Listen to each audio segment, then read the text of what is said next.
beat, right?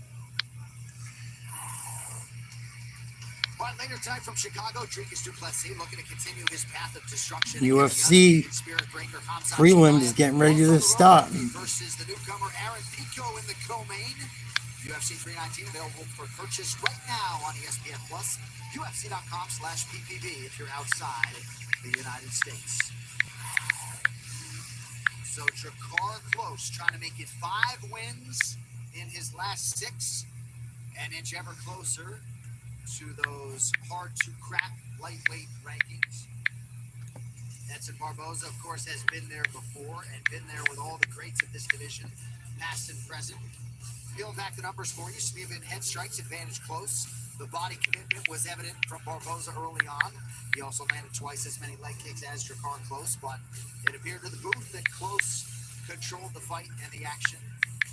We'll see if he did enough to secure the decision. With the scorecards now, here's Bruce Buck.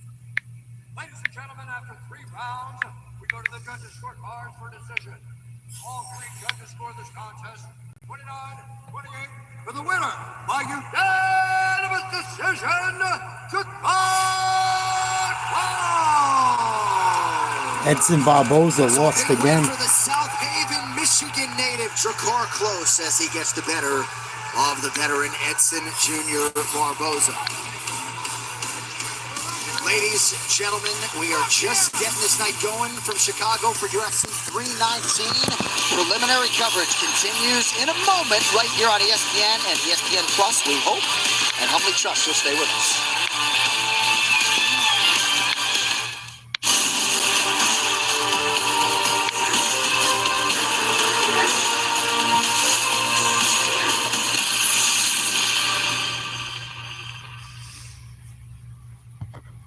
So the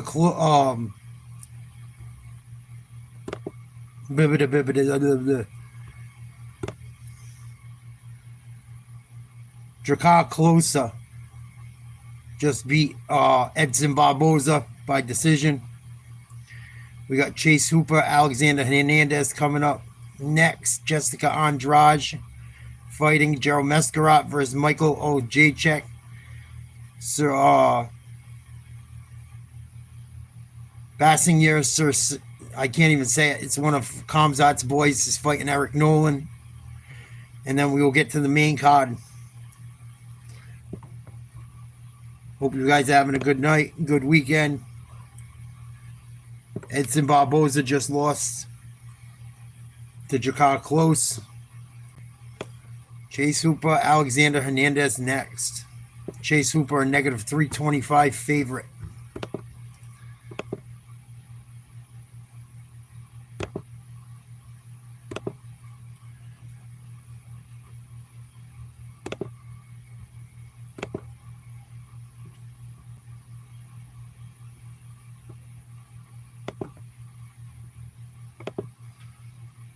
I'm gonna smash your boy. That may be true, but for the champ from South Africa, it's a tale of 2 fights. First, the weathering of the storm, if you will. Kind of reminds me of the 2006 Colts. Am I right? Can you stop the early barrage from the other guy? Easier said than done, my friend. If he's going to get you, he's going to get you early, like he's done time and time again. I'm psyched for this main event. But if you can reach the second half, it's your world now. His nose is broken. You can do something that's never been done. He's got the choke. Can you believe it? Dricus du Plessis remains the man. For the challenger, it's a tale of 2 fighters. Who's going to show up? The first round sub-hunter we're all used to? The hype is real. Or a more measured and patient man ready for his first 25-minute war. Chimaev says, bring it. Either way, with the monsters of the midway energy in the building, you're going to hear some fresh perspective. Because here in the Second City, we'll tell it to you straight. Then it's up to you, as long as your opinion is the same as ours. Anyway, let me get you that drink, buddy. That's got to be Brian Urlacher. It looks just like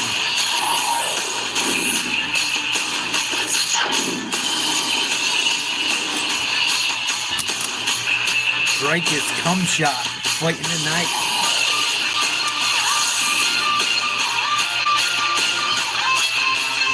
Well, if this is not one of America's finest cities, perhaps I need to travel more. Welcome to Chicago, Illinois, where the vibe has been beyond festive for the UFC's much-anticipated return, and fans expected to live up to the hype What up, with a guys? championship main event that is, quite simply, all the rage. Live from the United Center here in Chicago, we welcome you to the UFC 319 prelims. The UFC 319 prelims are presented by Bud Light. Closed captioning is available for tonight's telecast, and if you want to watch the UFC 319 broadcast in Spanish, that I'm option going with is available Kamza. on ESPN. I don't like Deportes. DDT. As always, we never take your viewership for granted. Thank you for being with us for the UFC 319. I don't really like prelims. Kamza Sean either, but I Joe really Rogan, can't Daniel stand Cormier. DDT. My goodness, man, this domestic crowd in Chicago is as good as it gets, and they're getting a treat on pay-per-view tonight, Joe. They are such a great fight crowd. This place was I'm going packed for from the Kamza. very beginning. The opening fight, a lot of energy all week for these fights, and what a card we have tonight. Yeah, it's been a while since we've been in Chicago. We came back with a really good card. Dricus du Plessis and I Andrade hope so. be crazy, but the rest of the card is phenomenal. We got some great young prospects. You got to get them out of there Highlight early, this I part of think. the fight card. All right, so before we get to the main event matchup itself, let us acknowledge the body of work of Dricus du Plessis. This run, it now becoming the two-time defending UFC middleweight champion, made his UFC debut less than 3 months after Khamzat Chimaev made his back in 2020. That was on Fight Island in Abu Dhabi. DC, he hasn't lost since, all the while leaving a wake of absolute killers behind him. Yeah, everybody doubted Dricus du Plessis. They didn't know what he did good, but he does everything good. He just does it differently, Joe. It doesn't look like every other fighter, so people want to question whether or not it's the best. Well, he's proven time and time again, he is the best. He destroyed Derek Brunson, submitted Darren Till, beat Israel Adesanya, finished Robert Whittaker, beat Sean Strickland twice. He's done so many great things in a short period of time. From the first day he stepped into the octagon, he said he would be the champ. Now he is. He looks to defend it once again. And shockingly enough, he is a 2-1 underdog, but it's because of this man. Khamzat Chimaev is one of the most ferocious contenders we have ever seen in any division. This man is a relentless technical grappler with knockout power and just a lust for combat that is second to none. He can submit you, he can knock you out, and he is a huge threat to Dricus du Plessis' middleweight championship tonight. And we will see if Chimaev can leave Chicago as the undisputed middleweight king. If you want to join us for tonight's pay-per-view event, go to ESPNplus.com/PPV. ESPN Plus subscribers can get UFC 319 for $79.99 after you purchase. I'm going for cum shot. I want to see cum shot win. I don't like DDP. I'm not even big on fan of cum shot either, but between them two, I got to go with him. That's who I want to win.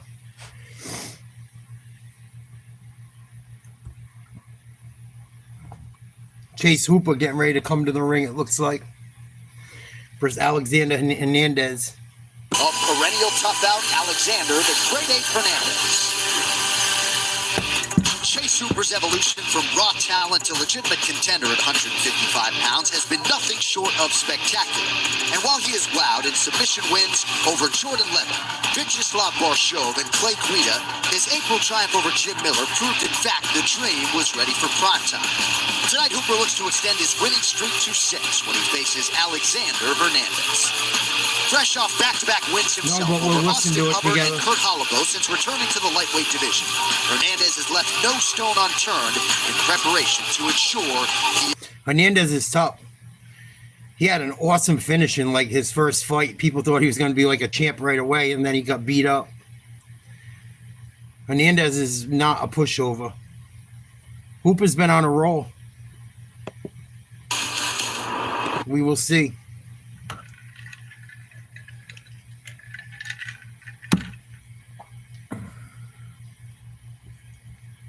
Jakar close just beat Edson Barboza in the prelims.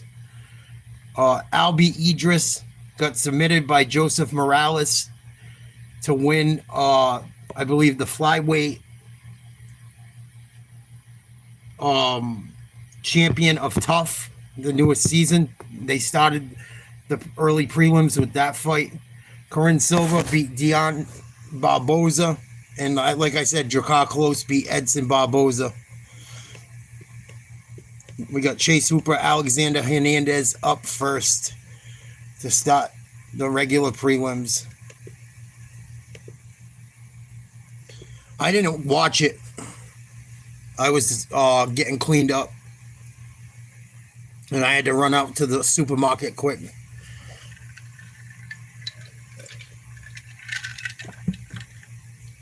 I know that one of the girls almost got finished in the first round. I listened to it, but I wasn't like, I was listening, but I didn't watch it. And then after the first round, I like shut it off while I was in the store.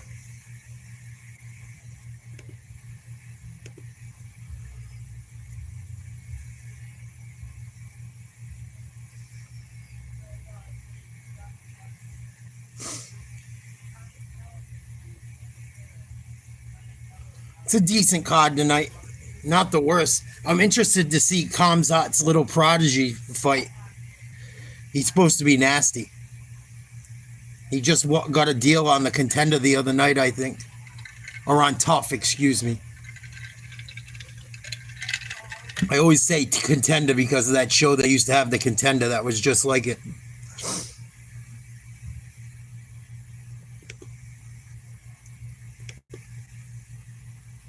But yeah, there's some good fights. I'll go through the card real quick. Like I said, Chase Hooper, Alexander Hernandez up next. Then we got Jessica Andrade versus Lupi Godinez. Gerald Merschaert versus Michael Oleksiejczuk. By Sangur Surkayev, or whatever his name is. That's the kid that's, I believe, down with Khamzat. He's fighting Eric Nolan. He's supposed to be a killer. Tim Elliott's fighting Kai Asakura to start the main card. Cannonier versus Michael Venom Page. Jeff Neal versus Carlos Perates. Leroy Murphy versus Aaron Pico. And then final fight of the night, the big one, DDP versus Khamzat Chimaev.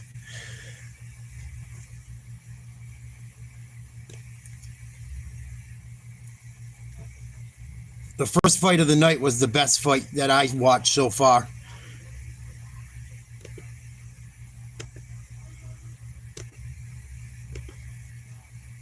They gotta stretch this shit out. Here we go with the commercials driving me nuts. What's new with you, Frankie? How you been? How's shit up north? I know. He got a haircut. He got a haircut and trimmed his beard the other day on Undisputed or whatever it is.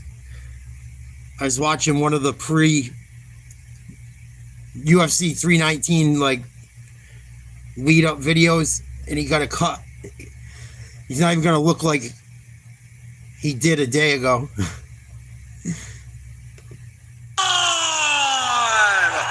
the United Center in Chicago, for UFC 319, du Plessis versus Chimaev. And now, this fight in 3 rounds in the UFC lightweight division. Introducing first, fighting out of the blue corner, a mixed martial artist holding professional record, 16 wins, 8 losses. He stands 5 feet 9 inches tall, weighing in at 156 pounds. Hope you feel better. Fighting out of Denver, Colorado, by way of San Antonio, Texas, Alexander the Great Hernandez. And now, introducing his opponent, fighting out of the red corner.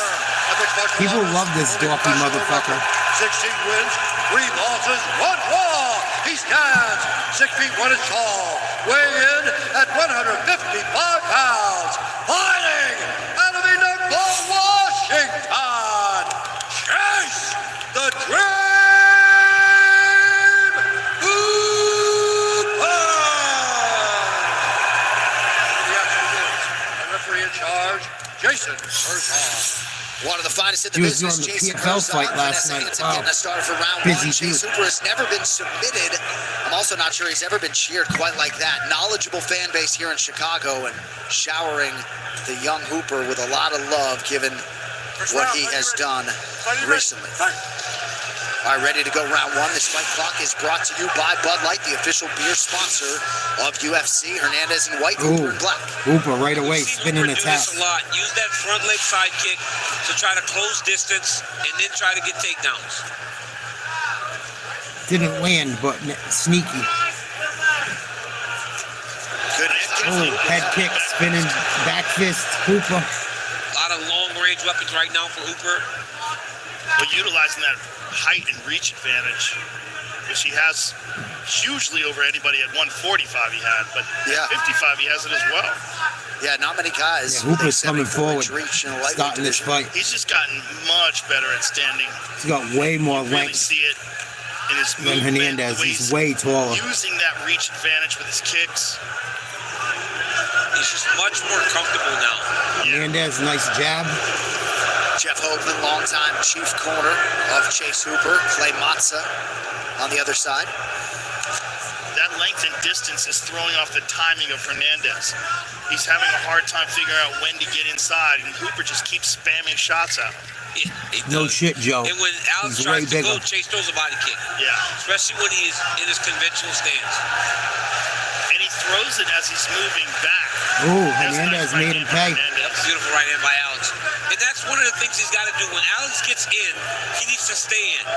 He can't get back out at range to try to dart back in there. Stay in his chest if you're Alex Hernandez. Already some swelling on that right side of the face of Hernandez. Nice, Good connection Hernandez picked up again. by Hernandez. Beautiful left hand. Starting to find home That's a one little. thing that Hernandez does very well is switch stances. And he'll Hooper's switch to firing head mid-combination, and he's very effective from both. There's a nice straight right hand.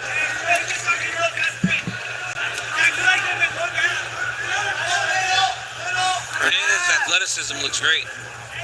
Yeah, plus athlete to be sure. And you've heard the word movement out of that corner to our right a lot. He's moving very well defensively.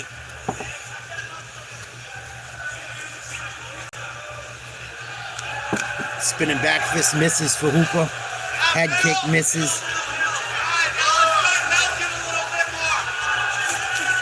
Hernandez coming with that straight right. Hernandez attack those legs. Take away some of this movement. Instead, he's got a wide stance, moving on the outside. It looks like he's just looking for punches. Both guys land. But I would like to see him chop at those legs. Yeah. Hernandez has countered with a lot of power tonight. Now a Ooh. shot from Hooper. And this is Hooper's world. Hernandez landed though. Very, very good on the ground. Good job by Hernandez. Nice job. Beautiful 2 takedown minutes defense left there in by round Alex, and one. Hernandez getting his foot back to the mat. Hooper's got to stop spinning like that, though. He's done Yeah, that 3 or 4 he's gonna get times. caught. Yeah. Yeah, he goes to the well too many. He's gonna get caught. He don't stop that shit.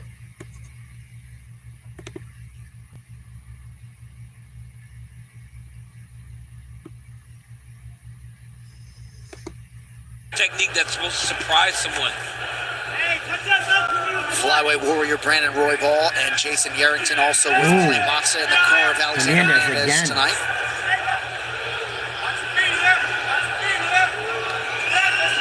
Hooper misses a shot. Reach. Big reach for the takedown there. Kind of telegraphed it. He cannot get Hernandez to stay stationary enough to level change into him. Hernandez's footwork is giving Hooper Style is to throw those punches and then spin.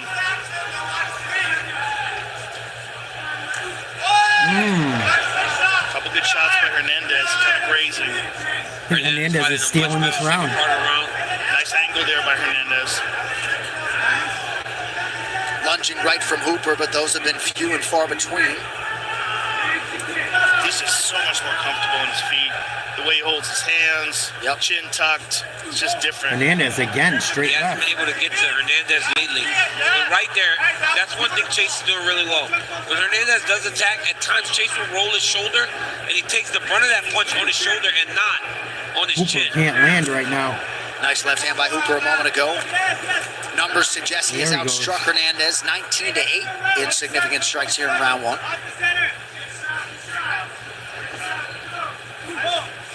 15 seconds. Hooper trying to cut an angle here late in round one. Oh, one shot at him. Alexander Hernandez! Might be over. Wow, Hernandez just finished him. Before the count of round one, the great ape! Alexander Hernandez! Good night. I knew Hooper was in trouble tonight. That was huge. That was nasty. Beautiful time. Perfectly timed right Straight hand by right hand. Alexander Hernandez. That he And was you picking saw him him apart get with close a straight few times. rights and He was left. rolling that shoulder. This time he wasn't able to get his shoulder turn and got rocked with that right hand. Good night, Right Chase. now, a look at tonight's blazing knockout moment brought to you by Wow, there was like 5 seconds left, and he ground and pounded him after landing that big punch. Ref got in there right before the bell went off, called it. Oh, he got leveled. Chase Hooper just got smashed. Not expecting anything to come back out of it. Hernandez That's took it. advantage of it. somewhat of a stunner as the plus 285 underdog Alexander Hernandez ends the Chase Hooper winning streak at 5. We're back in 30 seconds to break it down after Hernandez this word is from nasty. DraftKings Sports. I didn't think he should have been From an the bow and arrow and underdog billionaire tonight. strut to a style-bending dance and T-City executioner, there are tons.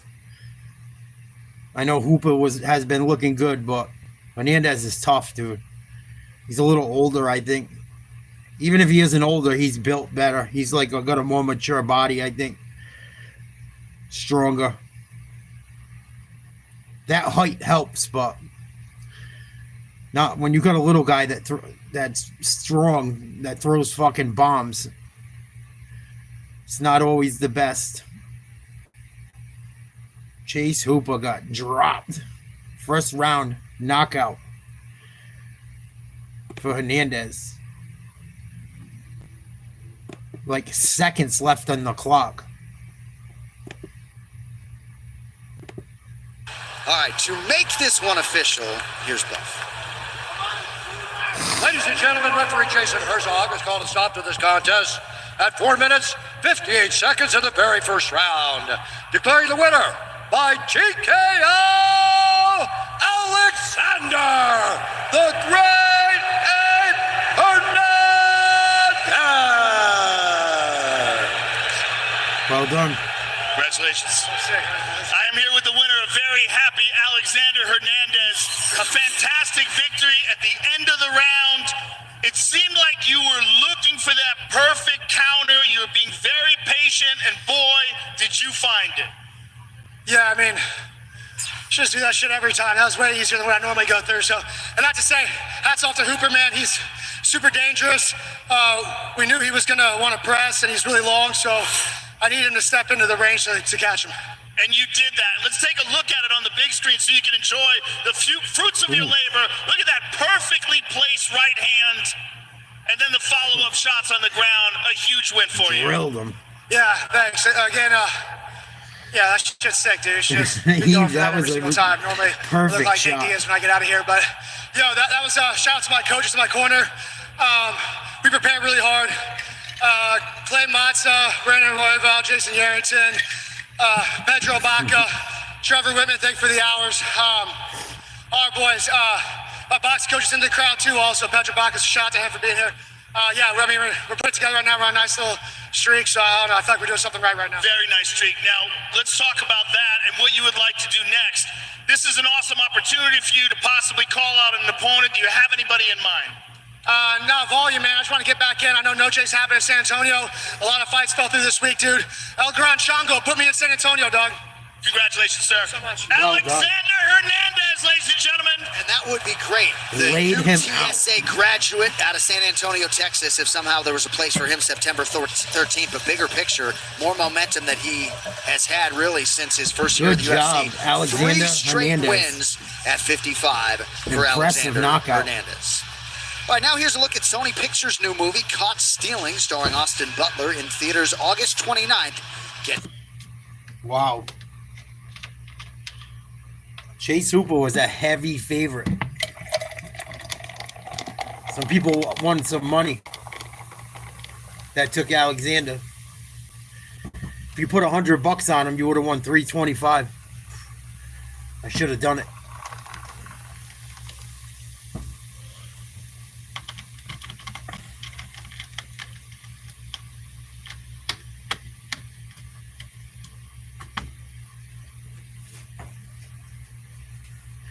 Jessica Andrade versus Lupi Godinez coming up next. Hopefully they don't milk it.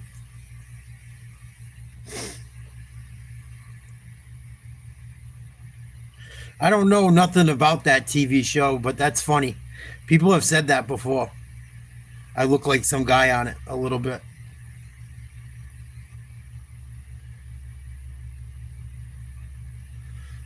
Bring him on. The Mexican-Canadian is riding momentum from a recent win over Julia Pilastri and says now is the best she has ever felt. Confident in her wrestling and defensive striking, Godinez's goal is to outsmart Andrade's power and secure a top 10 spot in the strawweight division. The UFC 319 action is just getting started with a strawweight showdown next, coming up right after the break. Come on. Let's move this along.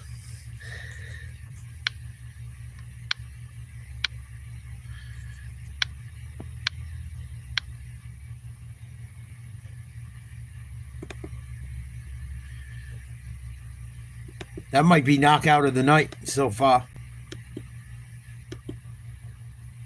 That last fight.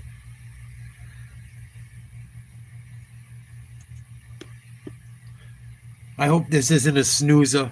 Hopefully Andrade just gets her out of there if this chick don't want to fight. She's a mean little bitch.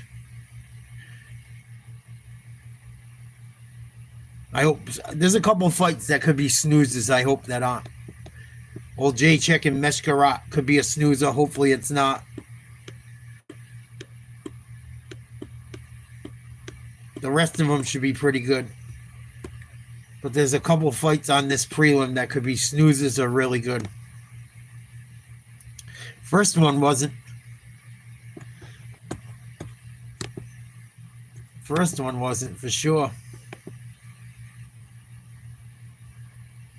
Some preseason football on today, too. Patriots look pretty good for whatever that's worth.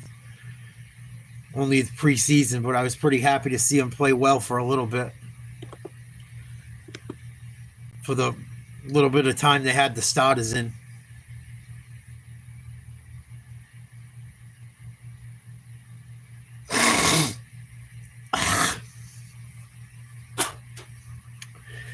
Excuse me. Let's check out our poll. Who will win the main event at UFC 319? 80% say cum shot. 20% say DDP. Up to 82% now. A lot of people like cum shot. I think if he fights smart, he should finish him. His wrestling should be good enough to finish him.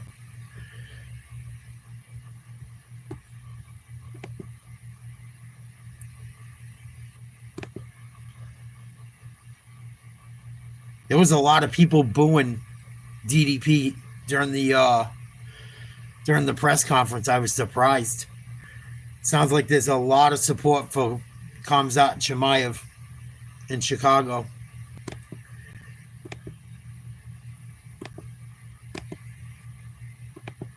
Gets his crash tonight, but as yet no man has been able to solve the puzzle that is Dricus du Plessis in the octagon thus far. And perhaps the word puzzle a little bit too soft for this savage. One thing is clear: South Africa could not have a better man leading the charge.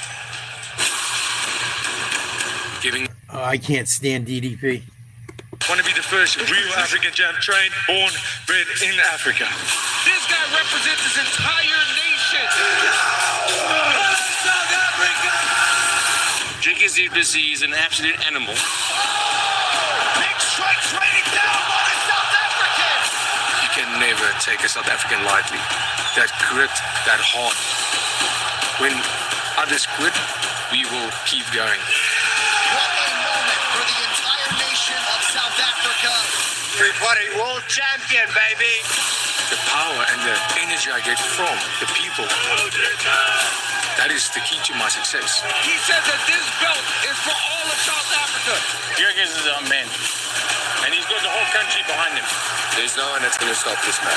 There's the cut, and still. The belt is staying in South Africa. He's done it before and he's going to do it again. South Africa, Dricus du Plessis remains the man. That's South Africa for you, baby. fight against us will be the hardest fight of your life. He's such a bozo. Yeah. Absolutely remarkable what this man has accomplished over 5 years in the UFC. 9-0 UFC middleweight title. Twice he has defended it. 6 finishes, tied for second most in UFC's middleweight division. Outstanding striker. He can grapple, he can wrestle, he can do it all. And DC, a lot for you to break down on the telestrator for the undisputed UFC middleweight champion, South Africa's Dricus du Plessis. Yeah, and watch this. We'll see. See if the fight goes longer, Chimaev could have to struggle against a guy like Duplessis. But I got a feeling Khamzat's gonna fucking come in for blood tonight. I really do.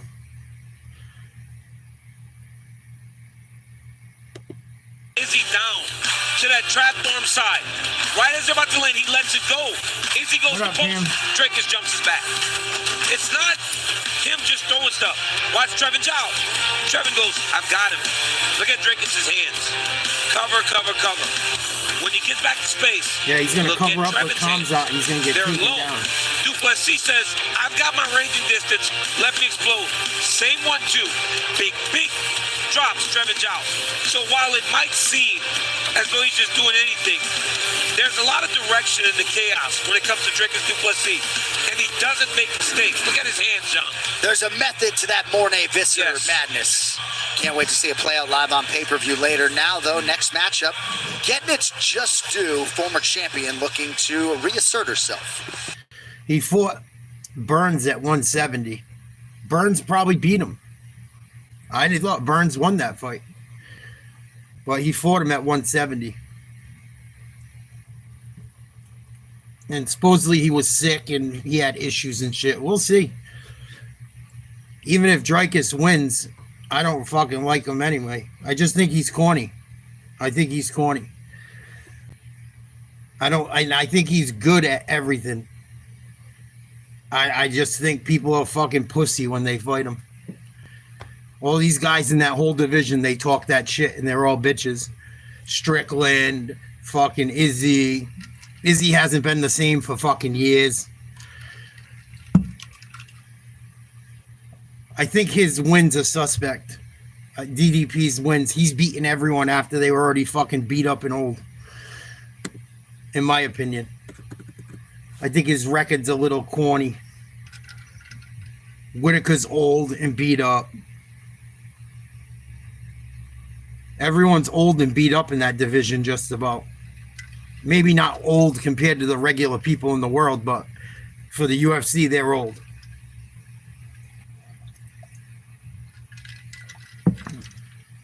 They're old. For UFC, by UFC standards, Strickland's old. Izzy's old. Whitaker's ancient.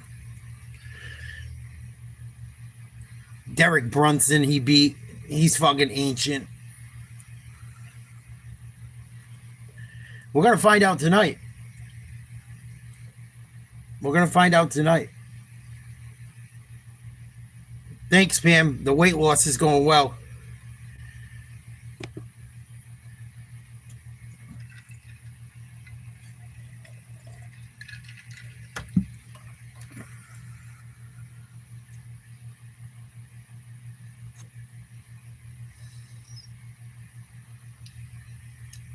Yeah, he beat Izzy. He won one round. He won a couple rounds. He dropped Izzy, and he ended up winning the fight because of it. But Strickland never really pressed DDP. DDP might have lost the first fight. It was very close. Second one, he did not lose. But the first one, I didn't think Strickland really lost. And Whitaker, you never know what you get with Whitaker anymore. You never fucking know. Derek Brunson's old and smaller than Dricus. He's really a 170.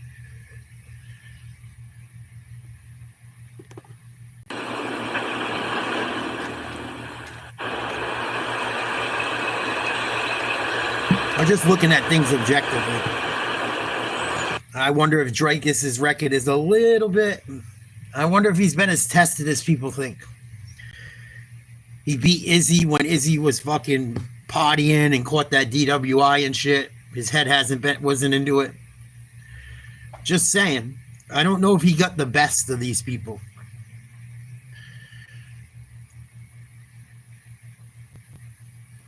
I mean, the guys are still nice. Don't get me wrong, but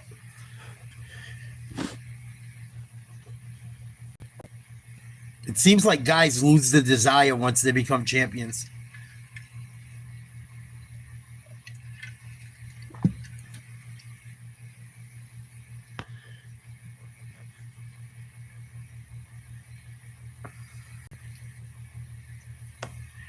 I know du Plessis is like a heavy underdog right now, which I'm kind of surprised. I looked a little while ago. He was like negative 300. That's pretty crazy as the champ. You put up $1,000, you win $3,000 if DDP wins. It's fucking pretty crazy.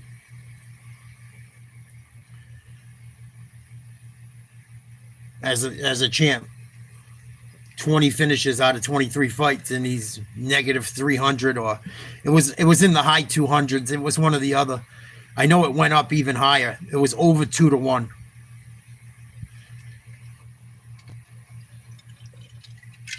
Jesse on Fire was talking about it. If you ever watch his shit,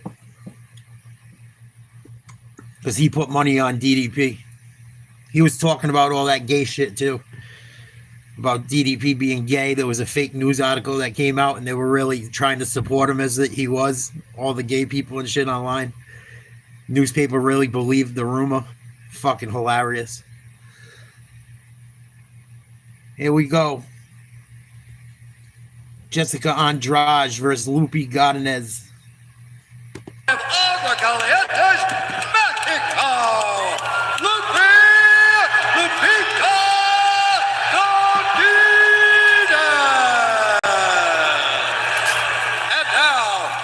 Introducing your opponent, fighting out of the red corner, a Muay Thai kickboxer holding professional record, 26 wins, 14 losses. She stands 5 feet 1 and 1/2 inches tall, weighing in at 116 pounds, fighting out of Niterói, Rio de Janeiro, Brazil, presenting the number 5 ranked UFC strawweight contender in She the always world, looks so angry. Jessica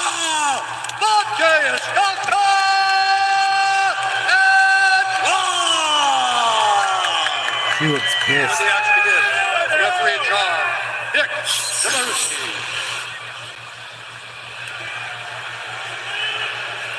Jessica Andrade trying to be the first woman to finish Lupi Godinez. Not a lot of women have realized success against Andrade in this strawweight division. Other than Joanna Jędrzejczyk, Rose Namajunas, a few others. Here we go. Andrade in blue, Godinez in black. Godinez needs a W too. The fact that Andrade can just go between all these weight classes and do it quickly is crazy. Now for Godinez, she's got to find a way to get a takedown. She can't spend too much time here. It's dangerous fighting Andrade with her power and her pressure. Yeah, she has legitimate one-punch knockout power, which is pretty rare in this division. Well, when she knocked out Carolina Kovacevic, it was crazy, man. Put her to sleep. One thing that has changed a little bit of Andrade is, as she's gotten older, she isn't Godinez, nice exchange. pressure heavy as she's been. Right. And I think that allows for fighters to have more success against her. Right now, Godinez is landing.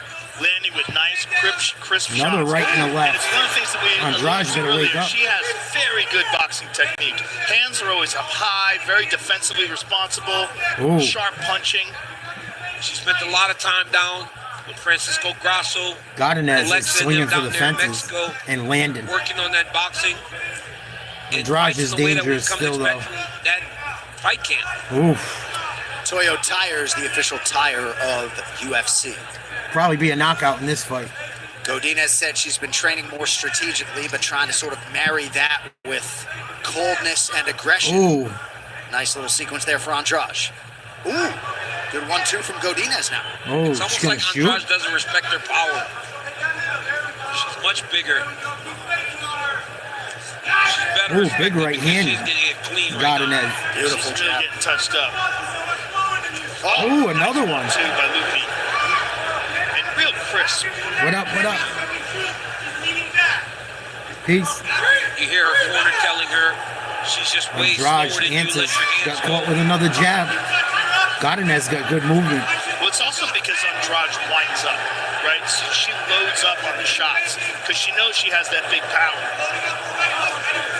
She just keeps leaning back. That's a real problem. She's got to move her head off the center line, opposed to leaning straight back when Godinez throws at her.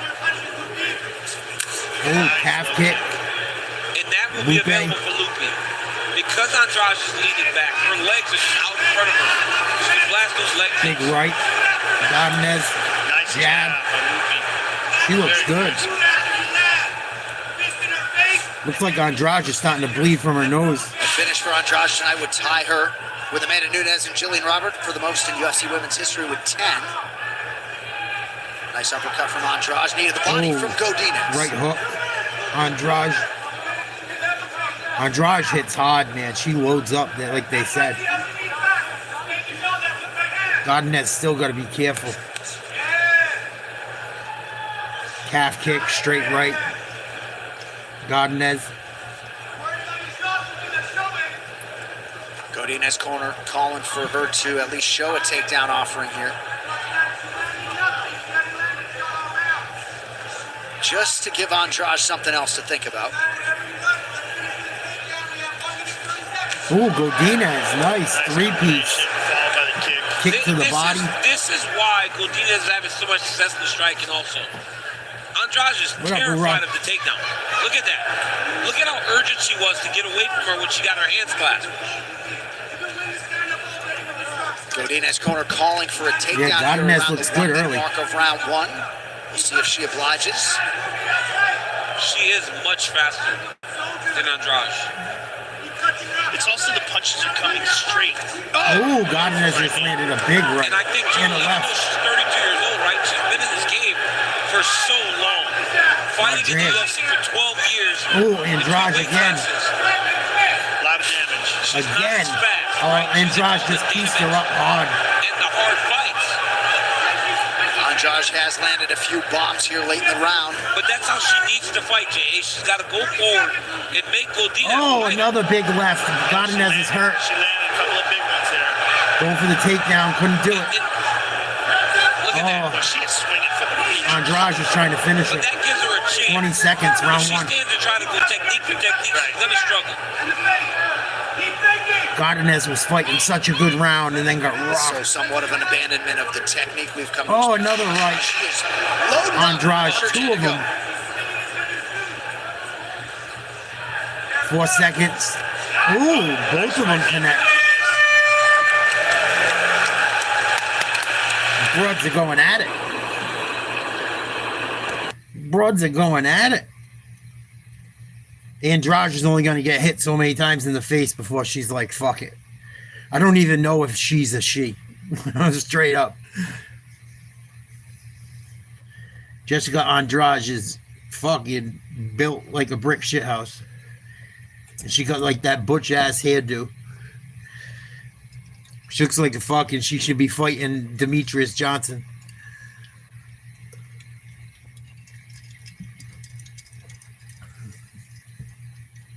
Not a bad start to these preliminary fights.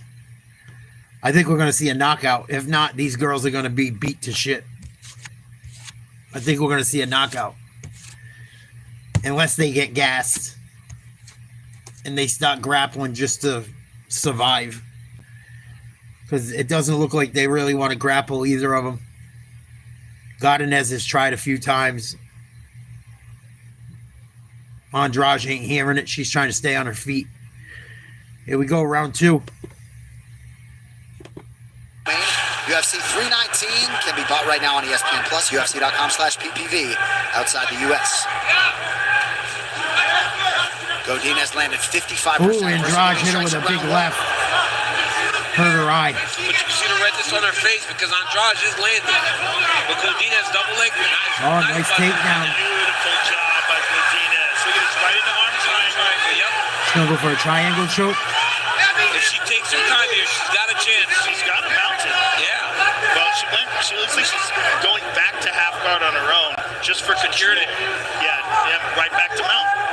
Uh-oh. Look how smoothly she did that, too. Andrade, got to get up. Her sister Jo on the walk, being an Olympic-level wrestler in Canada, that helps, man. Godinez has a really good wrestling game and a very solid ground game. And we saw Andrade struggle just bad against Valentina Shevchenko. Yeah. She does not like being on the bottom, flattened out. Andrade's trying to get to that right hand. Oh, we might have a gingy. She's doing the right thing. Might have a gilly. She did a very good job of getting back to half guard, stripping her hips, getting back to her Uh-oh, she's taking her back. knees now to try to get up, but she's Got a got to hook fight in. Godinez's lock. Almost out. Nice job by Andrade, Godinez almost to out. stay tight. 3.5 here to go, round 2. Big right hand. Yeah, she did a great job right there. Oh. Landed nice right hand. Big right, Godinez. Big right hands. They just keep attacking that far wrist. She let it Big get up. grapple. Good job by Andrade. Andrade is pissed. Andrade is going to pressure her now. Yep. She might need a little breather. Yeah, Not before she fixed Andrade is pissed. You can tell how she got up. She may not, John, because now she knows that Godinez will shoot on her to try to take her down. So she knows she has to be a little bit more measured as she approaches her. Woo! Big left hand, Godinez. Nice left hook. Woo! Another one. And a right. He's touching her up. Lupe is getting the best of her this Definitely an round. uptick in the aggression on the feet from Godinez. She was the whole first until the end, and then she got her ass beat. And ended up losing the round. Good low kick by Andrade. Bit of an eye poke. Oh, come on. That was a punch in the fucking eye. Wasn't no eye poke. Under 2.5 to go, round 2. Ooh. Godinez does look sharp tonight. Her striking, way better.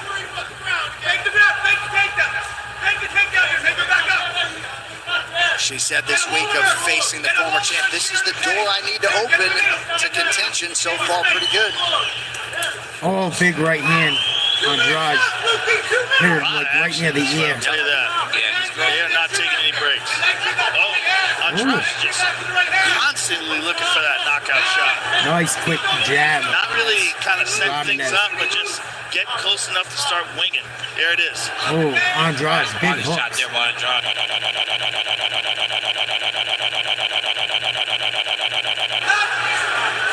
Oh, Beautiful job. But that was a nice right hand there by Andrade. There, another left hook. That left hook by Andrade landed. She's making Lupe fight now.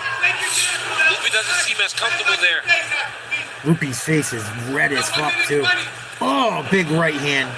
Andrade chasing down more records here in the UFC. Godinez with a lot of confidence in her chin. Both of them drilled each other. But when they get in these exchanges, Andrade just bites down on her mouthpiece and starts swinging from the hips. Yeah. Fight it off. Good wrestling.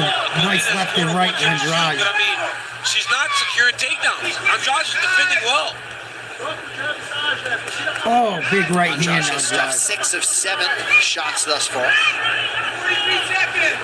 Godinez can't take too many more like that. She's already taken a ton. Closer on the striking front here. Oh, my God. Both these girls are going at it. Yes, nice transition. But look at Andrade finding the octagon side, try to stay upright. Good wrestling by Andrade Good short knee by Godinez. in the clinch. Stop the takedown. Andrade is going to let go and let him fly. Watch. Oh, Godinez did. All right, third and final round coming up. Close fight. Close fight.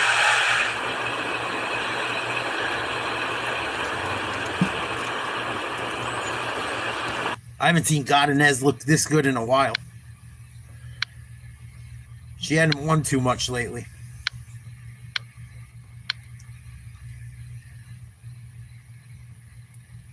This fight could be even or slightly either way.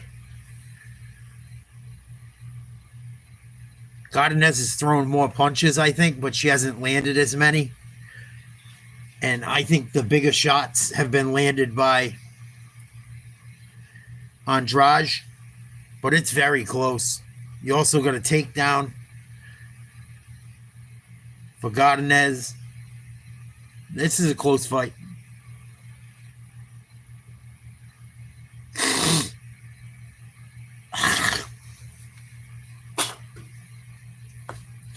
Close fight.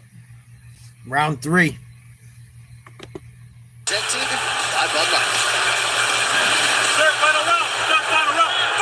Jay Johnson, Jared Ravel doing a great job in that loopy Godinez corner. They're very happy with just how fresh Godinez is entering this third round. Godinez going for another takedown, stuffed. Andrade letting it go. Nice sequence for Andrade, able to land that right hand up top. Again. Andrade is throwing. She really is. Nice. She defended. Andrade is doing great with the wrestling. Lupi has to compose herself. She stopped all but one takedown. That's what might give her this fight. Might give her the edge. Start wrestling out of survival and exhaustion. Andrade's just on the gas. Lupi has turned much more defensive now, just trying to fend her off more than attacking. What up, Base? Andrade showed up to fight tonight. The takedown defense on point. But she always does. She always fights. They're both landing. So aggressive. The corner wants Lupi back in the middle of the octagon. Oh, big right hand. Yep. Andrade. Andrade moving her head better here late in the fight. It's just when Andrade hits her, Oh, big right hand, Lupi. Then the left. Jab there by Lupi. And an elbow. but Andrade letting go. deterred every time she gets tagged. That's one of the things about being so big, right? Fighting all that time at 125, fighting at 135, she can absorb these strikes with smaller women much easier. Also, look at the wheels on that lady. Yeah, She's still like a lumberjack. Made her UFC debut at bantamweight back in 2013 against Liz Carmouche. By the way, shout out to Liz Carmouche. First woman to ever enter the UFC octagon, and at 41 Won the last night for PFL. Yes, sir. By KO. Yeah, that's Come back in a knockout, Yeah, shout out to Liz. Oh, Andrade is landing big ones. Godinez is wearing it now. Under 3 minutes to go. Andrade trying to rally into this fight. Yeah, she's been hit a lot in round 3. And Andrade's landed in round 2 also. She got some good work done. Godinez's face is red, not with blood, but from. Oh, she's starting to bleed. I thought so. Andrade is starting to hurt her. Big cut over the eye. You see how the judges score this. Oh no, Andrade might finish her. Confidence going for Andrade. Nice knee by Godinez to halt the proceedings momentarily.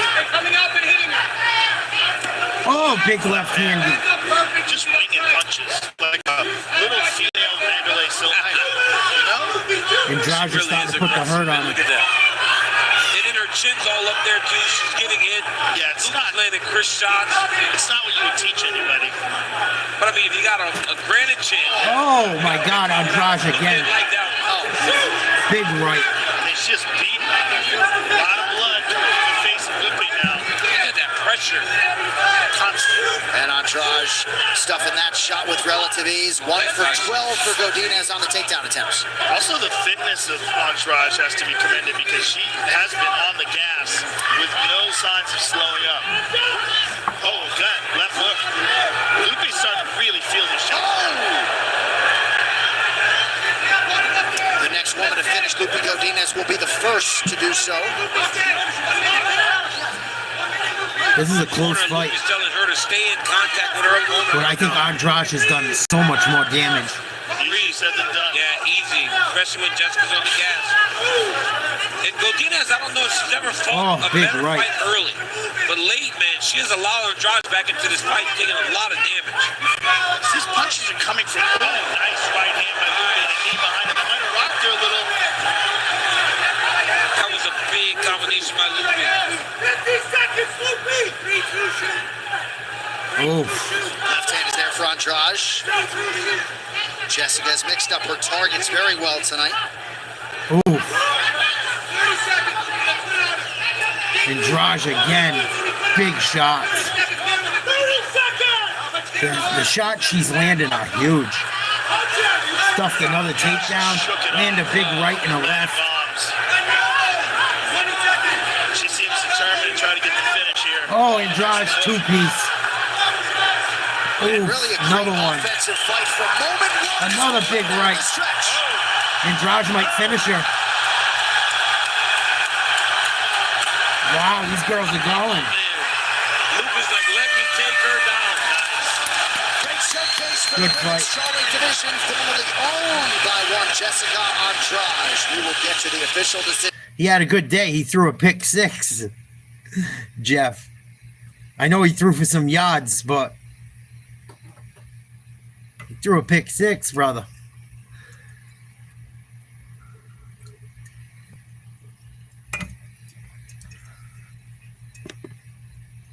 Nothing like a good quarterback controversy.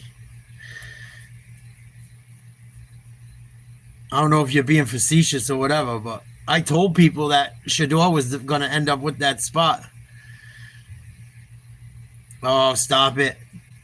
Stop it. They barely played any starters. He's a fucking bum.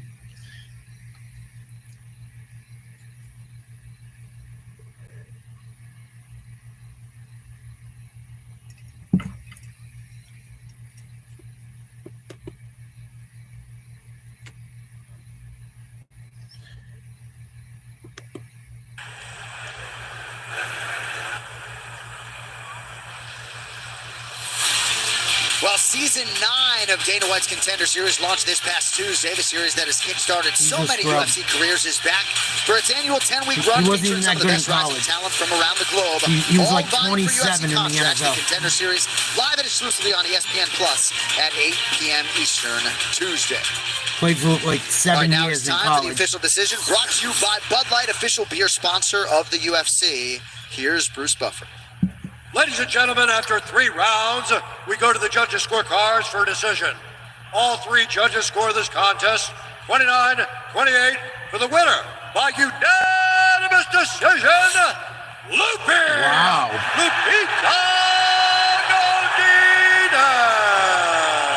I don't know about that one.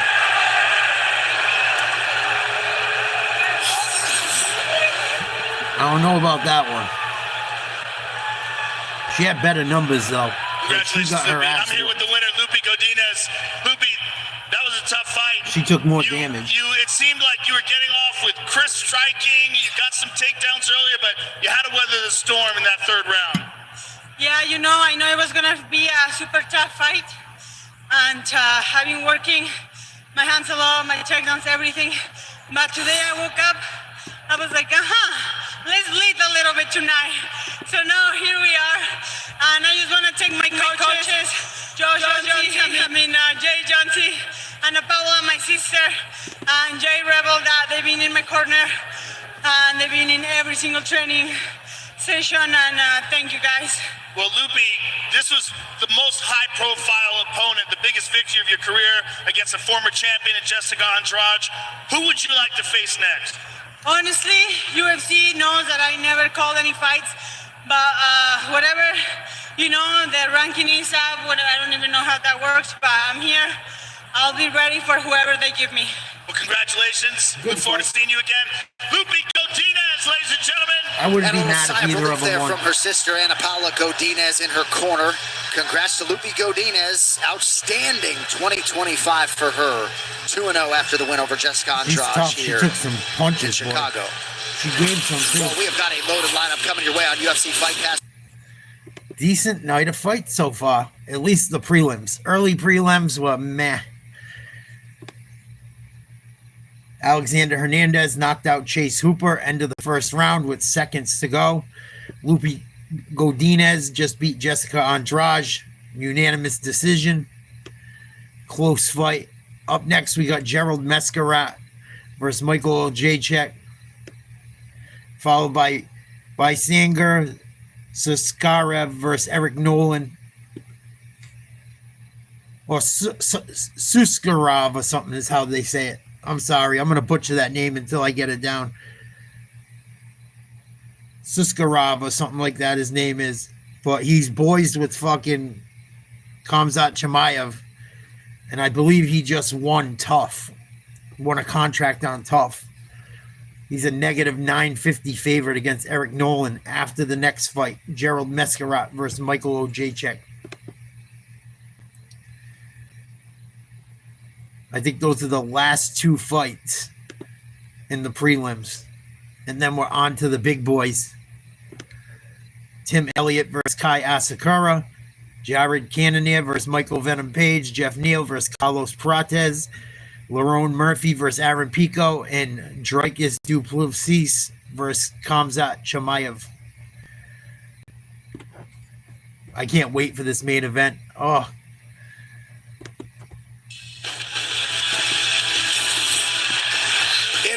goes down tonight. Aaron Pico, the minus 170 betting favorite in the co-main event against Lerone Murphy, who comes back plus 140, eventually leading into the middleweight championship main event. Dricus du Plessis in defense for a third time as he takes on Khamzat Chimaev. Absolutely drunk with talent on the pay-per-view main card tonight on ESPN+. Well, if you don't know, at Dana White, the boss man highlights a fight or two on the card during these fight weeks. DC could get wild with these next two in the middleweight division. Yeah, absolutely. And when you watch these two, it's deserving of this place. If you don't know now, you know. Gerald Merschaert just knows how to finish people.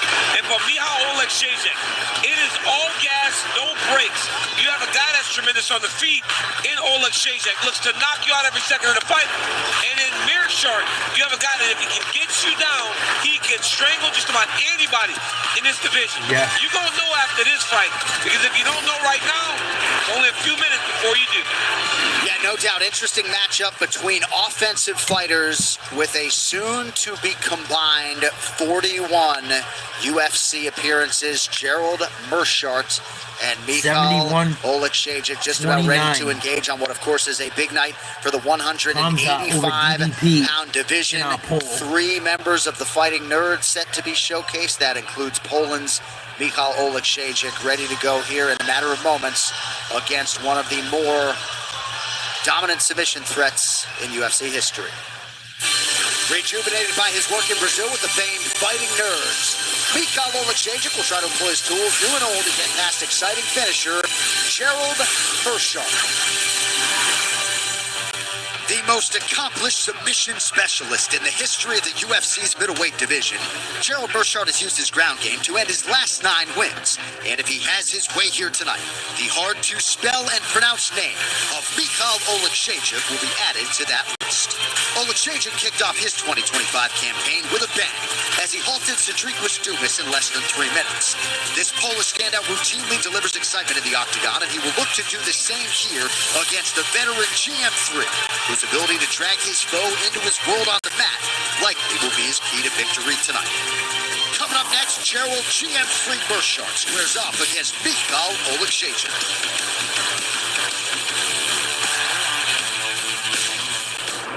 fucking commercial. Fucking commercial. It's going by pretty quick tonight, though. Not as drug out as it usually is.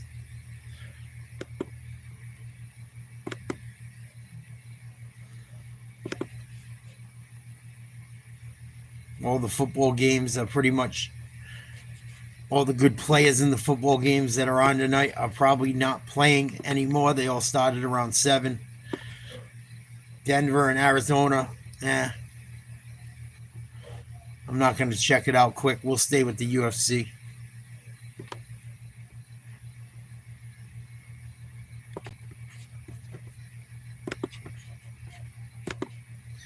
Wait for the next fight.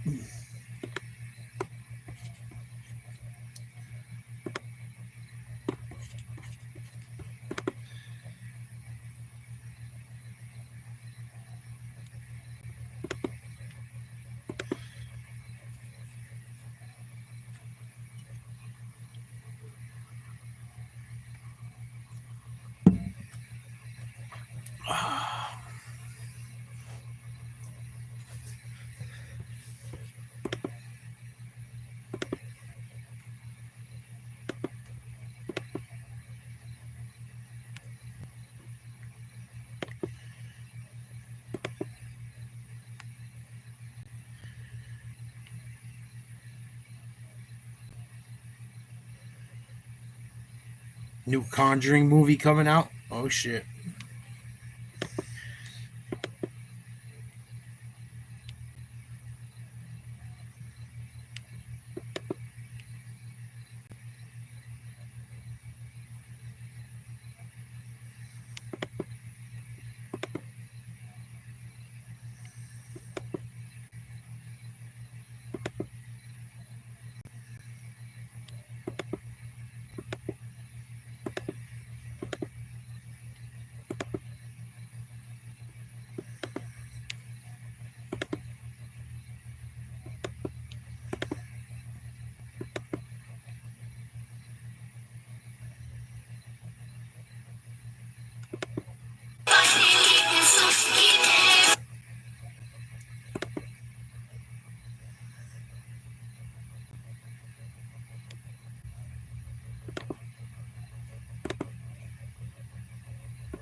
Come on, get these idiots in the ring. Let's fucking go.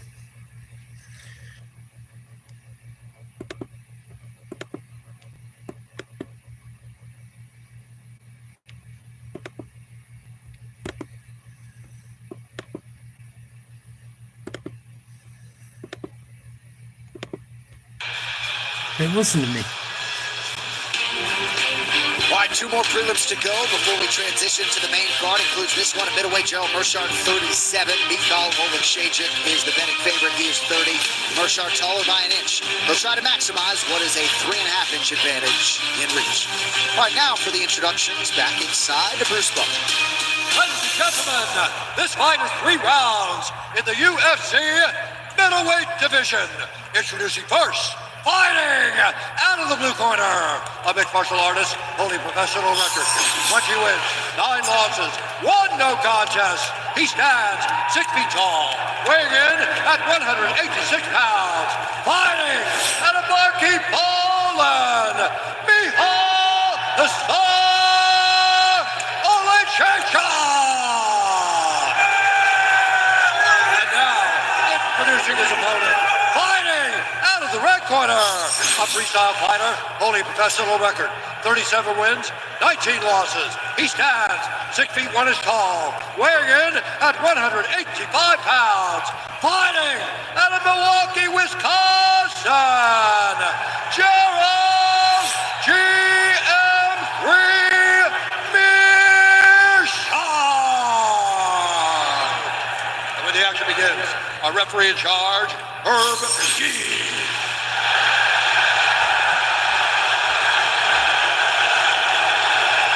Hurricane here in Chicago, Brooklyn Wren, thank you very much. Brooklyn Wren looking thick. Ready to go with the middleweights, Merschaert and Oleksiejczuk. This fight clock is brought to you by Sony Pictures' new movie, Caught Stealing, starring Austin Butler, in theaters August 29th. Get tickets now, rated R. That was low, man. Just whizzed by the chin of Gerald Merschaert. Yeah, Gerald's got to keep his chin down. He cannot lean back. Look at how.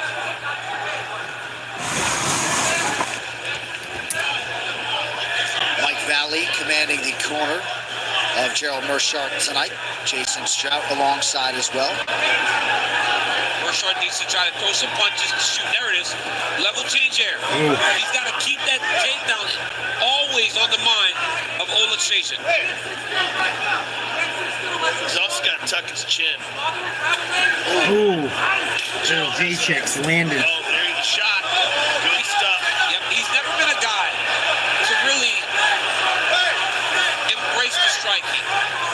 It's so clear what he wants to do that if you're, look at that, if you're well prepared, man, you can give him a lot of problems. Merschaert stand up is not very good. Also, he's very strong, but he's not the fastest guy. Yeah. That becomes a problem in these exchanges as well, because Oleksiejczuk is very fluid with his punching technique. Well, season 9 of Dana White's Contender Series is off and running. Michal Oleksiejczuk's brother actually is set to compete. Oleksiejczuk again. 3.5 minutes here to go, round 1. I've got a few guys on Contender Series, John. Started training a few athletes, got some moves on the show. There you go. Good, yeah.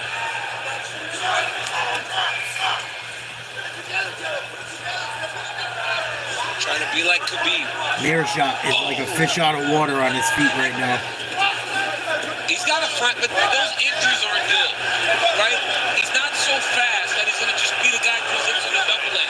He needs to be punching Oleksiejczuk, make him go backwards, so then he can try to get to his hips. Dean Thomas, to our right, you look angry. What's up, my man? Yeah, I mean, that shot that he's taking is absolutely terrible, and I feel bad saying it that way, but it's terrible. And the problem is he's shooting a very generic double leg. He's got to shoot a single leg. Oleksiejczuk just drilled him. And that's what happens when you get bad shots. This is the beginning of the end. Merschaert Could be a matter of time here. in trouble. I thought you looked in. Under 2.5 here to go. Oleksiejczuk off to an outstanding start. He said it's absolutely terrible. It was a horrible shot. It's very evident. I like how he's ripping that left to the body. Oh, he just knocked him out. Goes down. I'm surprised they didn't call the fight. Call the fight. It's over. Come on, Dean. That indeed will do it for Key Poland's Michal Oleksiejczuk. Gerald Merschaert's a bitch on the feet. Good jiu-jitsu, but Two no kids with the stand-up fighting kick. nerves. 2 wins. No balls to For throw the a punch. rising Polish middleweight. You don't throw a punch, you get beat up. Michal Oleksiejczuk. And for Gerald Merschaert, a lot of miles on the MMA tank, boys. You didn't look like you wanted to be in there. Left to the body, left over the Ooh, top, right right over the behind top of the ear. And you see the little wobble. He's in trouble. Oleksiejczuk stayed patient. Another right hand, left hook. Jeez. Merschaert looked like he didn't even want to be in a No, fight. and that's been the problem his whole career. 1-2, and then followed up with just a relentless barrage of ground and pound till Herb Dean had seen enough. Yeah, Michal That was recognized quick. he had hurt him enough Oleksiejczuk that second time finished to him go in and in like under grab 2 with him minutes. and land the ground and pound. But I mean, what a performance. It Round was 1. flawless. It was one of the best performances he's ever had. Gerald Merschaert, Mr. The whatever UFC you want to call him. 319 prelims are presented Might by wanna Bud retire. Light, who reminds you to drink He looked like he responsibly. didn't even want to fight. And in part by Cuervo, the tequila that invented tequila.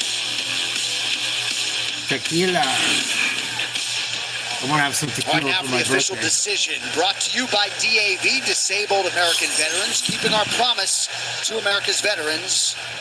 To make it official now, here's Bruce. Ladies and gentlemen, referee Herb Dean has called a stop to this contest at 3 minutes, 3 seconds of the very first round. Declaring the winner by TKO, Michal Oleksiejczuk.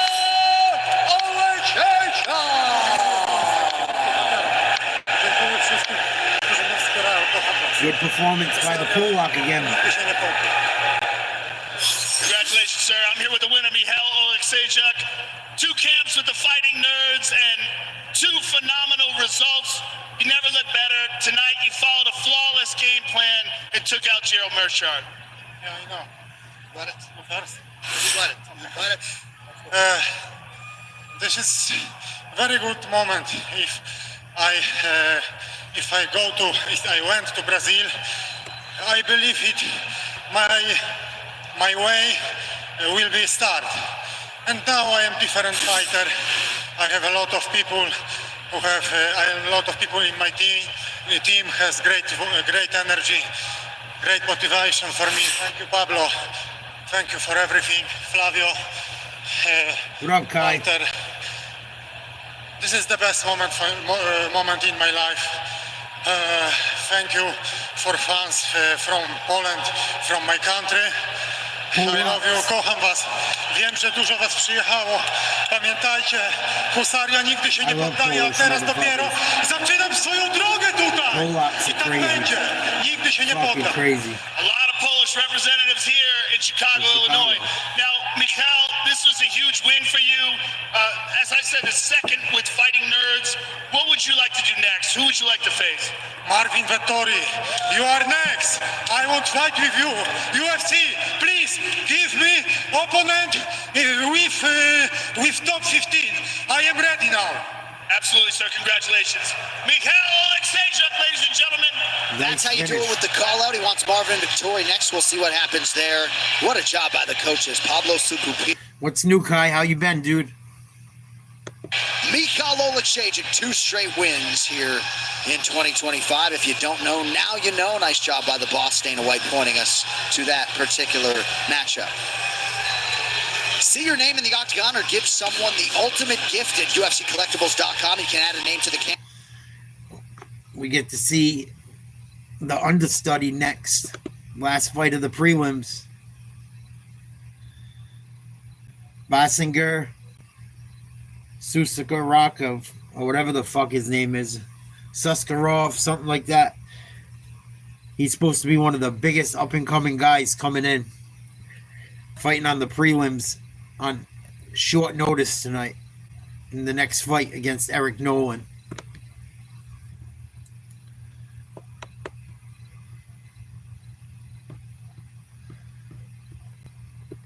I'm eager to see this kid. This kid's supposed to be the real deal.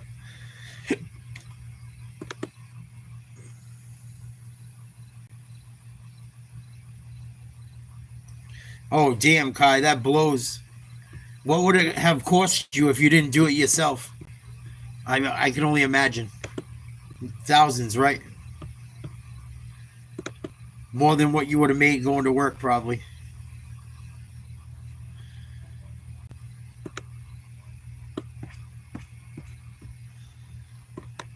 For a fucking sensor. I know you're gonna fuck with shit too if it's the timing belt. Because that shit'll blow your fucking engine up.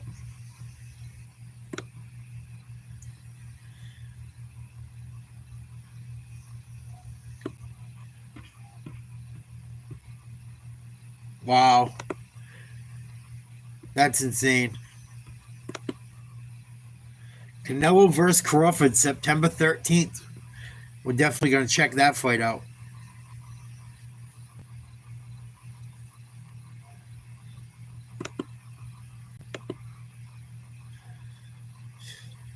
Can't even work on your fucking own cars anymore, a lot of them. Oh, shit. I'm sore from working out.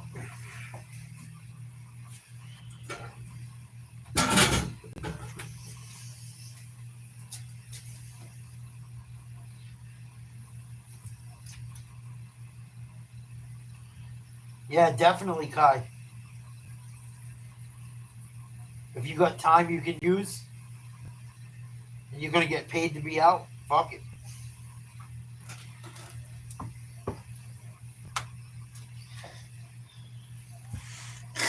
I'm doing well, man. I'm doing well. I'm a little tired from playing caretaker, but I'm doing all right. I'm holding up. I'm losing weight.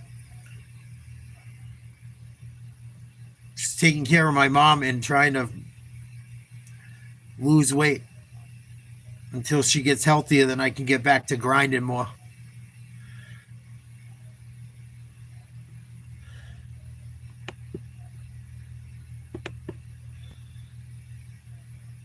She's all right. She's doing the best she can. She's doing pretty damn well, but I just don't have much help, so it's fucking exhausting on me, to be honest. But no, she's definitely improving. She's walking more. She's doing better getting up. She can go do certain things for herself now. I'm trying not to do as much for her either. which I think she kind of gets mad about, but I can't do everything. Like I try to tell her I can't do everything because you got to get up and rehab. So I have to like leave enough shit for her to kind of have to get up and do a couple times a day at least. But it's up to her. Like, you know, I'm there to support her, but it's up to her to do it.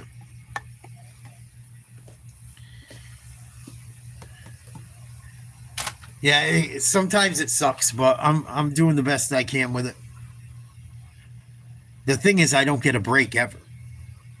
Like, I mean, I'm not always doing shit, but it's like on a job where you never get to go away from it. You know? The only hour I have really away from it is when, like, I go work out.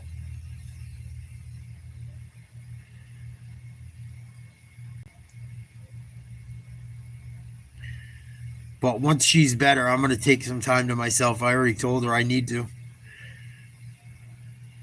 Yeah, exactly.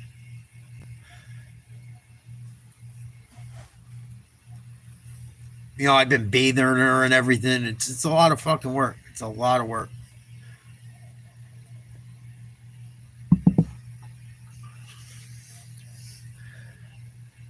And that's been kind of affecting my sleep and my mood.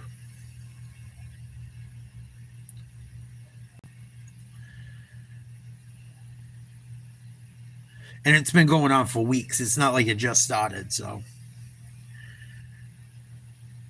I mean, we're almost, another week, we'll be almost a month into it, so.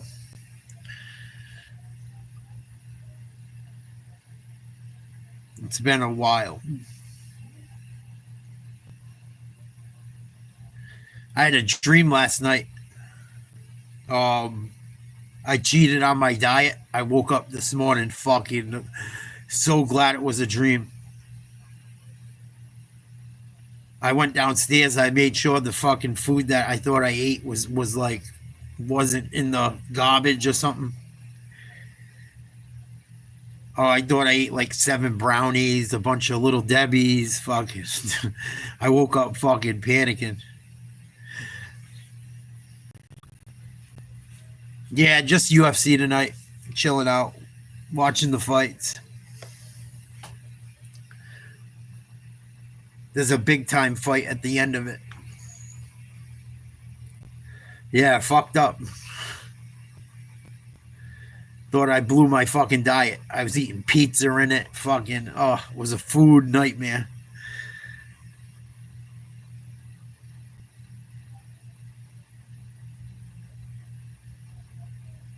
I haven't eaten fucking hardly any junk food in 54 days. I had 100 calories worth of ice cream twice and a half of a fucking brownie in 54 days.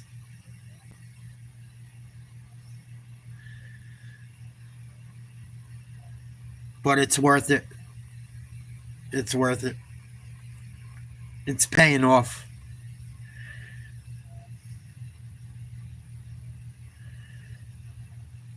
I really got to get a gym membership, though, once she's better, because I don't want to lose too much weight without lifting weights. I got to stop putting muscle on certain parts of my body.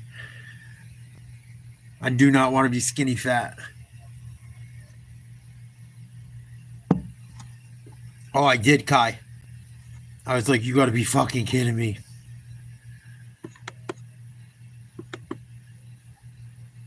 Yeah, we're getting there. It's starting to show. This week weighing might be fucking crazy. It might be the most weight I've lost in a week yet. I've been really pushing the cardio. And really, like, stretching my meal out. I've really only been eating one meal a day. A huge one.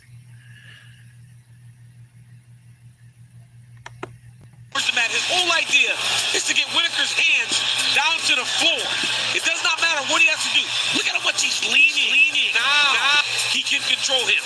And because he's always pressuring. First off, never get to the octagon side against this guy. But because he's always pressuring, it's still up and down, up and down. And because the threat of the takedown is so great, what's open, Joe?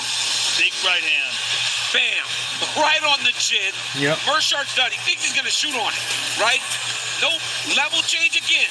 But this time, the level change is to set the right hand, gets to the target, puts Merschaert down.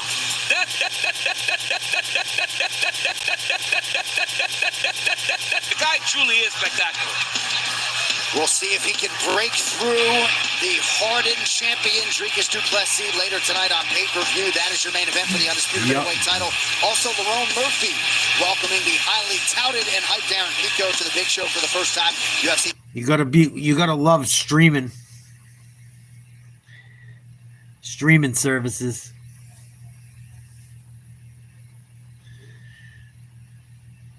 Oh shit. But yeah, I was fucking freaking Kai. I thought I fucked up my entire diet. I thought I had like a 20,000 calorie fucking cheat day. The dream, I was eating everything.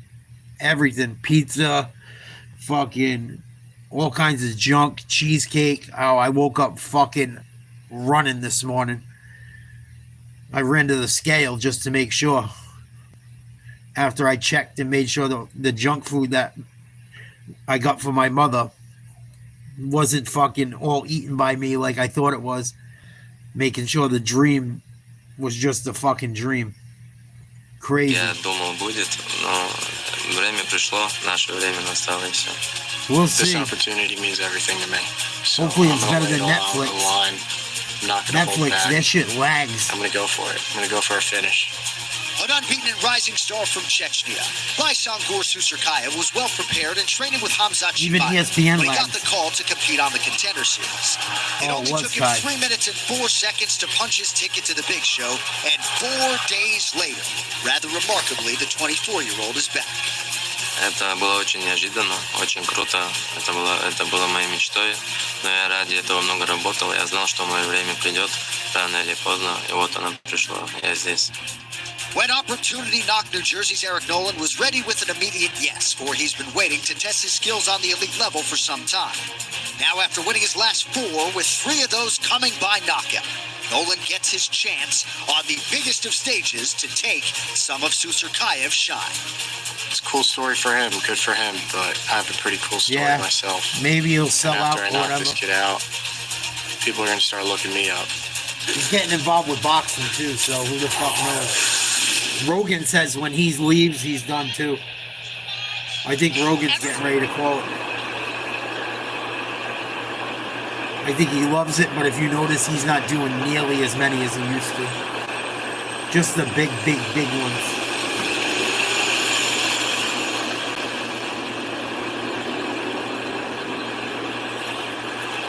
Fuck, he made enough money. He's seen so many of them. I would want to enjoy some of my fucking money. Which I'm sure he has been. Talking about guys with hundreds of millions and billions of dollars. That are getting up there in age. They should go enjoy it. But yeah, Kai, the weight loss is going pretty well. Taking care of mom's going pretty well. I am tired, but I'm getting through it. I fucked up today. I burnt half my fucking meal prep.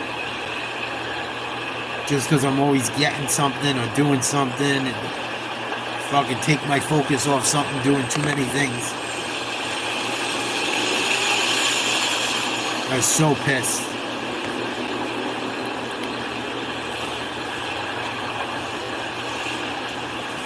Everywhere I went today, it was like someone was trying to fuck with me. I'm serious. I go to Family Dollar. I'm waiting.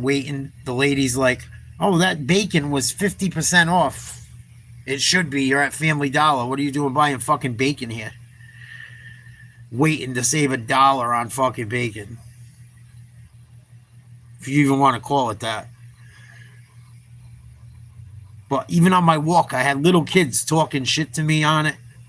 Riding their bikes. Fucking weird. Just weird. people down the beach when I was finishing up. They're like walking around aimlessly, fucking staring, taking pictures. I'm like trying to work out and walk on the walking path, and they're just fucking walking down the fucking path with a finger up each other's butt. Or like you're walking and there's like a crowd of people walking fast, and then you get behind the two slow people and you're trying to get around them. They're too busy fucking staring off into space, being retarded. As you watch all the people that aren't from your neighborhood throw trash everywhere and destroy it. It was one of those days. For shizzle. That shit bugs the fuck out of me. I hate that shit. All the people from the fucking inner city come down to my neighborhood and just throw garbage everywhere.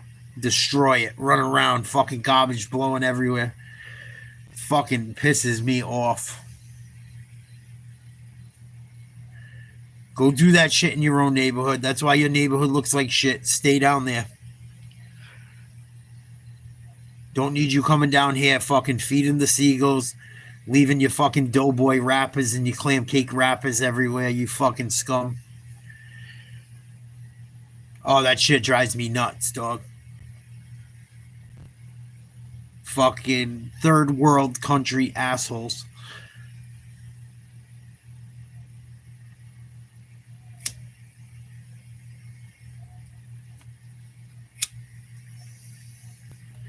They arrested a bunch of them last night. I didn't get to see how, but I saw them fucking putting them up in cuffs. Probably acting fucking ignorant.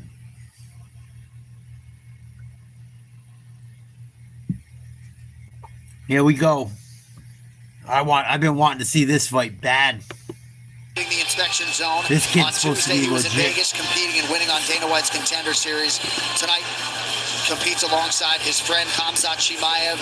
Trains out of Killcliff FC. A lot of big name training partners. Of course, Robbie Lawler right here, DeRitter, Brendan Allen, and Susarov, the minus 1050 betting favorite against Eric Nolan. Susarov 24, Nolan 27. 5 inches the reach advantage for Baisangour. Go trash your own fucking neighborhood. Go swim in your fucking... Oh, you don't got nowhere to swim in your Ladies and neighborhood. gentlemen, this fight is 3 rounds in the UFC Not my problem. middleweight division. Introducing first, fighting out of the blue corner, Fucking a mixed martial dirtbag. artist, holding national record, 8 wins, Usual 3 suspects, losses. too. He stands 6 feet 2 inches tall, weighing in at 183 pounds. Fighting out of Edison, New Jersey, Eric Nolan.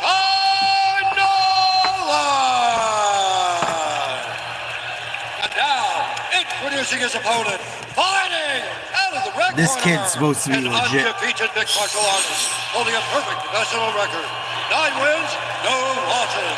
He stands 6 feet 2 inches tall, weighing in at 186 You know it. pounds. Fighting out of Miami, Florida, the way of Kitna, Russia, Merschaert, Hunter, Susarov. And when the action begins, our referee in charge, Jason Herzog. And we hope Baisangour Susarkov's watch is in a safe place as he gets ready. Yeah, the kid wore $180,000 Patek Philippe. Wait, he has that? Yes. But where did he get that? Khamzat must have let him off. Welterweight moving up for the short notice opportunity tonight.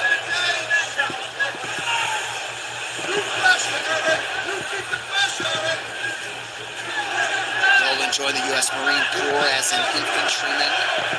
Nolan's an ex-Marine. He better be ready. Me too, guy. If it was white trash, I'd say usual suspect too.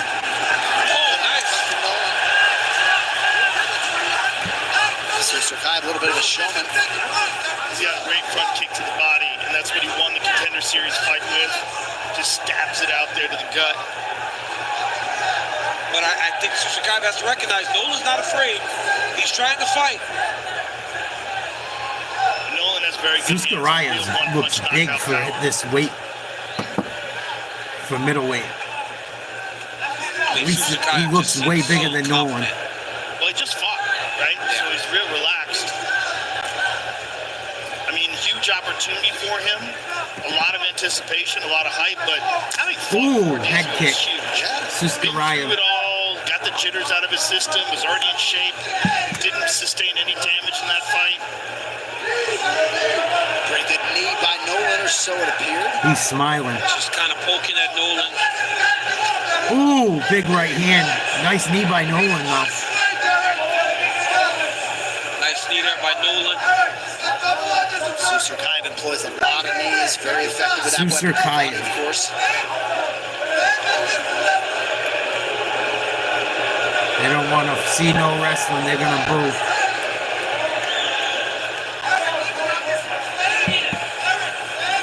Bunch of casuals.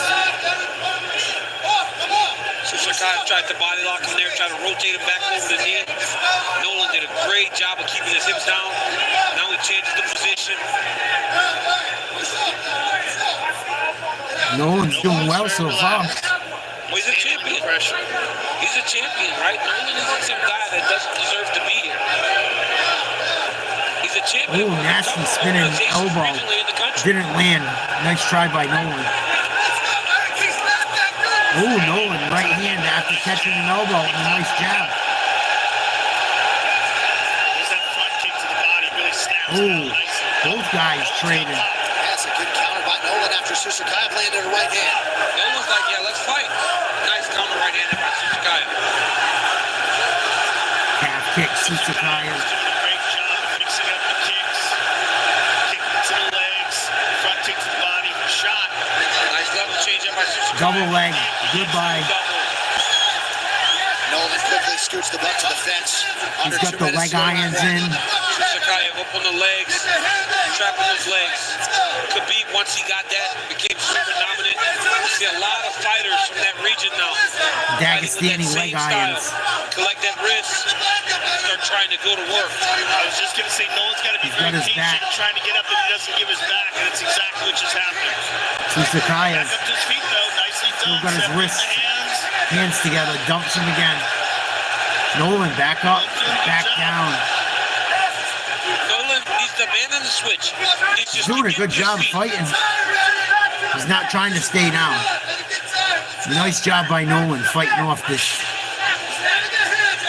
Oh, he got dumped again. He's getting mauled. Honestly, Susarov is using energy here, though, Joe. Yes. Every time he has to lift him, every time he has to return him, he burns a little more energy. Yep. Yep, and then he just let it go. But he had 3 takedowns in 1 round. Nice right hand by Nolan. Oh, Eric Nolan cracked him. Good jab by Nolan. Spinning back fist, Nolan. By Susarov. Eric Nolan is here to win. Yeah, he's not here to just show up. Oh, there's that front Ooh, kick. front kick to the body. That hurt Nolan. Nice knee, Susarov. You know, what's impressive about Susarov is his patience. To say he's so young in his career. Only 9 fights, UFC debut, and he just seems big so knee. calm in there. He was Susarov. playing football only, transition MMA in 2018, pro debut 2019. Oh, Wizza. By Nolan. Nice Wizza. Right hand by Nolan. When Nolan gets up, man, he let Ooh, head kick, Susarov.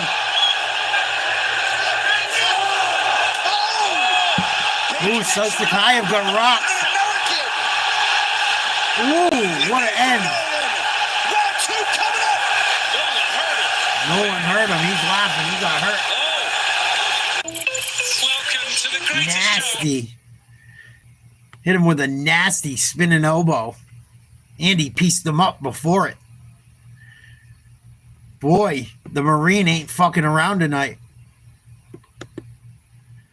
Eric Nolan is not afraid of this kid at all. Wow.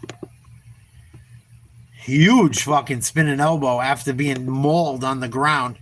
Taken down. Not a ton of damage, but was taken down.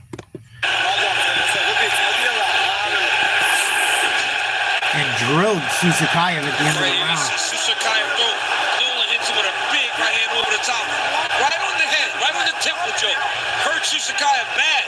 Susarov goes between rounds and sits on the ground. Boom! Big right hand by Nolan. Spinning elbow. Hey, this dude's a Marine. He ain't afraid, Joe. He's not afraid at all, and he's got power. Legit one-punch knockout power. Susarov was in real trouble. Susarov laughs, but that shit didn't look too fun. He looked pretty wobbled. Well, this past Tuesday, many of you saw that man, Susarov, on Dana White's Contender Series. That was the premiere, and it continues its 10-week run this Tuesday live on ESPN Plus at 8 p.m. Eastern. You can even just tell from the Ooh, front kick, Susarov. That hurt Nolan. And it's, body shot by Nolan. Nolan's the one smiling. Oh, he hurt his leg again. It was a leg kick. Look at this. Oh. I think that was a mistake. Yep. Instead of trying to get back up to his feet and try to duck under for a leg lock. Well, I don't know if he wants to get up now, Joe, with those slaps.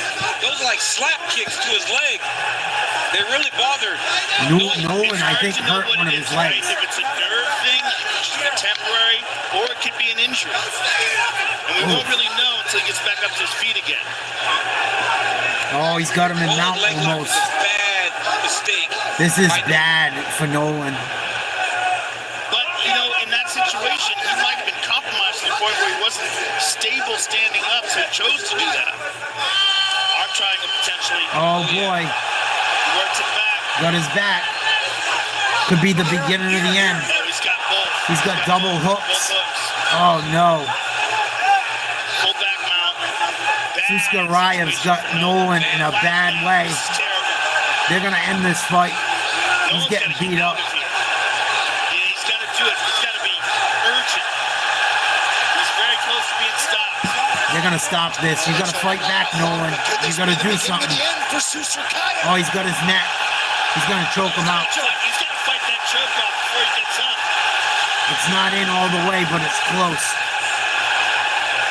Nolan's got 3 minutes in a bad spot. Tapped out. Right on the 3-minute mark, still undefeated. Welcome to the UFC, Susarov. Kid's tough. Both of them are. But Susarov's a motherfucker. Out the other side, You can tell. for Baisangor Hunter Susarov. He likes the pain.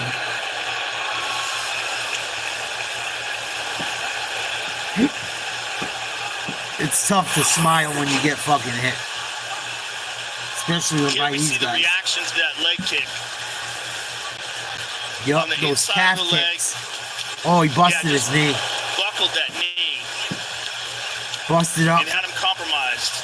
But look how he grabs his Yup, leg after. he fucked his knee up. That's very unusual for a guy to such a tell to give up that you were injured. And here's the final submission.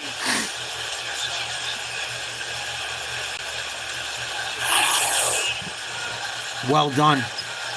All right, plenty more on this one coming up. We're back in 30 seconds after this word from DraftKings Sportsbook. Impressive. From the bow and arrow and billionaire strut to a style-bending dance and T-City execution. Impressive victory. Good fight. They came out fucking swinging. I ain't mad at Eric Nolan. He tried his ass off. He got hit with them inside calf kicks. And the second one, really, they both hurt him, but the second one, he went right to the back. I think, like Rogan said, he was definitely compromised. We got the main card starting any second. Main card getting ready to kick off. This was the last fight of the prelims. Susarov knocks Eric Nolan out by submission. First fight of the main card, Tim Elliott versus Kai Asakura. Should be a really good fight. Asakura is dangerous. Elliott's nasty too, but... And still undefeated Baisangor Hunter Susarov.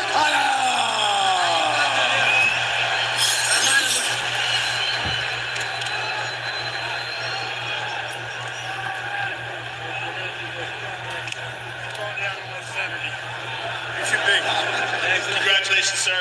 I'm here with the winner, Baisangor Susarov. What a week you've had. Tuesday, you win on Dana White's Contender Series. 4 days later, you make your debut on ESPN in the UFC. How wild has this week been for you? Ну и неделя у вас получилась у тебя. 4 дня назад ты выиграл на контенте. И только сейчас, 4 дня спустя, ты выигрываешь опять. Какое у тебя сейчас чувство? No problem. September 12, Dana, I'm ready. If you want, I can fight one more time today. Let's go! Hey, Chicago! You have an amazing opportunity here now in the UFC. You're undefeated. You just won. Give us your thoughts on if any opponents you have in mind to face next. У тебя прекрасное начало карьеры. Что бы ты хотел с фанатами, какими чувствами сейчас поделиться? I'm so happy. Woo! I want to say one thing. Dana, you said my name is hard for you. Chicago, let's help him. 1, 2, 3. Buy some good. Buy some good. Buy some good. Now you know, Dana. Well, congratulations, sir. We look forward to seeing you again. Congratulations. Noch çiçeği. Allah Resulü. Allahu Akbar. Baisangur Susarov, ladies and Jesus gentlemen. Christ, So motherfucker. Baisangur Susarov on Tuesday night fought and won on Dana White's Contender Series. So on Monday, successfully made weight, then flew to Chicago, made weight again, dealt with the adversity from Nolan, and gets another big win, man. Well, that's the beauty in it, right? He went out there on Tuesday, got it done, was very clean in the fights. Tonight, he comes in and gets hurt.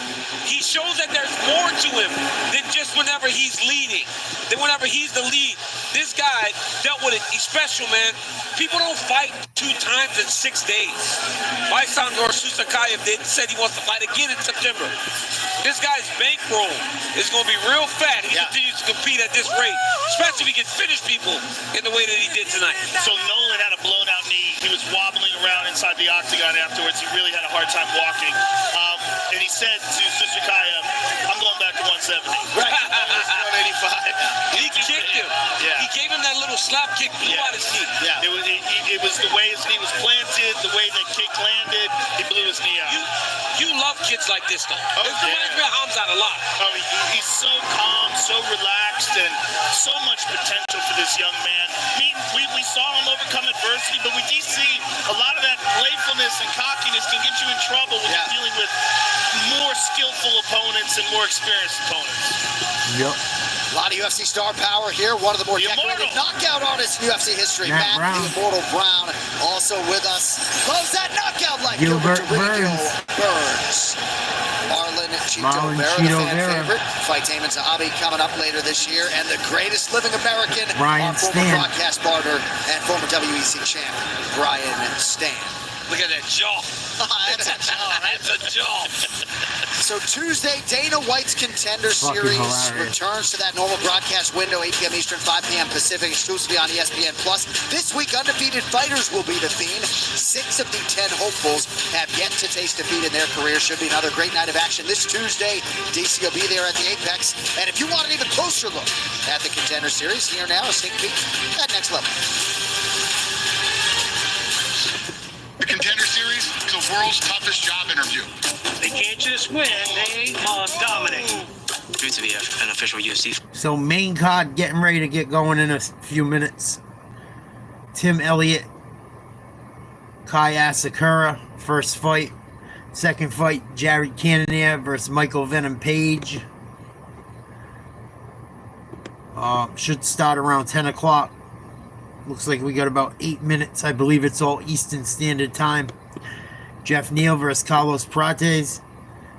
Lerone Murphy versus Aaron Pico, who's a huge prospect coming into the UFC trying to win a belt from another organization. And then, of course, final fight of the night, Dricus du Plessis versus Khamzat Chimaev. Hope everyone's having a good night. Had some pretty good fights already. Almost every fight was a submission or a knockout. Or damn close to it.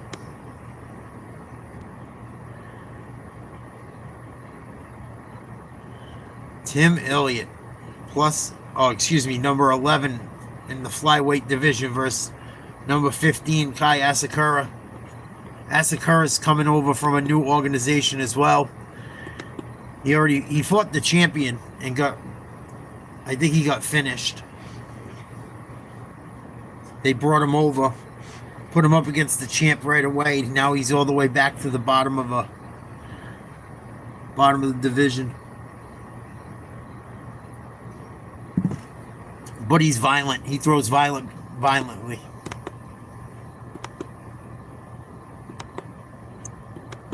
And Aaron Pico is supposed to be like that as well. Really love to knock people out. This is In Aaron's Aaron hometown Pico. of Los Angeles, Pico is more than a name. It's part of the city's DNA. There's a lot of streets named after our last name, like Pico Boulevard or Pico Street. A city called Pico Rivera as well.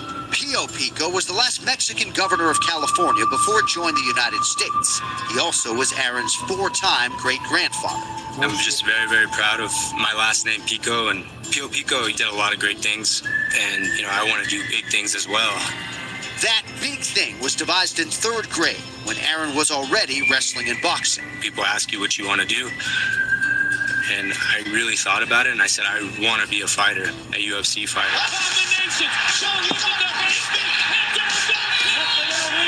I remember watching it on television and saying, man, these guys are doing everything. They're wrestling, they're boxing, and I was like, damn, I can be a really, really good fighter. Chuck and Tito brought the chaos that Aaron loved, but George St. Pierre and his coach in Albuquerque brought the blueprint Pico wanted to follow. I told my brother we need to figure out how we go meet with Coach Greg Jackson. A week later, I was on a flight to Albuquerque, and when I got done with the meeting, I called back home and I said, hey, Mom and Dad, I'm not coming back home. There certainly is an it factor to becoming a world champion, and I've been lucky enough to train several of them. You might see his wrestling pedigree and say, okay, he's a wrestler. But then you've got to look at his boxing pedigree and say, oh, no, he's also a great boxer as well. I'm dangerous everywhere. I mean, I can wrestle, I can strike, and I'm going to be a huge problem for everybody. As he enters the UFC, Pico has already racked up national titles in wrestling, championships in boxing, and delivered some of the most electrifying fights in MMA. But to be honest with you, I feel like I haven't accomplished anything because I'm not a world champion yet. Putting on great fights is awesome. But for me, I didn't set out on this journey to just have great fights. I set out on this journey to have a gold belt wrapped around my waist. And as Aaron Pico zeroes in on his dream that dates to 3rd grade, this ancestor to Californian royalty has his sights set on a new throne.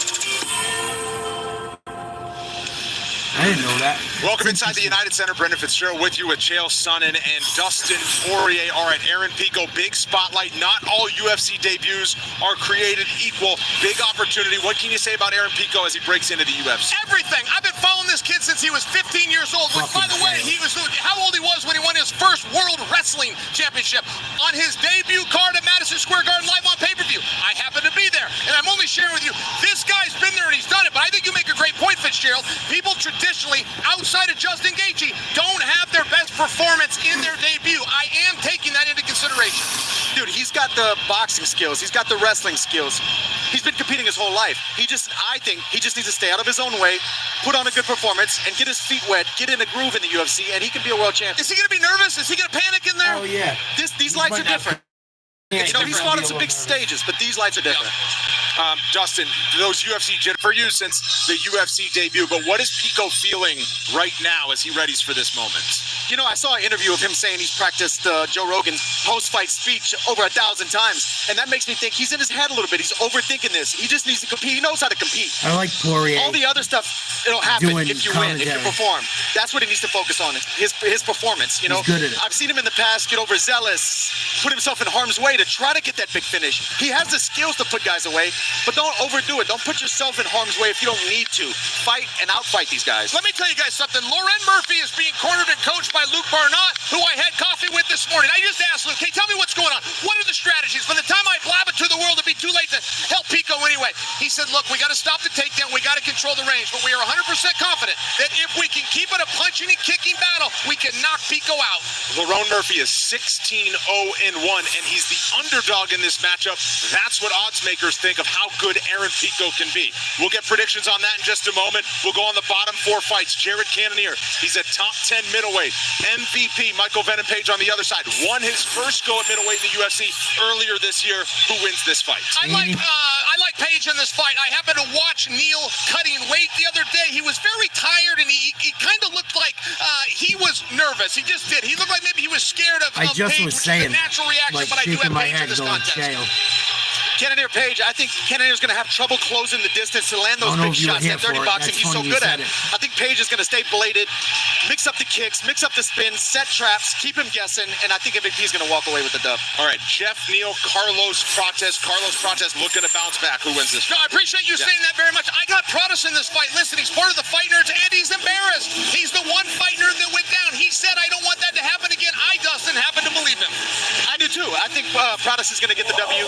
Neal's very dangerous, very explosive, can end the fight at any time with his knees, with his punches. But Prates wants to get back in the win column. He's going to use his distance, use his length, and he has the stardom with him. The fans are going to cheer him on. They want to see him win, and I think he's going to ride that in. Aaron Pico, we just spoke about him against Lerone Murphy. Who wins the fight? Oh, I think it's going to be a really great battle. I do feel that Pico, if he can go out and get the takedown, which sometimes he's stubborn, sometimes he leaves his wrestler behind him, but if he brings the takedown, Aaron Pico will live with the victory. I'm going the underdog. I'm going Murphy on this one. You know, he's passed the test of big punchers before. He's fought Barboza. He's fought Josh Emmett. Those are 2 of the biggest strikers in the division. True. This is Aaron's debut. He's going to have a little bit of cold times, a little bit of overzealous times like I was talking about before, and I think Murphy's weathered that before. So main event, Dricus du Plessis defending his belt for the 3rd time. He's 23-2. He's unbeaten in the UFC. Chimaev is undefeated. Who walks out the middleweight champion? I got a concern. I like DDP. I got a problem with Chimaev, which is he came in 2 pounds underweight. That's a very unprofessional thing to do. I got to go DDP. I think it's going to go into the later rounds. Chimaev's going to slow down. DDP is going to find a path to victory, stoppage, or big decision, but I think he's going to stop him later. Dricus du Plessis has proven people wrong before. He's an even bigger underdog tonight than he was against Israel Adesanya, because he wasn't getting the belt in the first place. SportsCenter is next on ESPN. Head to ESPN Plus pay-per-view. UFC 319 starts now. Here we go. Welcome to the greatest show on earth. Welcome to the greatest show on earth. Welcome to the greatest show on earth. Welcome to the greatest show on earth. Welcome to the greatest show on earth. Shit's buffering.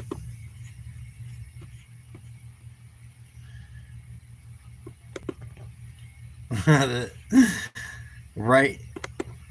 Ding, ding.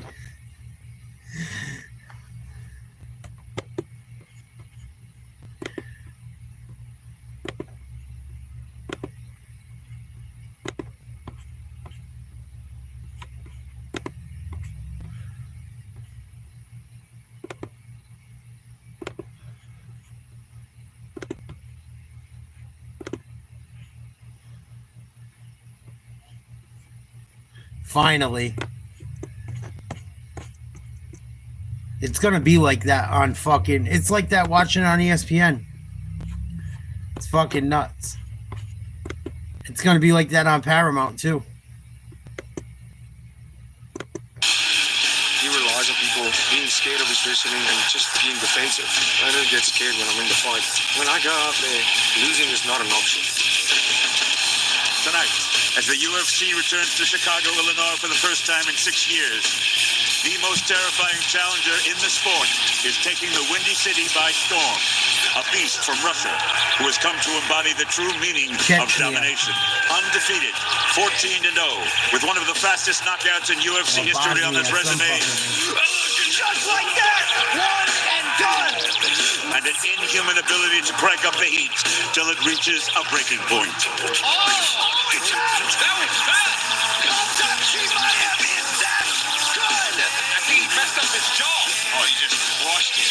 Nobody can stop me.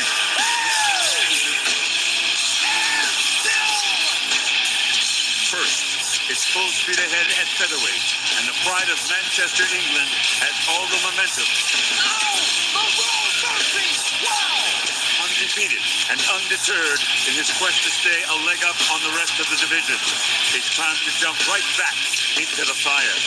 Standing in his way, a force of nature who is making his long-awaited UFC debut, decorated as a world-class wrestler, nasty with his hands, and hungry to show the world that he's here to overpower the field.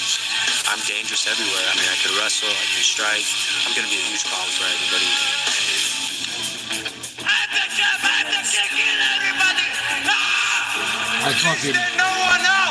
I want Khamzat to win.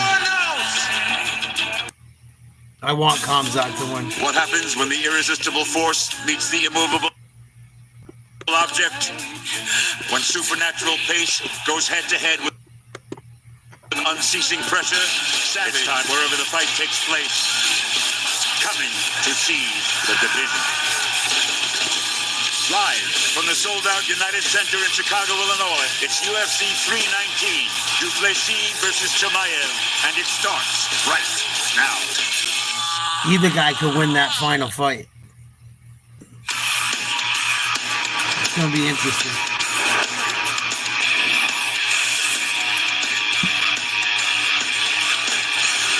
Dateline Chicago, and not since 2019 have we been able to say that.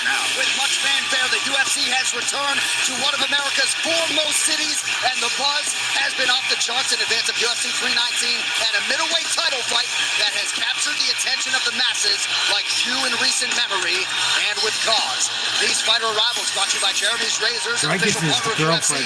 Don't tame the beast, just shave it. Safe to say, Dricus du Plessis looks the part of champion. He has carried himself with a definite edge and greatness since becoming the Hunted. He has elevated his game and his mindset, and perhaps he will need all of that and then some. Tonight he's the betting underdog against that man, a real force of nature. Chechny's Khamzat. There he is. This is the guy I want to win. The violence in MMA wrestling is beyond compare, and if he can get it all going tonight, his ultimate goal will have been realized. Live from United Center here in Chicago, Illinois, USA. This is UFC 319, Du Plessis versus Chimaev. Presented by Crypto.com, the world's leading cryptocurrency platform. And by DraftKings Sportsbook, the official sportsbook of UFC. The crowd is yours. Closed captioning is available for tonight's broadcast. It's brought to you by Jeremy's Razors, an official partner of UFC. Don't tame the beast, just shave it. And if you would like to watch UFC 319 in Spanish, that option is available on ESPN Plus as well. I'm going to go take a leak, check on my mother. I'll be right back. Fans, of whom there are many, tonight is the night you have been waiting for. A payoff of sorts, win or lose. Dating to his UFC debut in 2020, this man has been an absolute force in the UFC. A lot of pundits and experts and fans have wondered aloud, does he have what it takes to be the best? Tonight, at long last, he gets the chance to prove it, and a decorated champion in South African Buffalo is there to greet him. My broadcast partners, Joe Rogan, Daniel Cormier. A lot of people call this the biggest fight of the year. Hard to argue otherwise. Well, it's one of those fights where no one knows what's going to happen. There's a lot of opinions, but there's no real definitive understanding of what's going to take place until these guys throw down. It's an amazing fight. It's an amazing fight stylistically, and it's an amazing fight because of the history of the UFC's middleweight division. And I think Khamzat is one of the most dangerous challengers we have ever seen fight the title. And I think that, Joe, is why it's so great. Because while everyone universally goes, Khamzat is just a man, but Dricus has time and time again proven that you cannot overlook him. That when people doubt him, it makes him stronger, better. If he wins tonight, he will now begin to be thought of in historical terms. Yeah. That will be 3 title defenses, 4 championship wins. Dricus du Plessis is not to be looked by. One of the best descriptions I heard about that matchup, 2 cats in a bag, and they're going to unleash them in the octagon here later. These fight odds are brought to you by DraftKings Sportsbook, The crown is yours. We talked a lot about this backstage, guys. Dricus du Plessis, as defending middleweight champion, is the biggest betting underdog in UFC middleweight history. Plus 210 or so, plus 170 you see there. No, plus 220 for Dricus du Plessis as the betting underdog here tonight. Yeah, it's kind of crazy, especially when you see what Dricus has been able to do. Dricus has silenced the doubters from the very beginning of his UFC career. The man is incredibly durable and driven and strong and capable of fighting a frenetic pace for 5 rounds. He never stops hitting the gas. He's got knockout power. He's got submission skills. He's got incredible endurance, and he finds a way to win, which might be the best quality that he possesses. Well, Joe Rogan, he is just an absolute winner. But when you talk about a guy that's won, talk about Boris, Chimaev. That's all he's done. He has not lost in the training room. He has not lost in the octagon. He doesn't lose situations whenever he's fighting and training. The guy has amazing wrestling. He goes between wrestling and striking better than anyone. He can make some of the best fighters in the world look absolutely ordinary. Some of the performances this young man has been truly amazing. And it feels like it's been a long time coming. Tonight he gets an opportunity to become a champion. There has been so much intensity on this matchup, not just between combatants, but with this fan base. A lot of mutual respect. But in terms of straight MMA chaos, we can't do a whole lot better than this matchup tonight. I've been waiting to say it all week. Thanks for being with us. The main card for UFC 319 starts now. UFC 319, du Plessis versus Chimaev is brought to you by Bud Light, the official American beer sponsor of UFC. By DraftKings Sportsbook. Right now, new customers can bet $5 and get $200 in bonus bets instantly. Download the app now and use code UFC when you sign up. By New Amsterdam Vodka. 5 times distilled and 3 times filtered, New Amsterdam is in your corner with award-winning vodka. And UFC 319 is fueled by Monster Energy. Unleash the beast. At Total Wireless, we got your back every day. Just look at the facts. We run on America's most reliable 5G network for as low as $25 a month. They don't. And we'll give you a free Samsung A35 when you switch to any of our phone plans. Get the facts and switch to Total Wireless. Look who's here. Let me know when you need me to take over, since I'm a professional now. A professional comedian if you think I'm going to let you take over for me. Connie Supanusin phone. Bobby Hill? Sorry we fell out of touch. Kind of dropped off social media. I did too. Now I advocate positive body. Why aren't you jumping high? I'm just out of shape. Hashtag fit.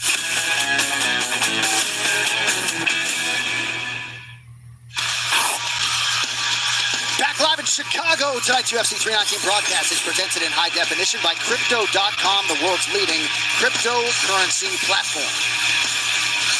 All right, these flyweight rankings are presented by V-Change. Be better, earn rewards for sustainable choices.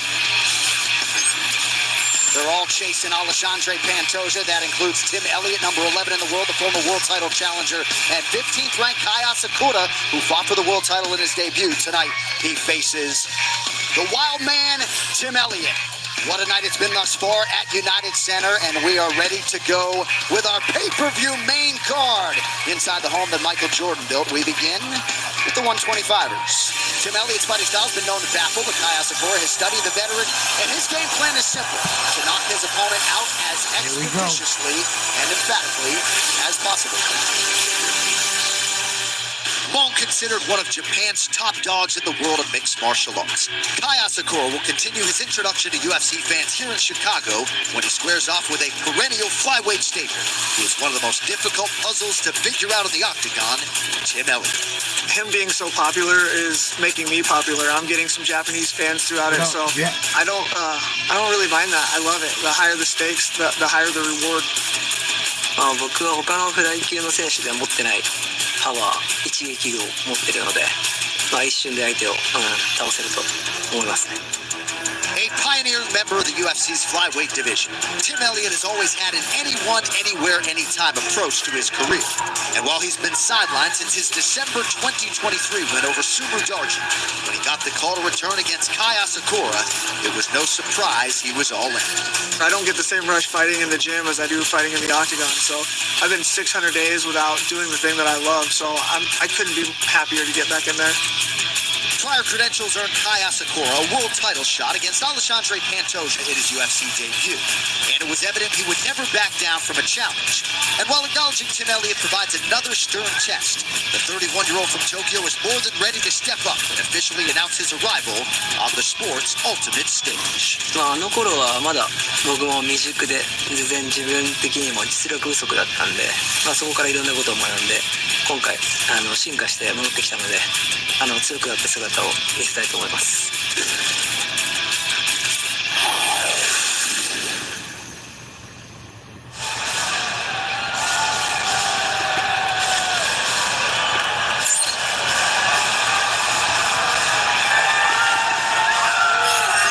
Tonight's fighter walkouts are brought to you by Total Wireless, the official wireless provider of UFC, in your corner with unlimited data that won't slow you down.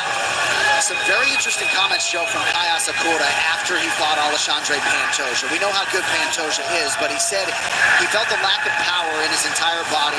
He said he seriously started over from square one, placed everything to the side, and started raising his skill level, and he brings a lot of renewed confidence back into the octagon for his second start tonight. Well, he jumped from a skyscraper into the deepest end of the pool, facing one of the very best flyweights of all time in his UFC debut. A man who I think is one of the best pound-for-pound fighters on planet Earth in Alexandre Pantoja. It was a wake-up call. There's a big difference between the level of skill that he was facing in Japan. That's true. That's very true.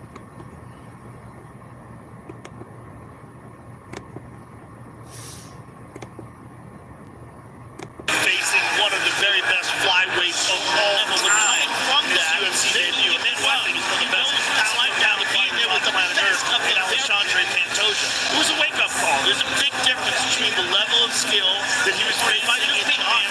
He's like, I'm not there yet. I'm not ready. I need to rebuild, and I need to really go at this too intensive. What was wrong? Building off of it and getting better. Because guess what? It won't take much to really introduce him to the fans in the way that he wants to. But you're right, man. This was the hardest debut I think anybody's ever had. They talk about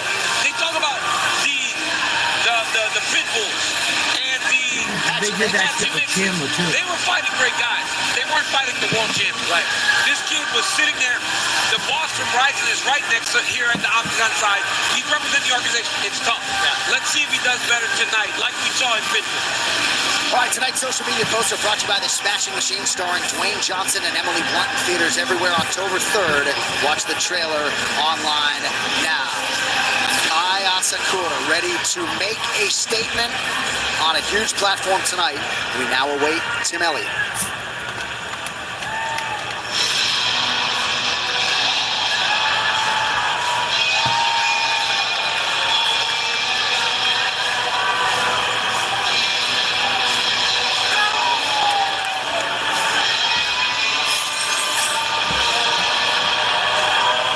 Here's Tim Elliott making the walk for his 21st UFC appearance, made his UFC debut all the way back in 2012 against John Dodson. A lot of memorable moments, DC, of course, fighting Demetrius Johnson tooth and nail back in 2016 for the title. Knocked out Jens over the Hall of Famer back in 2011, and we'll see what Tim Elliott has left here at 38. Well, Tim Elliott has taken a different approach to training. He said he would surround himself with all these young guys. It felt like he needed to do exactly what they were doing. He said, but as he's aged, since he's come back from this injury, he's gotten much smarter. He goes, I don't kill myself in the gym anymore. I prepare and make sure that I save everything for the octagon. Now, one thing Tim said that was very interesting. He goes, I am at a point in my life now where I can make a living for me and my daughter. He said, my daughter's lived a fight life. He said, when I got custody of my kids, I made a choice. Fighting was going to be for us. Him and his daughter. His girl left him for one of his teammates. Fucked up. His old lady fucked around with him, his teammate, one of his best friends, the day they got married. He just got custody of his daughter. Fucked up. 9 years removed from fighting for the title Look up against Tim Demetrius Elliott's Mighty Mouse story. It's Johnson. horrible. He gets this His girl high-profile fucking fight on the main card and pay-per-view with a huge middleweight. Imagine that. The day you're getting married, she's fucking around with your friend. Your teammate. That's the worst part. His teammate. 8 years of age, 9 years removed from fighting for the title against Demetrius Mighty Mouse Johnson. He gets this high-profile fight on the main card and pay-per-view with a huge middleweight title in the background. All right, these insights are brought to you by UFC Insights Engine, built with IBM Watson X. Tim Elliott has landed at least one takedown in 11 straight fights, tied for second longest active streak in the UFC. It's a great number Ricky Simone and Mateusz Gamrot, and trails Valentina Shevchenko, who has 13. It's a great number right there. We'll see if Elliott can add to his total here tonight. Right, Taylor, the underdog tonight is 38. Asakura out of Japan is 31. The underdog tonight is 38. Kai Asakura out of Japan is 31. Asakura 1 inch taller. We will have a 3.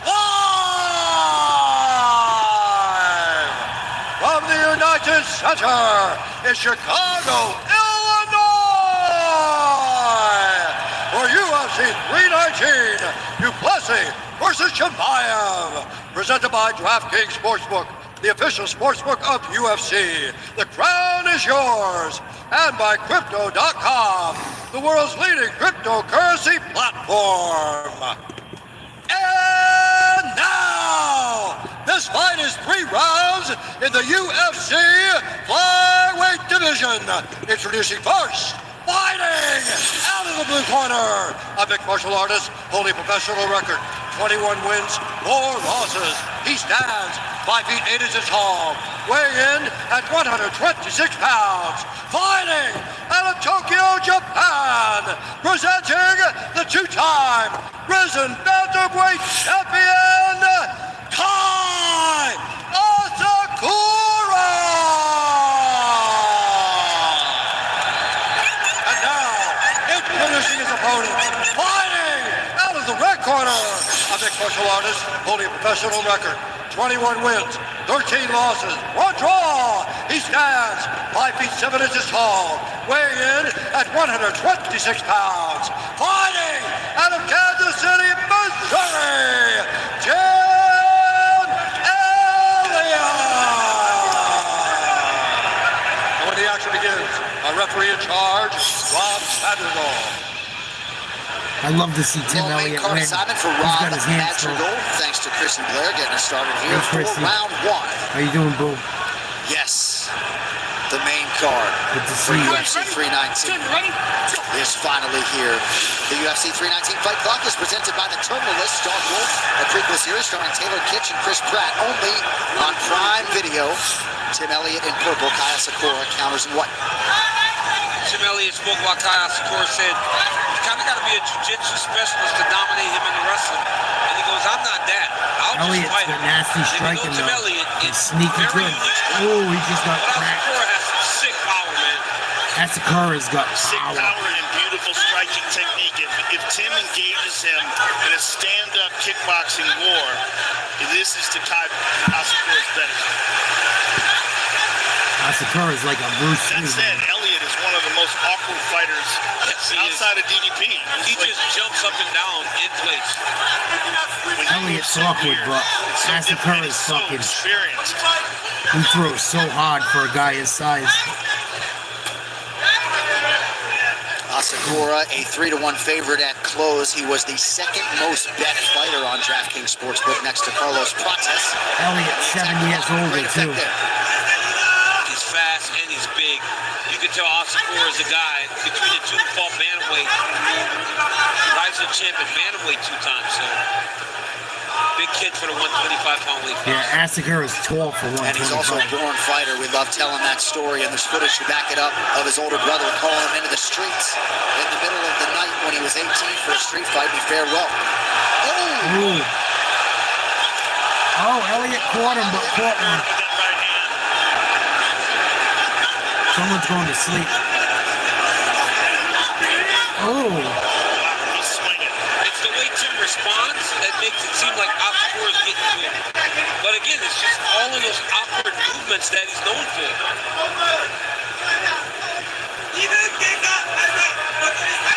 Tim Elliott's so awkward. Asakura's winning this round, though. As usual, Elliott had a great energy with him in our fighter meeting. Had a huge beard for the media. Was gone when he showed up with us a day later. Yeah, that was funny.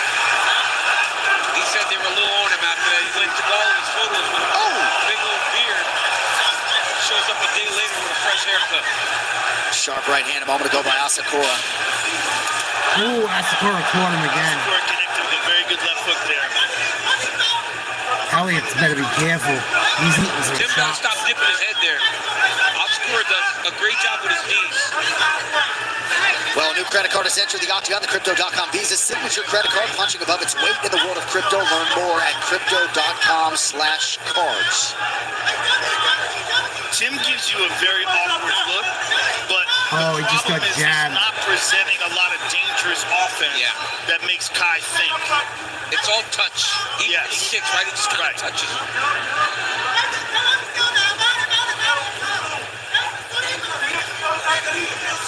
Oh. And Kai's trying to knock him out.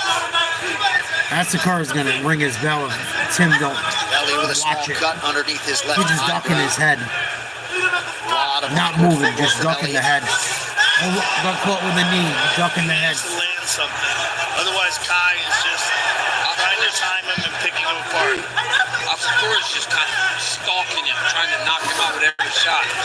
But Asakura would probably benefit Joe from maybe fainting because Tim keeps dipping his head and throwing some kicks. Every time he fully commits. Oh, nice right hand. Check right. Yes, Elliott. it was.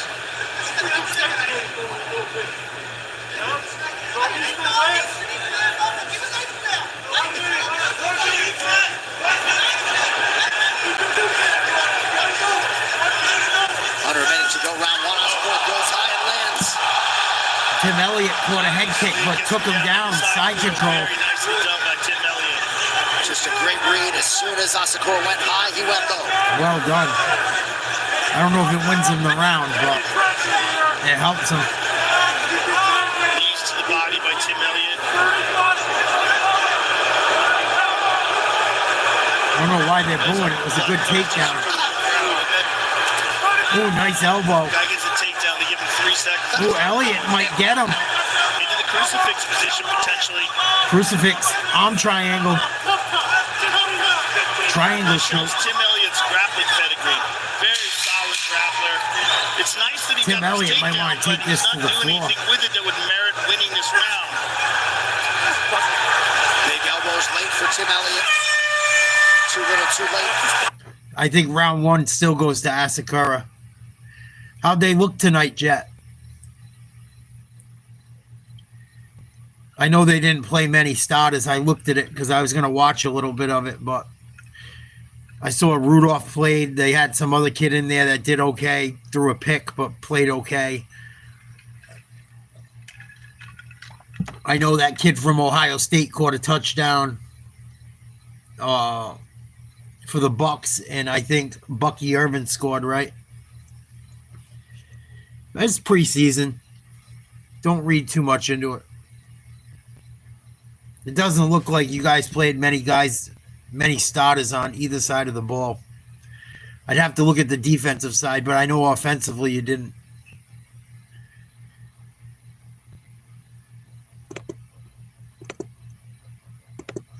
Two is brought to you by Monaco, the official canned cocktail of UFC. Buccaneers are good, dude.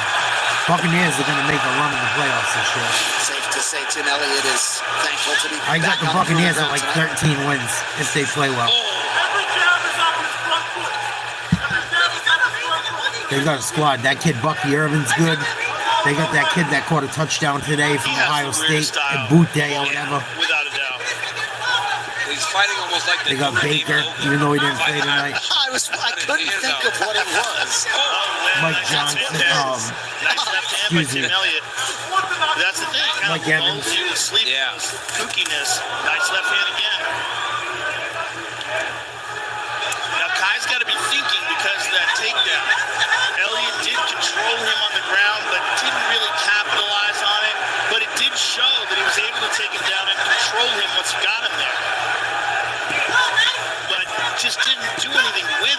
to merit winning the round. Yeah. Nice low kick by Kai. Well, he caught a high kick from Asakura. Yeah, I saw that. He had 72 yards. I don't know if Asakura is going to be willing to do another one. Harmon played pretty well. Yeah, it landed. Yeah, it landed on his neck, and he took him down with it. Which is, you know, generally when you're throwing high kicks, it's hard to take a guy down. Oh, nice left hand by Tim. So you're seeing a little more hesitancy now. It's like they ran the ball a little bit better, too. I'm worried about the Steelers running game. Smashing Machine starring Dwayne Johnson and Emily Blunt. Theaters everywhere October 3rd. Running back and receiving game, I worry about them. And the quarterback thing, we'll see. How much does Dwayne Johnson look like Mark Kerr? In that movie, it's crazy. He did an amazing job. Yeah, he did an amazing job. Mark Kerr is with us tonight here in Chicago, the newly minted UFC Hall of Fame. There was another left hand by Tim that partially landed. Now, all of a sudden, Tim is on the attack. Completely different look of this fight after that takedown. Significant strike numbers are close for what that's worth. 26-22 for the Japanese fighter. It just looks different now, though. He doesn't look nearly as confident, and Tim is being more effective with all this awkward movement. He's landed some good shots. And he doesn't seem as willing to try to go knock him off. Right. In round one, he was doing everything big. But I think he's having trouble Asakura is throwing for the fences. Also, Tim has clipped him a few times. Yeah. Wild shots. Particularly that counter left.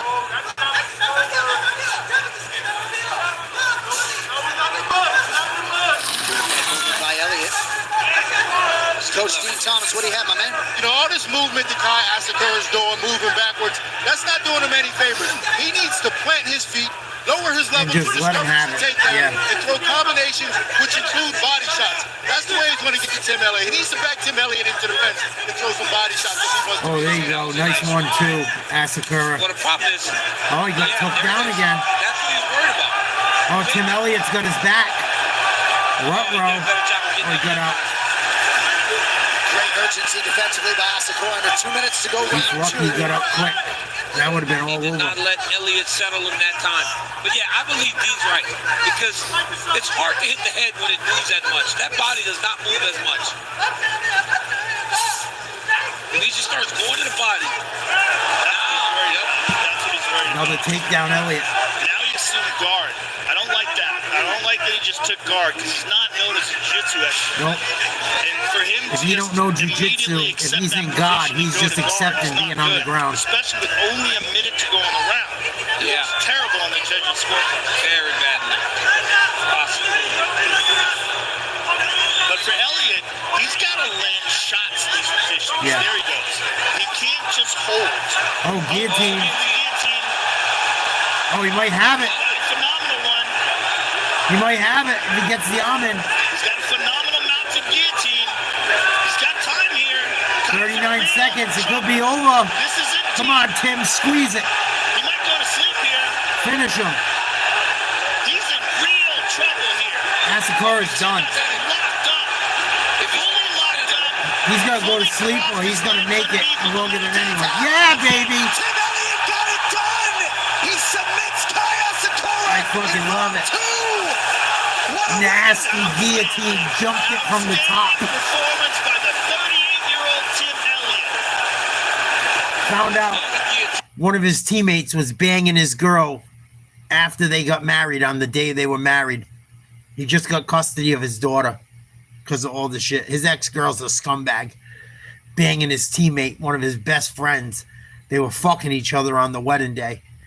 Tim Elliott found out about it recently and fucking divorced her and took his daughter. Huge win for the 38-year-old over a huge up-and-comer. Good for you, Tim Elliott. Official can cocktail of the UFC. 2 shots in every can. Right here you see Asakura trying to attack. I wanted him Tim to Elliott win was able so to get bad. the takedown, move himself into position, guillotine. Attempt. Reverse guillotine. Went right to the mount. Asakura's immediately in trouble. And then look at Tim just take his time. Nasty. Keep taking his time to fish his hands together. But look at him pressing down on the shoulder of Asakura. Then he gets a lock. and then Asakura taps. Asakura hung in there for a long time. Performance by Tim Elliott. What up, Bryce? It got better for him as the fight went on. And eventually, John, good for him. He found his position, got to the mountain. This one's for you, Tim Elliott. Nice reaction from Chris Brennan and Austin Ford. The guy's been through hell. For Tim Elliott here in Chicago. Well, big news, Vancouver. Tickets for the UFC Fight Night in October go on sale Friday, August 22nd at 10 a.m. Pacific on Ticketmaster.ca. Not going to want to miss this live event. UFC 7th jaunt to Van City, first since June of 2023. Jet, I got some tasty shit right now, boy. Whew, I got the shit that killed Elvis, bro. I gotta say, my buddy hit me with a batch the other day. Woo. Best I've had in quite a long time. No Diddy. And Emily Blunt in theaters everywhere October 3rd. Watch the trailer online now. Here's Buff. This is a groan from Rob someone that Patrick does called a both. stop to this contest at 4 minutes, 39 seconds of round It's number a 2. mix. It's a Declaring the hybrid, winner but it's by fucking. submission due to a guillotine choke, Tim Elliott.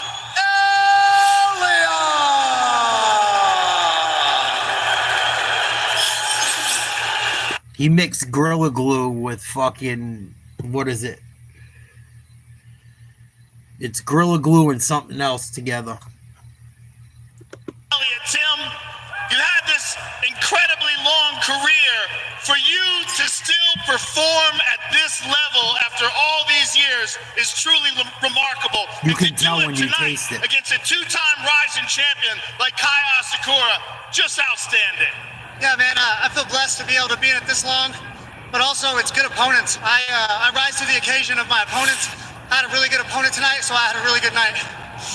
You had such an awkward style, you always have, and it seemed like once you secured that takedown in the first round, he was a little bit more reluctant to exchange. You were landing counter shots, and then of course, this beautiful guillotine that you finished him off with. If your only thing is going to be to knock me out by hitting me in the head, you're going to have a long night. I'm good at taking him in the face, but man, the most important thing is I'm having fun, and if I'm having fun, I'm dangerous. Well, you're not just having fun. Look at you, can't stop moving. You were jumping up and down the corner. Is this one of the best victories of your career? Man, it's not just the best victory. Every fight for me is the best. Even when I lose, I'm still winning. I get to do a job that I love. I get to work with people that I love. I get to spend so much time with my kid because of the UFC. And I'm just going to keep going. Right now man, I think I get a new contract now after this. So you might see another few years of Tim Elliott. Well, that is fantastic. I'm a giant fan. Congratulations, sir. Yeah, this is beautiful like, to watch you perform and win tonight. This is in Ladies the 30s. and gentlemen, Tim Elliott. And we hadn't seen Tim Elliott since 2023 when he submitted Sumu Darji with an arm triangle. That is a monumental win in a career full of them for Tim Elliott. Plus 900 it's on the fucking good. DraftKings payout if you have I love it by submission. They've had a couple big ones like that tonight. That's the truth. I'm trying to think what else is the other strain. Zach Brown, he of the Zach Brown Band, with us from fight number 1 tonight at UFC 319. Also with us, 8th ranked women's flyweight contender Tracy Cortez. Pardon my take, Big Cat BFT from Barstool Sports are with us, as is the former UFC light heavyweight champion, born in Chicago, Jamal Sweet Dreams Hill. All right, Locker Room Shots are brought to you by Thorne. Perform with Thorne, the official sports nutrition partner of UFC and Critical Business. This in the middleweight division, Jared Cannonier, usually scheduled for 5-minute rounds tonight as he makes his 20th UFC appearance. It is another highly consequential affair against a top-flight opponent, this time the otherworldly striker, Michael Venom Page. He says wherever he fights on the card, he's the main event, and most times, it's hard to argue otherwise. Tonight, he can vault right into title contention by taking out a former world title challenger on this massive stage. MVP, beat Cannonier, next from Chicago.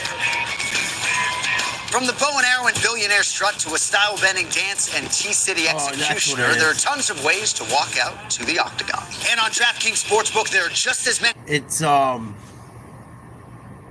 fuck. I just fucking had it.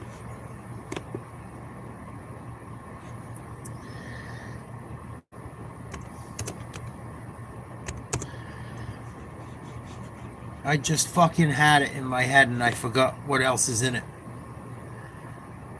Alright, Bri, be good. If you want, hang in there and listen to the fights with us. If you're interested. I'm trying to think of the other shit in this. It's fucking Gorilla Glue and something. Give me 1 second. I just had a brain fart.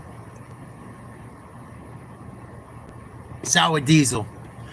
Gorilla Glue and Sour Diesel. This shit is off the fucking chain. I want to show you it.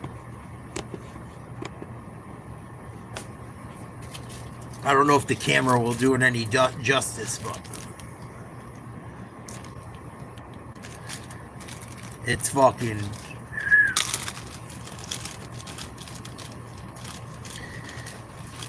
And I already took the big buds. Fuck.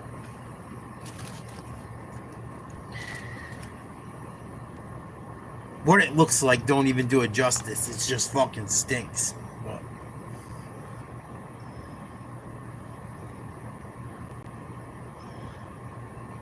oh, dude, this shit fucking was ridiculous. The camera's not gonna make it look good, but it fucking stinks. Yeah, he did Sour D's mixed with fucking Gorilla Glue. Supposedly.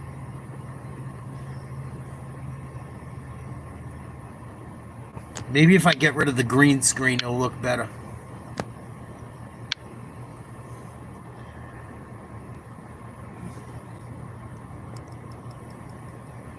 Yeah. My camera sucks, but this shit fucking stinks. Fucking stinky. Stinky, stinky. Wasn't that much either.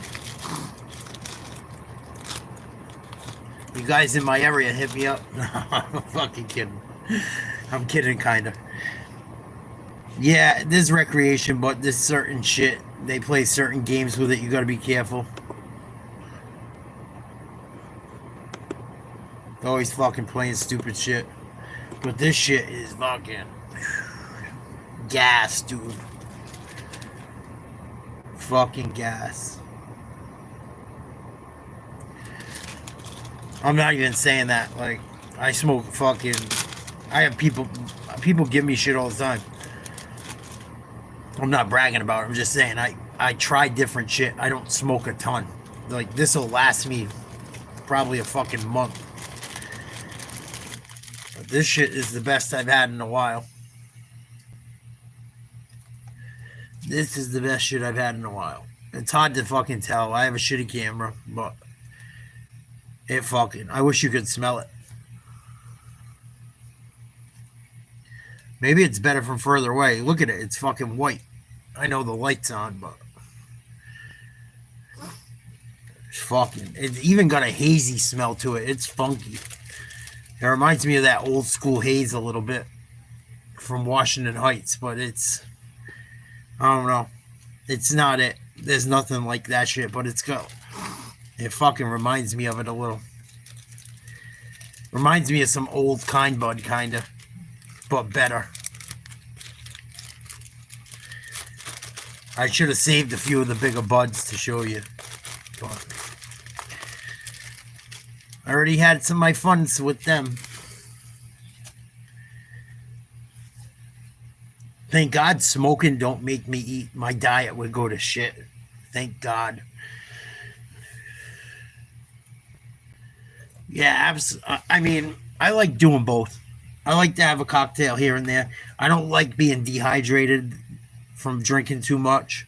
I don't like feeling run down from drinking too much. But I enjoy drinking too. I can't front. But I'm always a kind of... I'm more careful with drinking.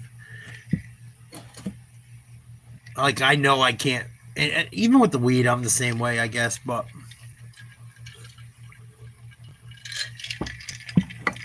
Fucking, I'm getting old. I gotta chill, kinda. Sometimes I think I gotta fucking chill out. I'm getting too old.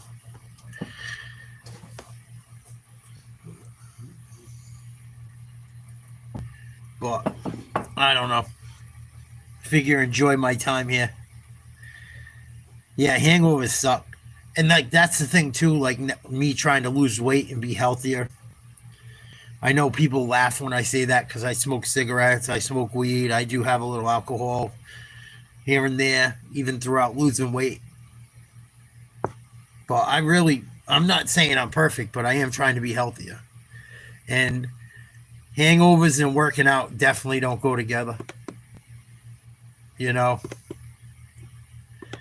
So I've really tried to watch it. Even when I have a couple, it's like 1 or 2. Enough.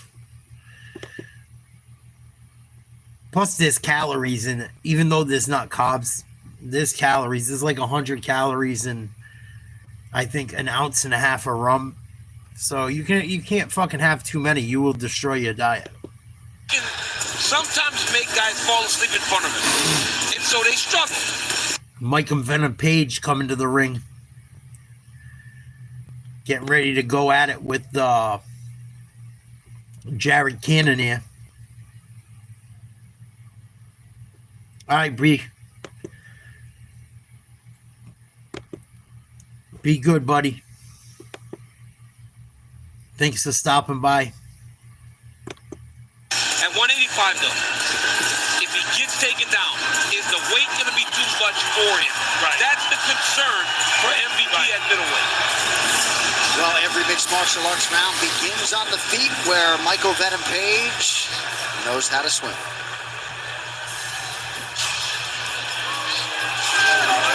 This is an interesting fight.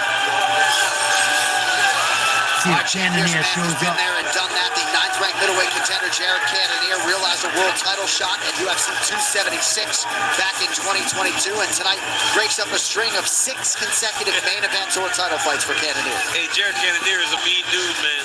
Big, strong. You look at that. Imagine walking down the street running into Jared Cannonier. Jared Cannonier looked like he wants to take your head off. I think he's the only guy in UFC history to have KOs in 3 different classes. He's knocked out heavyweights, light heavyweights. I wouldn't want to run into Jared Cannonier in a dark alley. He's a scary looking motherfucker. Last fight against Gregory Rodriguez. Because against Gregory Rodriguez, he was having trouble early. And he can but fight his cardio, so many different his weights. pressure, his experience, ultimately he broke Rodriguez down. And Even though he's under 6 feet. And he did it at 40 years old. At 40 years old. But I mean, come on, man. Look at it, man. Look at his body. Look at it. This dude is shredded. Jared Cannonier is a monster. Yeah. And Jared Cannonier, last week I heard him cornering. His wrestling advice tells me that he's so well-rounded and he understands it so well that that'll be the game plan tonight. Don't be surprised if he tries to use his physicality to really impose himself on Michael Venom Page. We got 2 more fights, I think, and then the main event. Conor McGregor was the only other fighter to win by KO in 3 different weight classes: featherweight, lightweight, and welterweight. 4 fights the rest Jared of them. Cannonier is really a very unusual fighter in the durability and the endurance and cardio and the desire and discipline and focus that he still maintains at 40 years of age.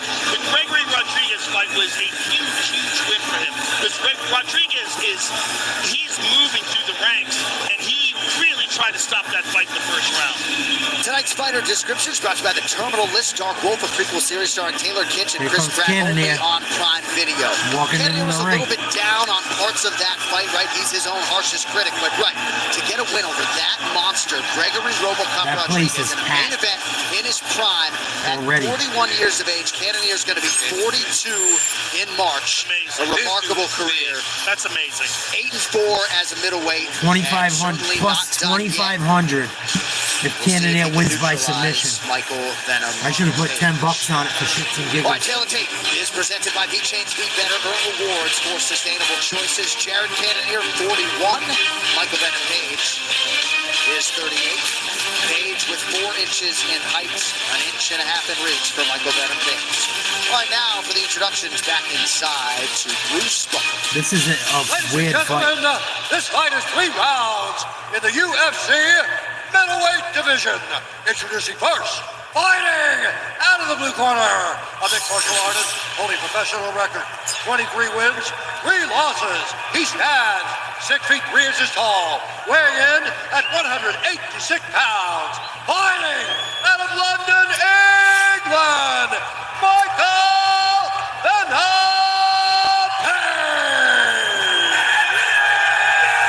And now, introducing his opponent, fighting out of the red corner, a mixed martial artist, holding professional record, 18 wins, 8 losses. He stands 5 feet 11 inches tall, weighing in at 186 pounds. Fighting out of Glendale, Arizona, presenting the number 9 ranked UFC middleweight contender in the world, Jared the Killer Gorilla Cannonier. When the action begins, a referee in charge, Mark Godinez. See if Cannonier tries to wrestle. Mark Goddard. Why are you laughing, champ? Because at 41, He when I usually went down, doesn't, I but couldn't he put my might want shorts to up high enough to hide my belly. If I looked like Jared Cannonier, I'd have fought till I was 45 years old. And Michael Venom Page, even though he's 6'3" and kind of skinny, he's fighting at 185 right now. He's got more weight than usual. He can get down to 170. And he's not the easiest guy to take down, even though he doesn't have a lot of ground defense or offense.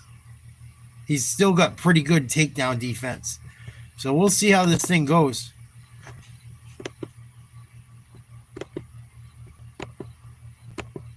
I mean, he just knows how to do it. If you ever watch karate point fighting, this is exactly how they all stand. Because it allows you That Conor McGregor type not stance. telegraph your movements. And I said to MVP, he actually brought it up himself. He goes, most people are like, why not leg kick him? His leg is just right there. He goes, try. He goes, I got an answer for it. Venom Page showboating. Because it seems like you could just leg kick him all day, right? Ooh, nice jab. Cannonier just missed the big right. Really, I think the only guy that ever stopped him. Well, because, I mean, the leg kick would seem to slow him down. Oakley Meta Performance AI glasses are here. Cannonier looks willing to stand with him. Cannonier has been in 6 straight main events. We talk about durability. But Venom Page looks a little apprehensive so far. Champion's mindset. Could be trying to time him. There it is. There it is. He's got a single. MVP's got doing a good job with the left underhook. He cannot allow Cannonier to get his hands locked. He's got a single. MVP did a good job of getting through his underhook, stopping that single leg attempt. Why are they booing? Short knee to the body by idiots. MVP. It's not like UFC fans are the worst. undersized for middleweight either. He was just enormous. Let the guys fight and boo every time they do anything. Besides, You know, this is swing. not a bad idea for Cannonier to take shots like this, because you know if he can get close enough to take a shot, he can get close enough to start trip. punching it. Nice That's trip what by he needs to do. Page. He needs to be able to close that distance. Back to the middle of the ring. Cannonier missed the big head kicks. Missed the 3-piece. The other thing about fighting Michael Venom Page is that you don't Page is so big. And if you're just swinging at nothing, after a while you're hesitant to pull the trigger. Well, that's the problem. Right? We saw Kevin Holland just get He's not thick, frustrated. but he's thick for a guy his height. Oh, he just one-shotted Cannonier. Down early from Michael Venom Page. And then he starts talking to you. He told him, calm down. You ready? We'll be all right. Man, I tell you, I would hate fighting a guy like this. Wow. Look at him. Look at him. He said, calm down. Well, that's part of the issue. Venom Page is putting on a show. He's just showing that. He's fighting though. He's such an entertainer. Look at this. He's dribbling while he's fighting, acting like he's dribbling a basketball. Go get him. Take your chances. One big punch he already landed. To deal with this guy, and even Shara Bullet, who is an elite kickboxer, struggled with it. Well, Shara Bullet just was watching him getting taken down, getting kicked, punched. Michael Venom Page is exciting. He's got an awkward karate style. There it is. Nice level change there by Cannonier. He's 6'3". One leg though. He keeps going to the double. 185 pounds. He's fucking Really good huge. job of defending. At the very least, He's like a John Jones, but not quite, without the But I wrestling. think you're so busy trying to keep him there that you're not worried about doing damage. And now look at MVP changing the position. And MVP is also exceedingly well coached. These coaches obsess over the details, and their guy Cannonier trying to get a takedown. That's an elite gym. Alex Dimitriadis to our right, chief in the corner for Michael Venom Page. But Venom Page is tall as fuck. At least this is better I can't believe he wants to fight at 170. Yeah. And he's not getting off any damage. He's not getting pieced up from the outside. And, you know, hats off to Ian Garrett, right? Put a game plan together to beat Venom Page. Nice defense. Cannonier couldn't sweep him in the tie clinch. Garrett's trying. Well, he's throwing him by, but he's not going to the next level. Right. Once he creates the angle, it's not going to be just a shove by and get him. You're going to have to go 2 moves to take MVP down. 15 seconds. Cannonier's going to do something. Throw something. Jared will at least take some of the spring away from MVP. Look at that. Big moment of round 1 belongs to Cannonier Michael just missed Venom Page. by this I much mean, his understanding of distance is just with a knockout shot. Good All right, first tonight's round. corner cam is powered by Prime Hydration, new flavor KSI Nightmare with only 20 calories. First round, I think, goes to Venom Page. He knocked him down, hit him with a good shot. Not a ton of action, a lot of feeling out. Randy, go. Hey, I want us to feint and go one big body. I want right hand of the body first, not the head, okay? And we'll find the hook upstairs. Feint, 1-3, let's get to the body on this. And his legs are open. We're kind of chilling a little too close when you can go. Just shoulder move, smoke screen and go look out the legs. On with your head still. Catch us with the jab. That's the whole round. Honestly. That's it. Right here you see Cannonier throwing an inside leg kick. Beautiful right hand by MVP. That was an even better right hand than I thought originally. I thought he was out balanced. That was MVP landing clean, right on the neck, knocked down Cannonier. Great first round by Michael Venom Page. All right, round 2 is brought to you by Monaco, the official can cocktail of UFC. 2 shots in every can. MVP's always smiling. We did ask him about smiling when he's cutting down to welterweight, and he says he really tries to stay upbeat. Certainly looks the part here at 85 in his second straight middleweight appearance.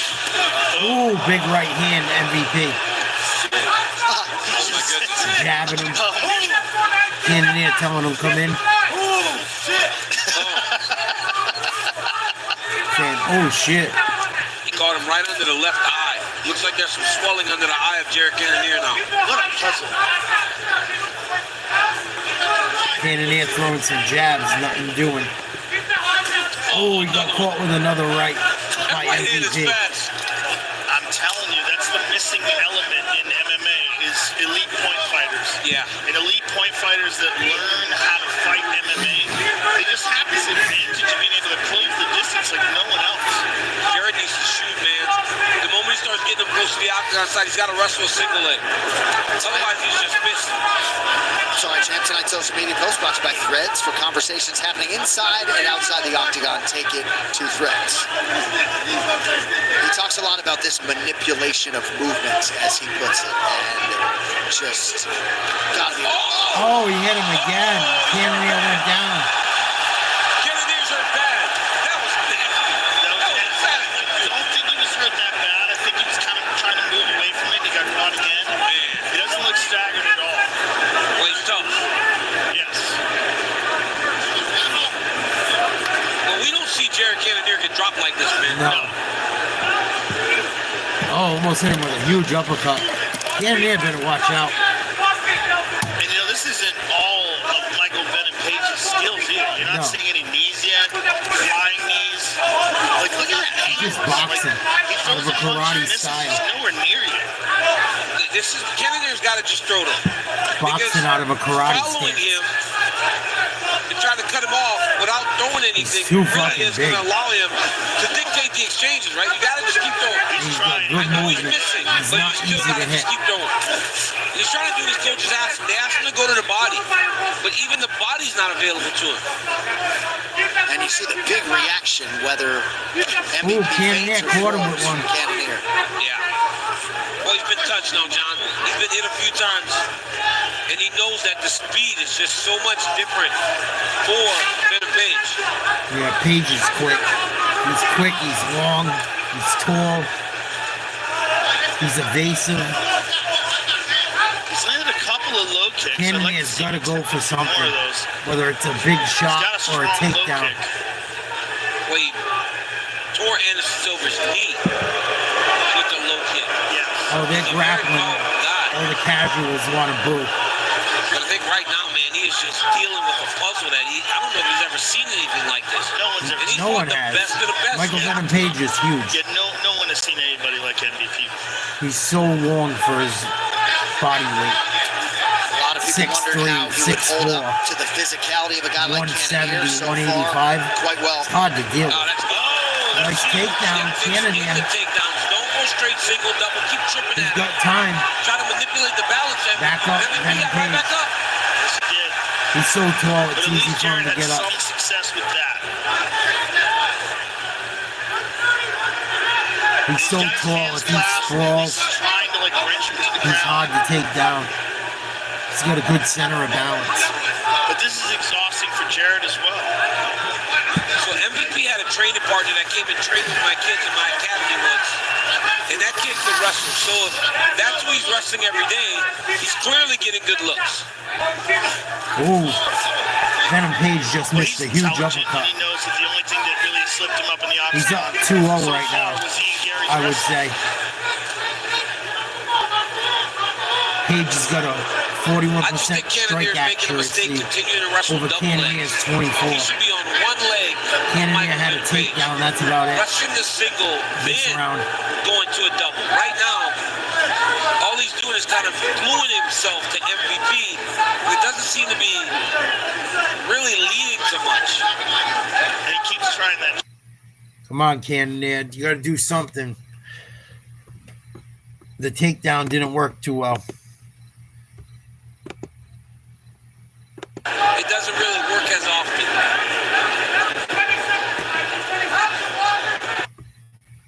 Remaining seconds of round two. Cannonier not getting a ton done here in the clinch. I'll tell you what, less experienced referees will separate them. Yes. All right, 10 minutes down, 5 or fewer to go. I got Page 2-0. How your arms? Listen, keep that height, that height up that's going to keep that distance. You won't want to come in, yeah? Big brush now, okay? The beginning's Michael important. Venom Okay? Don't get Page pushed is on the cage, impressive. Alex. That's what he's looking for, yeah? He's impressive. That nice front hand going. It's all about boxing. He's not the easiest guy to take down, If you get a even though chance he's to not a break, wrestler. It's clinched now. Blitz elbow's not a big deal, yeah? He's tall, he's you got can't big get down on the wall, reach, he's not going to get down the middle. long You stay reach. low after the shot. You bitch. He towers over Jared Cannonier. That right Cannonier is hand, like and 6 the foot, speed in which he 5'11". lands that right hand of his own. There's the jab, a right hand behind it, and he kind of just pushed him backwards. But he's just such a puzzle, and Jared does not have the solutions right now. Nope. Lot of championship gold on the line. October 4 in Vegas. Magomed Ankalaev looking to turn back the former 2-division king Alex Pineda in a blockbuster light heavyweight title rematch. Co-main event, Rob Dwalishvili in defense of his bantamweight belt against Corey My Sandhagen. brother's UFC 320 live from Vegas Saturday, October 4th. Here we go, round 3. Cannonier Third and and final round Michael here. Venom Jared Page. Cannonier in blue, Michael Venom Page in black. Ooh. MVP, leg kick. That might be the first kick Nice MVP jab, thrown all straight fight. right. It is. Yeah, I think, yeah. doing all that work with his hands. Oof. Cannonier's gonna take a chance. And MVP really has been more aggressive tonight than he normally is. He needs a So you knockout see he's trying to put more out there. or a submission. Oh, he caught him. That was better. Tonight's social media posts are brought to you by That was the the best Smashing Machine, Cannonier's starring Dwayne Johnson and Emily Blunt. Theaters everywhere, October 3rd. Watch the just trailer took a big online now. left. It looks to me like he's trying to take Jared out. Oh, shit. He's really swinging. Michael Venom Page Nicely missed. done by Jared Cannonier. This Now is a Cannonier's huge on moment top. for Jared. Massive. In the middle of the octagon. Cannonier. Got him flat on his back. It's right where he wants MVP him got right a now. little bit impatient, and now he finds himself stuck on his back. Well, MVP was getting kind of reckless. Yep. MVP might have just gave this right away. As I drop ice out of my mouth. Who has tremendous top pressure and nasty ground and pound. Is on top. And that's not his style. Is on top. MVP's that's not his style. He's calculated.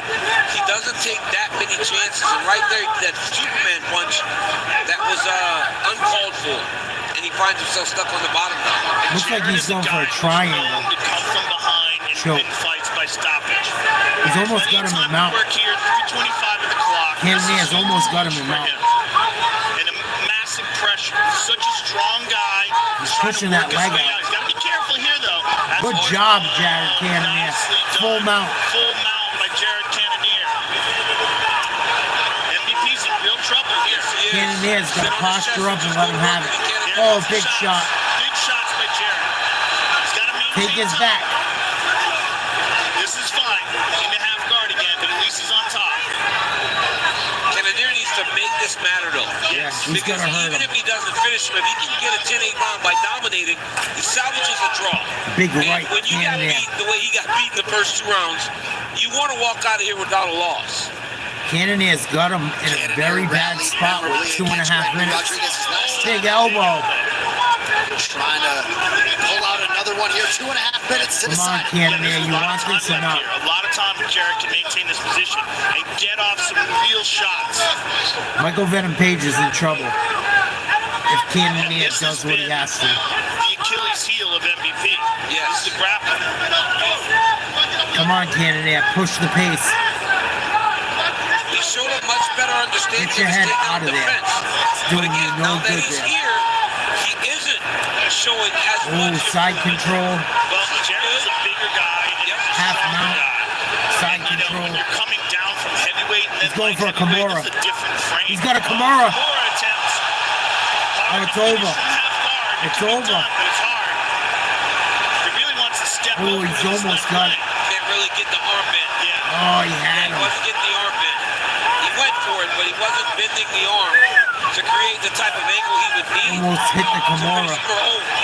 Oh, arm triangle. Triangle choke. Real possibility here. MVP's doing a good job. Page is in trouble. Securing that headed position, but yep, he's out. Cannonier's got his. Oh, he didn't hold it Jared's tight gonna enough. grab at the wrist with his other hand. At least he's trying to. Full mount, giving up the Great back. top control by Jared. Back to the guard. He's got to land some. He's got to land big shots here. This is what he should be doing right now. Cannonier Forget about the should have submissions. He's bended got a minute this. to go. Start blasting. Open up. And then Cannonier's going to look back at this and go, man, if I could have got a takedown in the first period, I know I could. Big shots, Cannonier. But he really only got the takedown because MVP got sloppy. Oh, big elbow. Very nice. That could be it. This could be a draw. This is a 10-8 round. MVP should be doing everything he can to Cannonier's get back up to destroying his him. feet. Don't just accept this position. Well, that's one of the issues, right? He's on his back, and he just makes sure he doesn't take damage. MVP's not even trying to get up. Final 30 seconds. Well, he's doing a fairly good job of that. He's not taking Trying to much damage. survive. Yep. Come on, Taking a couple Cannonier. big elbows, but for the most part, he's been safe. You need a big shot. Oh, you missed it. But he's just good defensively, even when he's on his back. He knows how to move his head out of the way of shots.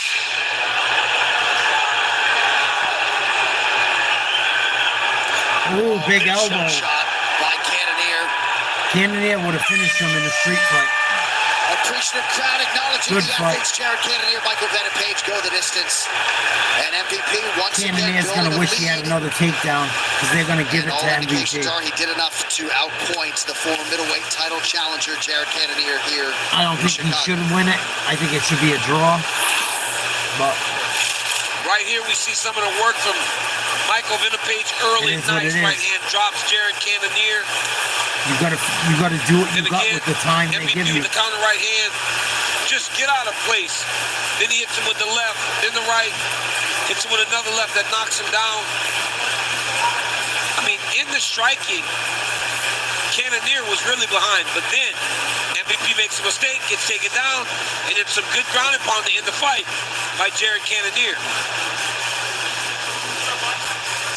I will peel back some numbers for you here. Tonight's Fighter Stats brought to you by Regenerate RX, the official performance telehealth partner of UFC. Visit regenerate.rx.com now for more information.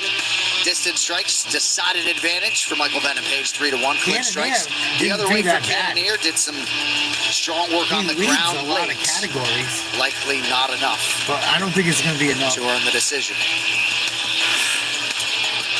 The unauthorized reproduction or distribution of this copyright work is illegal and punishable under law. A little pop every time Khamzat Chimaev is shown in house. Chimaev warming up. Please like, share, subscribe. Hope you guys are having a good weekend. Thanks for hanging out. Here we go. Decision of MVP versus Jared Cannonier. Third, watch the trailer online now. Here's Buff with the cards. Ladies and gentlemen, after 3 rounds, we go to the judges' cards for decision. All 3 judges score this contest 29-28 for the winner by unanimous decision, Michael That fight goes longer and it stays on the ground. Vinny Page is the corner. Cannonier fucked up. That's the story. That's how Jared Cannonier does. I never bet on him anymore. Every time I take in him, he fucks me. And when I bet against him, he fucks me. Congratulations, sir. You all right? Did you hurt your hand? No, I had blood. Oh, no worries. Michael Venom Page, you're one of the most elusive and difficult puzzles to solve inside the octagon. The way he It fights. seems like you were having your way in the first 2 rounds, but in the 3rd round, you just really opened up. Did you feel pressure to try to get a stoppage? Did you feel like you opened up too much?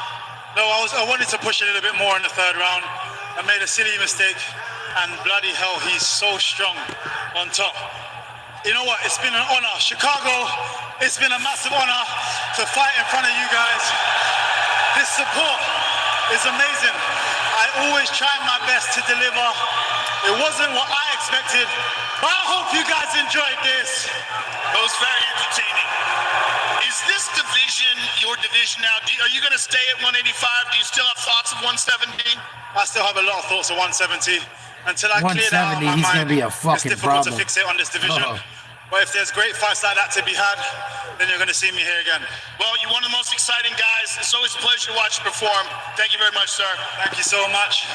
I love you guys. The one and only MVP. MVP, ladies and gentlemen. Michael Venom Page, 3M's fight interview was brought to you by Drip, the official water of UFC. So Orlando Bloom's in the house tonight. He's playing an ex-boxer whose obsession with redemption leads to dangerous weight-cutting regimens. He was actually telling us he did a 30-pound cut for the movie. Chimaev, 68% of people in our poll say we'll win tonight. Also with us tonight at UFC 319, that's a bad man, the undisputed UFC flyweight champion, the cannibal Alexandre Pantoja. Also with us tonight, Taylor Kitsch, Jakar, and LaMonica Garrett in the house. The Terminal List, Dark Wolf, starring and executive produced by Kitsch and co-created by best-selling author Jakar, premieres August 27th. Jeff Neal, number 11, welterweight, underdog, plus 180, versus Carlos Prates, number 12, favorite, welterweight bout. Coming up next, followed by Lerone Murphy versus Aaron Pico. Aaron Pico is supposed to be a stud. First fight in the UFC. Going up against number 6, Lerone Murphy. Rumor says the winner of this fights Volk. And then we still got the main event, Dricus du Plessis versus Khamzat Chimaev. Thank you guys for hanging out. Hope you're all having a good weekend.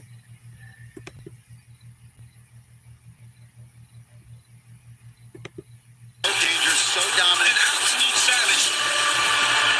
This guy's unstoppable. October 4th, Marab's fighting He just melts guys. Corey Sandhagen.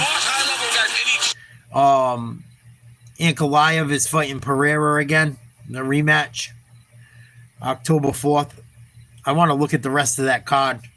We'll see if they throw a commercial on shortly. What up, Maki? I'm rooting for Khamzat. For 12 on the I want Khamzat to win. I don't like DDP, and I don't know why. Like, he's not the worst. He's just fucking something about him. He's like corny to me. I don't know. I shouldn't be that way, but something about him, I don't fucking like him. I think he's a little arrogant. It could be confidence, but I look at it like it's cocky. Maybe I'm being a hater, but I want to see Chimaev fucking destroy him. I don't think DDP has fought guys at their best. I don't. A lot of the guys he's fought are old and have already gone through long runs, I feel like. I'm not saying Chimaev hasn't stumbled and had tough times, but I wonder about Dricus's. I don't know. We're going to find out tonight. But I'm rooting for Khamzat. I don't know. Something about fucking Dricus du Plessis kind of bothers me. I don't know. He acts like he's fucking... I know he's South African and he was born there and shit. But you're not fucking African, dude. Stop it. I don't know. I feel weird how he, like, fucks with the African people. Like, I'm African. I probably shouldn't think that deeply into it, but... I don't know. They could say the same thing about Americans and Native Americans and shit. So maybe I'm being fucking stupid. Maybe I'm being a little bit of a wokey. But I don't know. He fucking irritates me. And you, like, watch him fight. I know he's in much better shape than me and a better fighter. But you watch, like, I watch him fight and shit. He doesn't do anything, like... amazing, I feel like, but he does everything just well enough to skate by, and he works fucking hard. I mean, I don't totally hate the guy. I just something about him, I get like cornball vibes.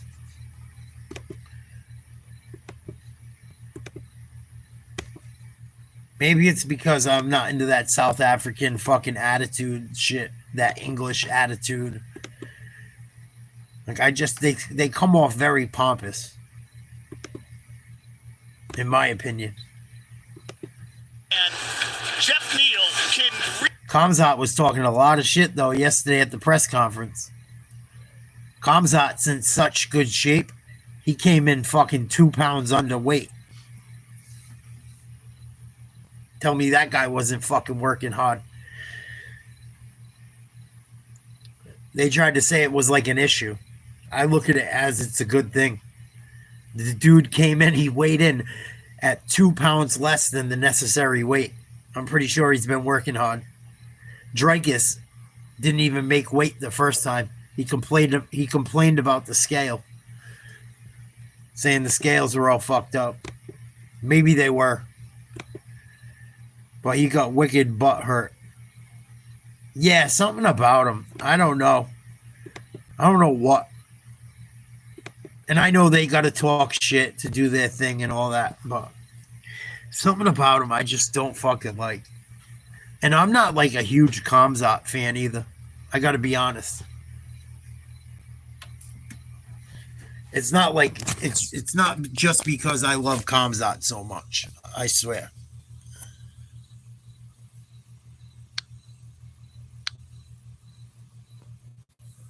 Gotta charge this phone. Hopefully it fucking charges before this main event.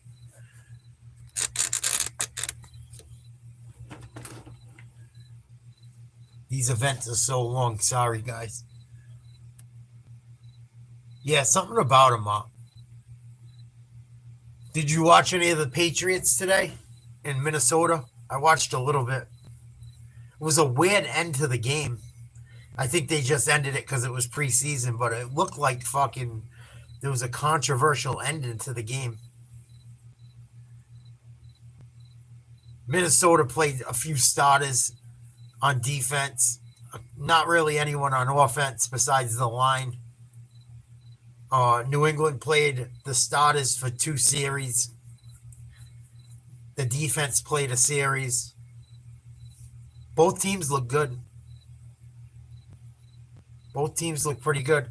That fucking running back the Patriots got from Ohio State looks like the real deal. Yeah, I only watched like the first quarter of a lot of those games.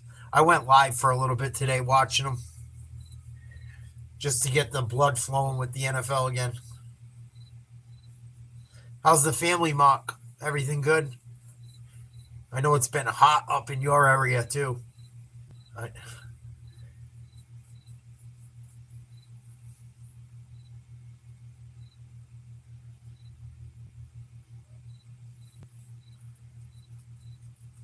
Hey, you know what else I wanted to ask you, Mark? How's your buddy doing that you helped out that was going through hell?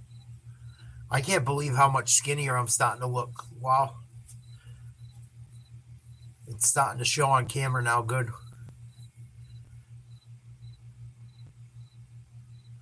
Please charge, please. I don't want to have to stop streaming.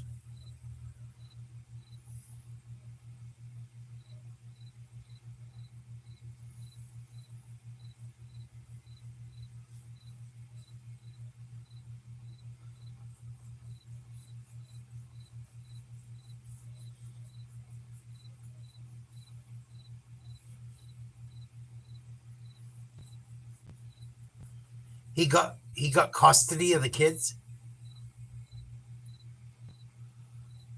Wow. That's fucking crazy.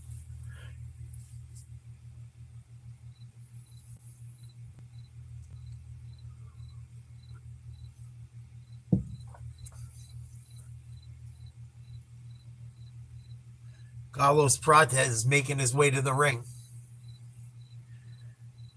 Out of Taubaté, Sao Paulo, Brazil.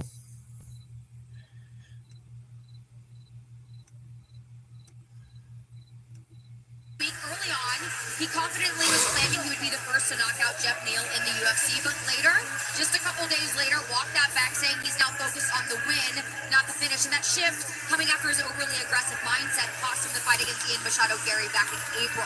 Now, guys, one thing that has not changed, his smoking habit, despite fan backlash. Wow. Was that in Minnesota or in your state? Was that in the state you live in? I don't want to say the state, but. Wow. Didn't you say that the dude and her aren't even together anymore either?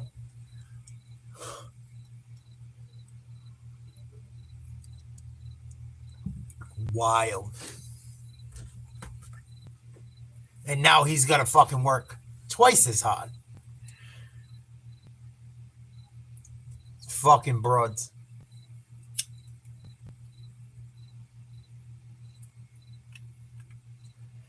There's men like that too. Nice.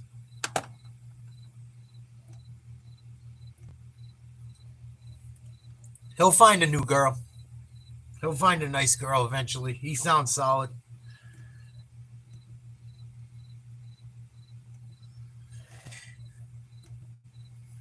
Inside the octagon, which was a very good fight with Ian Machado Gary, where he had a lot of success. Which is, you know, Ian Machado Gary's really good. He's really good. He's a big puzzle himself. Very difficult to find on the feet. And Prates was a little flat-footed in that fight. Machado Gary always on his toes. But Prates has legit Muay Thai, vicious knockout power, and an understanding of distance is second to none. He's just a really elite fighter. For some dude, she got to just have a party with. Fucking insane. Cigarettes he smokes a day, too. These insights. Every now and then, one or two, no big deal. Maybe just for show. Right. I mean, but if he's a pack a day this good. I didn't know that. Carlos Prates smoked cigarettes. They were busting his balls about it. He's like, I don't give a fuck. I enjoy them.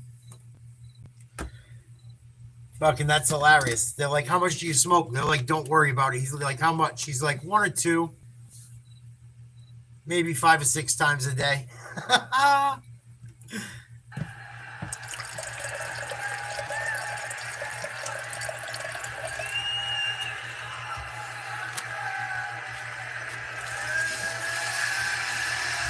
Tonight's fighter walkouts are brought to you by There's Jeff Neal. the official wireless provider of UFC, in your corner with unlimited data that won't slow you down. 13th UFC appearance, DC, for Jeff Neal. The buzzword has always been potential. When he's on, looks like a guy who can wrest away the world title. I mean, John, and he said that's not enough, right? He's been in the Maki, how am I looking, baby? Can't really tell with the green screen. How am I looking, buddy? I gotta start lifting more. The push-ups aren't cutting it. I'm getting there, buddy. Watch out. Christ, this is the first time I fit in a frame like this, I think, since I started YouTube.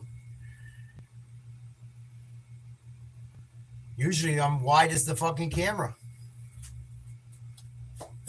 Oh, we're getting there. We're getting there. Still got a long way to go.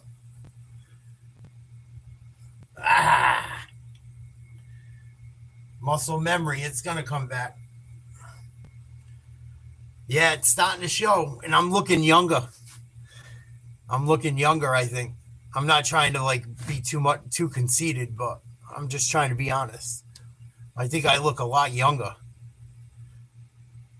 Thank you. Awesome technique. He's still got that. Gotta land combinations. Jeff Neal has awesome hand technique.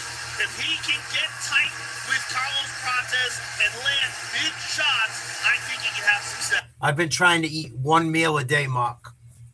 And then I have a couple snacks that are like a block of like cheese, like Cracker Barrel cheese for a snack, or I have some berries or some vegetables that are green. But I've been really like trying to wait until I'm starving to eat, and it seems to be helping. And then when I'm hungry, I just eat like a motherfucker. Try to like fast for 24 hours. It seems to be working. We'll see how it goes. I'm going to try it again next week. I switch shit up constantly. I like to see how different things work too. And I think switching it up helps. I think it keeps your body where it's like, you know, all right, different ways to burn fat.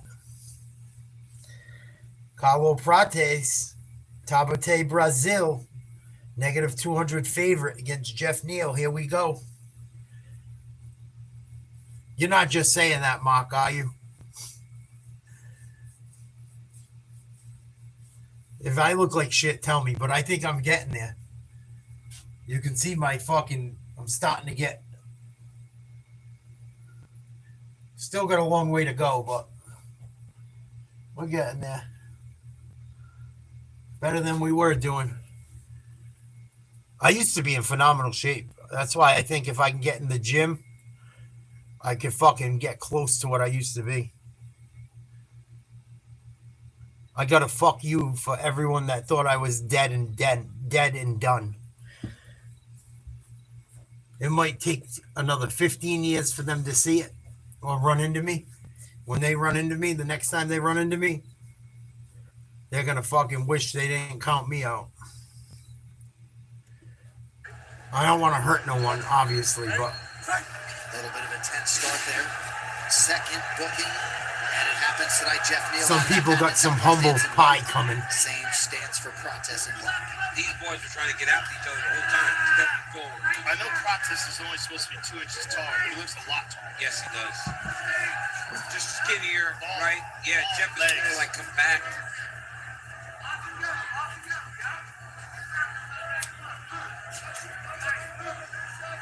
A lot of kicks from Jeff Neal to start. But he's got to tackle his legs, cut off that movement. Nice little kick by Prates.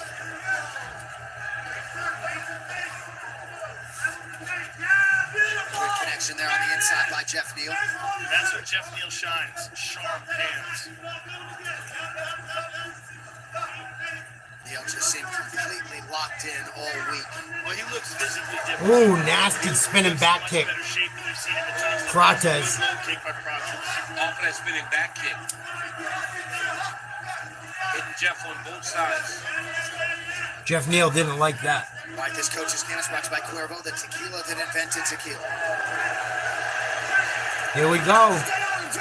Good right hand landed in there by Jeff Neal. Nice leg kick, beautiful striking. Off center and go. Off center and go. Every time off center. Use that jab to the body to stab and start. Go left hand over the top. Low high, low high. Ooh. Low high. Prates, 2-piece. You're good, never in front. Yep. Yes. Here comes Neal. Didn't land. Nice calf kick. Yeah, he's got it. Those are going to pay off regardless. He's taken about 3 or 4 real good ones so far by Protez. Protez, an experienced Muay Thai fighter. A lot of kickboxing fights before he ever entered into MMA. Yeah, over 100 fights combined MMA, Muay Thai, and kickboxing for Protez. Jeff can smother those kicks by getting in his chest, putting him in boxing range. A lot of pressure by Jeff Neal. But he's got to capitalize on that. He can't just stand still when Protez responds to the pressure. Protez is very well trained and prepared. Yeah, those leg kicks are big. Yeah, you're going to take away a lot of the movement. Land to the left.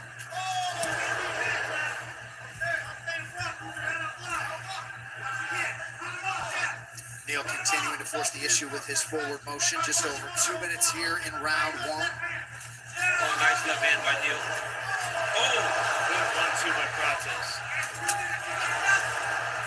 Oh, good left hand on the top by Neal.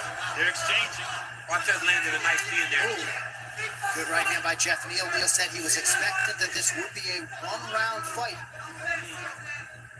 2 minutes here to go in the first. Come on, keep going, fuckers. 2 minutes here to go in the first round. I have Neal. Protez doing well. Nice right hand by Neal. Good rip to the body by Protez. Oh, big knee. That was nasty. Protez. That is one of Protez's better weapons. Used it to great effect there. Another left. Right. Protez is getting going. Spinning back kick. A hook kick. Neal cannot stay at this kicking range, man. No. He's got Heel to kick. get inside of those kicks. Another knee. Protez is getting comfortable. Yeah, he's got to force these exchanges. Protez has landed 62% of his strikes. That left eye is already swelled up. Yeah, he's swollen already. Jeff Neal's getting swollen. Well, he's 60% clear here through 4+ minutes. Protez is landing at 8. He is putting it on Jeff a little bit. Oh, Protez is letting him have it. Neal's face is getting all swollen. 30 seconds in round 1. Neal going for a takedown. Protez is starting to beat him up.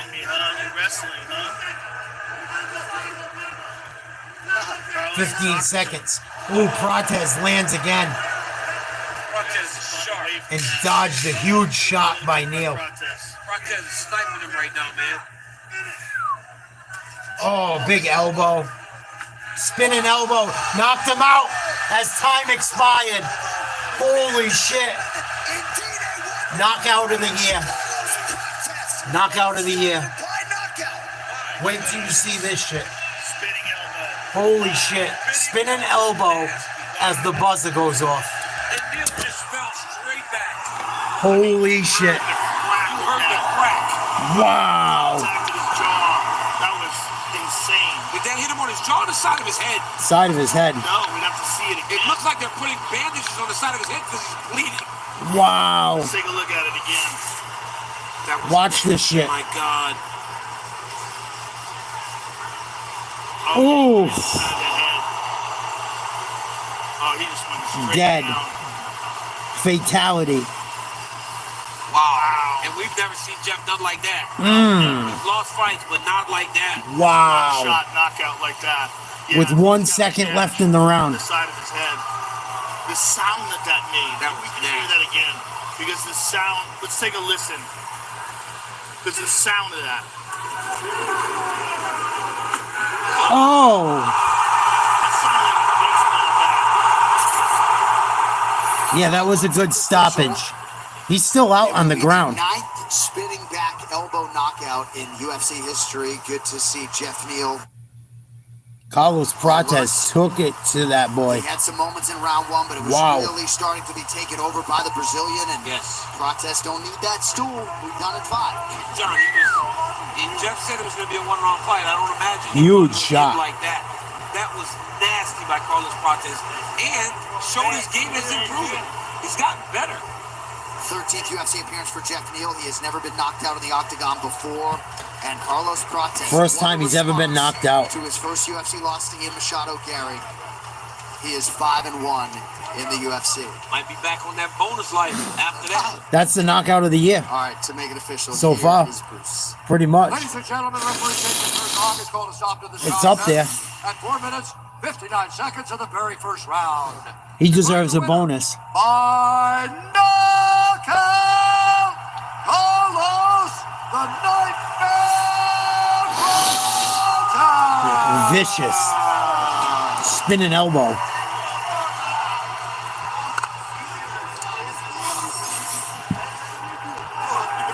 Fucking drilled him. Sir, I'm here with the winner, Carlos Prates, once again wearing the Fighting Nerds glasses. You came back from your first loss inside the octagon in spectacular fashion and became the first person to ever knock out Jeff Neal in the octagon. How good does that feel? Bro, I'm feeling amazing, but first, we come here because I need to talk with that guys. You know, tomorrow will be my birthday, you know, and please, give me a fight in Brazil. You know, also, sign my friend, my boy, Marcos Degler. 11 winning streak, LFA L-Trade champ, the best pound for pound in Brazil. Please let us fight in Rio, you know, and 50K bonus out. Let's party tomorrow. Let's party. What a good guy, using his post-fight speech to try to get his friend into the UFC. That's dope. Carlos, this was a spectacular performance, and it didn't just look like you rebounded from your last loss, but you look better than ever. Yeah, you know, a lot of people say like, nice Carlos calf is kick. done already because he's smoky, he's party, and he cannot be a champ. And I'm gonna prove everybody I can be a champ. He's still smoking, still party, still drinking whiskey, still enjoy the best life. Mm-hmm. Okay, I just heard from Dana White that you are going to get a fight October 11th in Rio, and you are going to get the 50K bonus. Hell yeah, he is. So congratulations. That's the knockout of the year, as far as I'm concerned. One of them. Carlos, with a standout performance like this sets you up in an amazing position. Who would you like to face next inside the octagon? I think the co-main event in Rio should be Carlos Prates against Leon Edwards. You know, our respect for that guy. Shit. But the time is now. Time is now indeed. Congratulations, sir. An amazing performance. Nasty. Carlos Prates, ladies and gentlemen. Carlos Prates is right. He wasn't happy losing to Gary Machado or whatever the fuck his name is, that cuck. Prates was pissed after that loss. He showed it tonight. Holy shit. .com now for more information. That was nasty, Mark. Since 2024, when he made his UFC debut, none other than the Nightmare, Carlos. That was nasty. Nasty. You described it perfectly. It sounded like a fucking bat. Wow.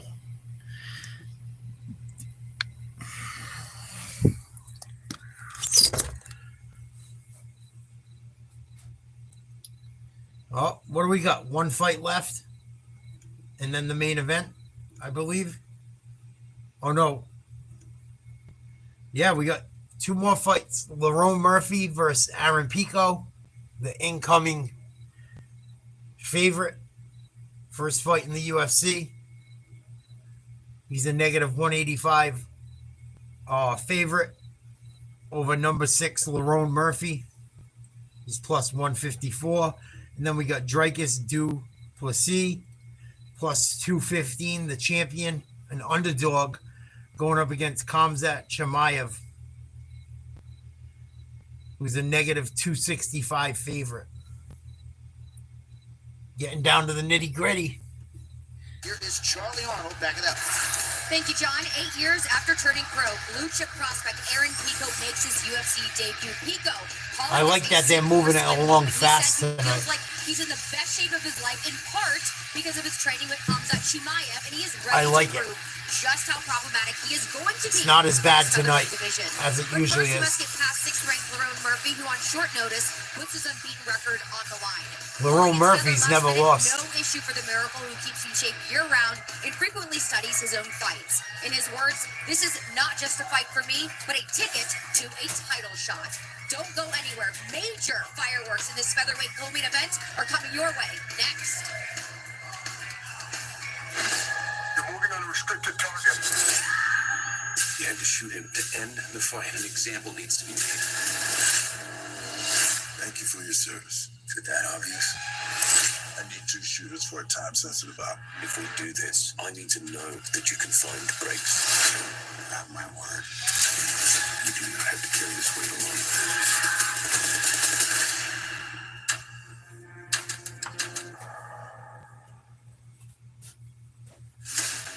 Welcome to the Contender Series. These are the best of the best from Rock. They haven't shown Dricus yet in the back.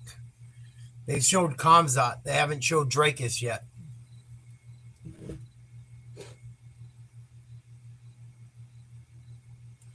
Let's see if I can look up the undercard for the event going down in October 4th, I believe it is. I don't want to get too far ahead of ourselves, but we got to check it out. They got some good fights before then, too. Lopes versus Silva. Ulberg versus Reyes. Imavov versus Baralo. Walker versus Zhang. That could be interesting. Ankalaev versus Pereira, too. See if I can see any of the card yet. October 4th, Ankalaev Pereira 2 is the main event. The co-main, it's a co-main. The main event is Magomed Ankalaev versus Alex Pereira. Before that, it'll be Merab Divashvili versus Corey Sandhagen. Yuri Proshka versus Khalil Roundtree. Abbas Magomedov versus Joe Pfeiffer. Atiba Gautier versus Ozzy Diaz. Sounds like a banger already. Edmund Shazabaizian versus Andre Muniz. Veronica Hardy versus Brogan Walker. Chris Gutierrez versus Farid Basharat. Macy Chiasson versus Yana Santos. That's what they have so far for October 4th. Wow. That should be a good card, man. And they're probably going to add to it or switch. We got Lerone Murphy versus Aaron Pico coming up next. And then Dricus versus Khamzat.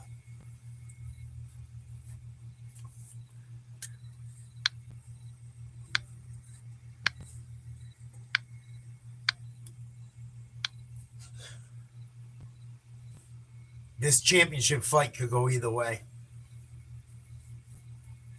I don't think I've been ever been so uncertain. I don't know. I could see either guy winning. I could see either of these guys winning.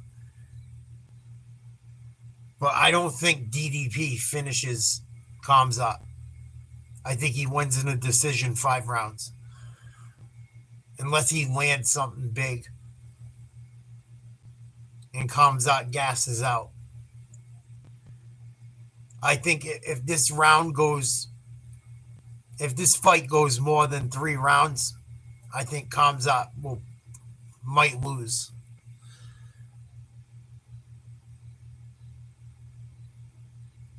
I think Khamzat's got to really the sooner it's done, the better.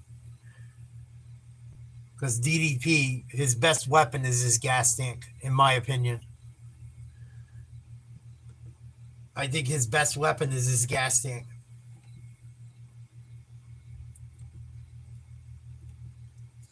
So we'll have to see what happens. It's almost time. There's a lot of support for Khamzat Chimaev too. At least in the final press conference, Khamzat Chimaev had massive support in Chicago. If those people are at the fight tonight, it could influence how things go. I think you'll be able to tell who's going to win the fight by how the guys come out. If Khamzat comes running out like a fucking madman, and he's got good, happy, high energy, I think he's going to finish him within 2 rounds. Maybe the first. But Dricus is a fucking, as much as I don't like him, he's very good. He's not the champion for nothing. He's got 20 finishes in 23 fights. I just wonder if he fought people past their time. We're going to find out tonight. Here comes Aaron Pico. First fight of his UFC career. Let us remember his pro debut in 2017 at Madison Square Garden when he was 20 years of age, and 8 years later, he finally checks this box as a UFC fighter. Yeah, he has been on my radar from the very beginning as a guy that had a background, an elite background in wrestling, an elite background in boxing, a drive to compete. Another guy who trains out of the training lab in San Palomino. Tremendous cardio, just absolutely shredded. And I always thought that one day we could find him inside the octagon. And he steps in here tonight in the co-main event position against Lerone Murphy in a very difficult task to prove that he is everything that everybody thinks he is. Tonight's prep board is brought to you by DraftKings Sports. Aaron Pico is ripped. The guy is in such good shape. We've seen him in other organizations who's spectacular. We have not seen him face a fighter that's the caliber of Lerone Murphy. Joe, you talk about his background in wrestling. I used to coach this kid named Cade Rock, who became a 3-time NCAA All-American. He beat Aaron Pico one time at 10. I celebrated like he had won the Olympics. Aaron was special all the way back then. He never lost. And I believe if Aaron Pico kept wrestling, he would be an Olympic champion. That's how good he was. He stopped wrestling at 18. He always wanted to do this. Yeah. No one has ever had more expectation. It was hard to begin, but he seems to have settled himself with the right team. He looks in phenomenal shape. The guy can fight a long fight. He's got great boxing, great wrestling. It just feels like it's been a long time coming that we see Aaron Pico here. Tonight he gets knocked.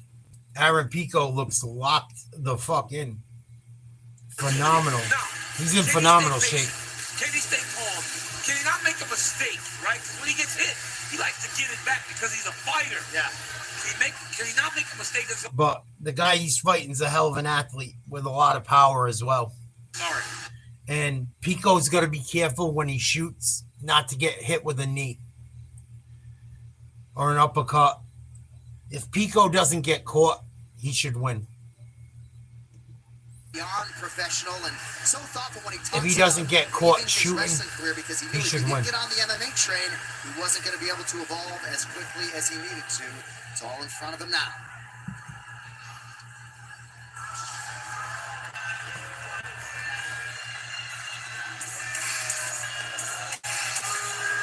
Oh shit. He's coming out to pop. Lerone Murphy coming out to ambitions as a rider. Profile continues to grow for the budding featherweight contender, the undefeated Lerone Murphy, 8-0-1 in the UFC. DC, I don't have to tell you, he has passed myriad tests here in the big show, and we'll see how he handles Aaron Pico here on pay-per-view tonight. Yeah, and he's fought great wrestling before. He beat Tavares in one of his first UFC fights. This guy is a puzzle that's hard to figure out because his footwork is next level. His boxing is super high level. But to me, it's his fight IQ. The way Lerone Murphy operates inside of the 15 minutes allowed to win the championship is very, very impressive. Now, his last 2 fights, he feels, have really set him up for this one. Beating Josh Emmett over 25 minutes. Beating Dan Ige, 2 guys that can wrestle. Lerone Murphy unbeaten, 16-0 and 1 draw. Tied for the longest active win streak in UFC featherweight division with 8. 4th most significant strikes in a UFC featherweight fight with 220, and has 7 wins by knockout. Ranked number 6 in the world at featherweight. Fighting a huge potential star in the making, Aaron Pico, in his first UFC fight ever. Fight like this with 3 weeks notice, total Been a hell of a night of fights. So good inside the octagon. And You watching the fights, Daniel? They've been pretty damn solid, man. inside the octagon, he makes so few mistakes, and he can do it all at an elite level. Not just grapple, but strike, kicking, knees, elbows, knows when to put it all together. So good at following game plans. Man, let's get this started. These fight odds are brought to you by DraftKings Sportsbook. The crown is yours. Lerone Murphy is the plus 140 underdog tonight, but a lot of bettors out there have liked him in that role. Third most betting handle of all fighters tonight on the Miracle. Lerone Murphy never lost. All right, Tail of the Tape is presented by VChange, the better earn rewards for sustainable choices. Lerone Murphy is 34. Aaron Pico still just 28. Murphy taller by an inch, so trying to maximize what is a 3-inch advantage in reach. Now, Murphy got 3.5 inches in reach. Pico's 6 years younger. This is the co-main event of the evening. Presented by New Amsterdam Vodka, 5-time distilled and 3-time filtered. New Amsterdam is in your corner with award-winning vodka. And by the Terminal List, Dark Wolf, a prequel series starring Taylor Kitsch and Chris Pratt, only on Prime Video. And now, this fight is 3 rounds in the UFC featherweight division.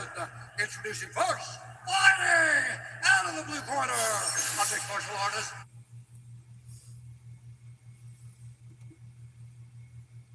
Record 13 wins, 4 losses. He stands 5 feet 8 inches tall, weighing in at 145 pounds. Fighting out of Whittier, California, Aaron Pico. Fighting out of the red corner, an unbeaten mixed martial artist, holding a professional record of 16 wins, no losses, and 1 draw. No losses and 1 draw. He stands 5'9" tall, weighing in at 146 pounds. Fighting out of Manchester, England, presenting the number 6 ranked UFC heavyweight contender in the round, the Miracle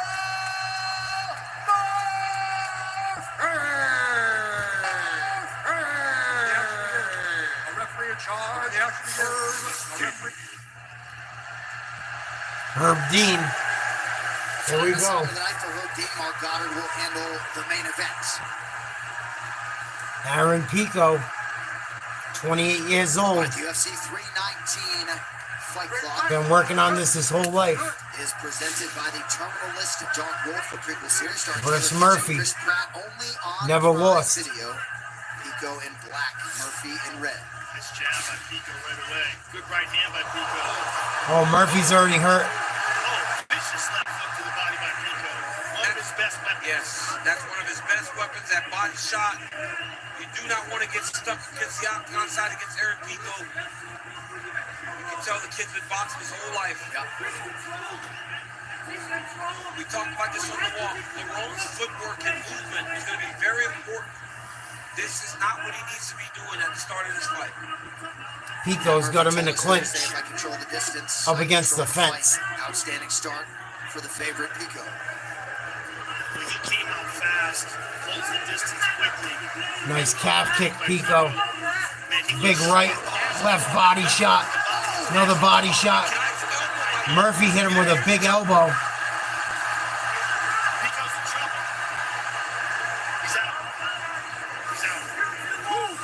Guys are throwing hard. But now Pico on top, very dangerous position for Lerone, especially early in the fight like this. Pico looks so strong. Yes. He looks huge. He looks huge. And Joe, that's what Lerone seems to be struggling with, the power and the pressure of Aaron Pico. Pico got hurt, though, for a minute. In a way that not many guys do, right? They respect him so much that they don't try to just trap him. Right now, he's been able to trap Lerone Murphy. Murphy back to his feet. Here we go. Middle of the ring. Shot to the body by Lerone, and now a kick to the body. This is what he needs to do. Season 9 of the Contender Series continues this Tuesday, 8 p.m. Eastern on ESPN+. Oh, a nice takedown by Pico. Lerone just needs to keep getting back up. Doesn't matter how many times he gets taken down, he's got to keep getting to his feet. Nice tight elbows by Pico. Murphy doing a good job getting up, though, against a great wrestler and boxer. Well done. Back in the clinch, back to the feet. Oh. Murphy got that spinning attack home just under the right elbow of Pico. Both these guys can end it in one. Big knee by Murphy. Told you. If Murphy can time that knee when Pico shoots, it could end up with Pico in trouble. By the extent to which it landed, Pico ate it pretty well. It looked like it landed on the body. That's another good knee right there pulled by Murphy. Yeah, the knee landed right in the chest. Oh, Pico back to the body. So high level. You really see it the way he rips these shots. These guys are taking big shots.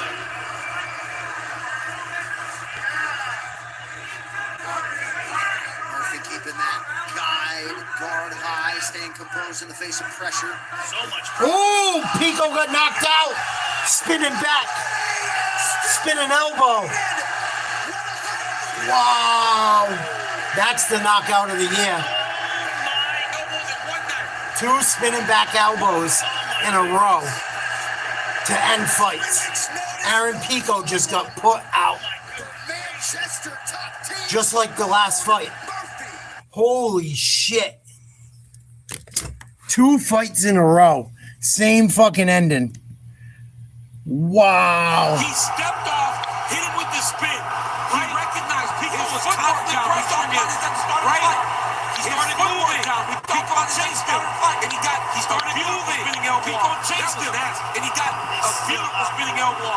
That was nasty. Holy shit. They are tending to Aaron Pico, and if you're Alexander Pico watching that, what else do you need to do if you're Lerone Murphy? But John, he actually wow. Lerone might be the guy. Watch Lerone step off.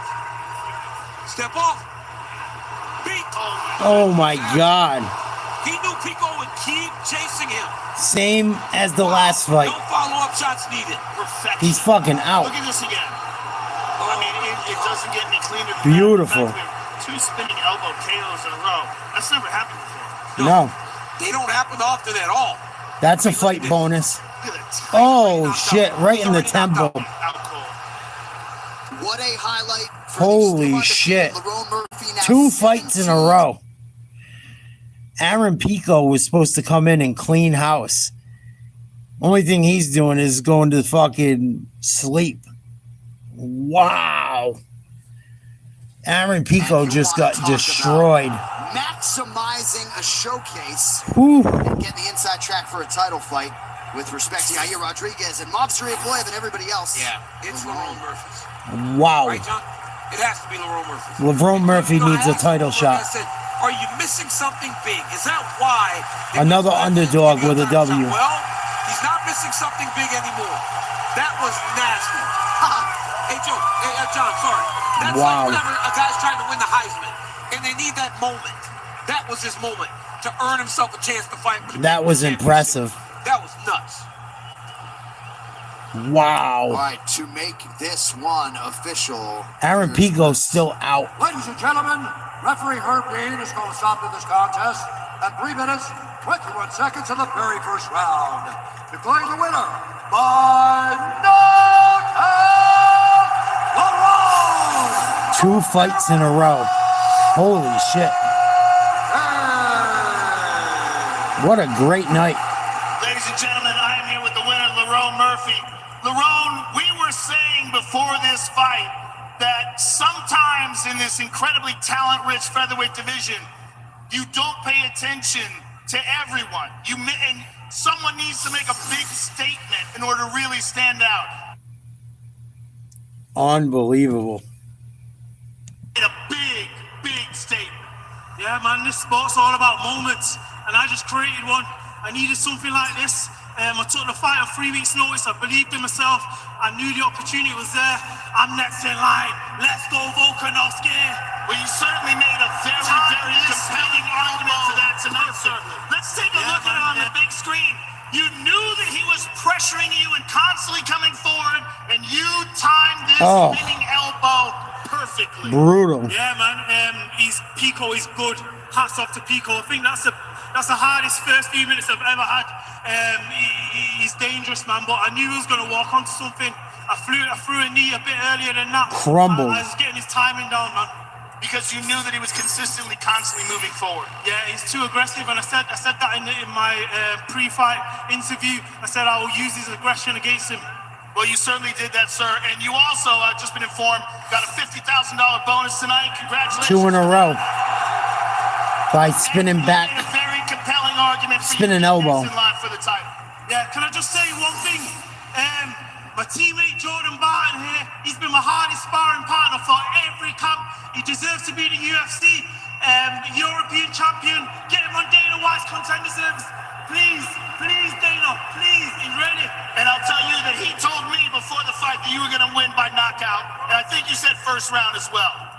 It's a killer, yeah, absolutely. Sir, congratulations. Amazing performance. Lerone Murphy, ladies and gentlemen. That post-fight interview was brought to you by Wow, that's cool. Of UFC. Nice job putting over his teammate. Well done. There's the head coach putting it super impressive. Lerone the Miracle Murphy. That was impressive, man. Yeah. Lerone Murphy did exactly what he needed to do to separate himself from everybody else. Look, man, winning is one thing. Winning 17 fights in a row is almost impossible. Yeah. Or being unbeaten in 17 fights is almost impossible. But to make number 17 look like that. That was dope. I love it. I love it. I love when the underdog wins. Saying before the fight, this guy looks like a world most of the time. He does everything correctly. He does everything intelligently. He follows the game plan. He can do it all. And they see Prates with the spinning elbow KO. Good for him. Aaron Pico just came in. This guy's been fighting for years and years and years. Fuck Aaron Pico. He's got a lot of time to go. I don't like hype trains. They let these guys just come in and yeah, you can go right up against the top 5 opponent. I love when they get destroyed. I love it. Makes my fucking day. Now I just need Chimaev to win. What a night of fights. Holy shit. 2 fights in a row ended by spinning back fist towards the end of round 1. And I love what the fighters have done tonight. Prates did it after he just hit his spinning elbow. And then Lerone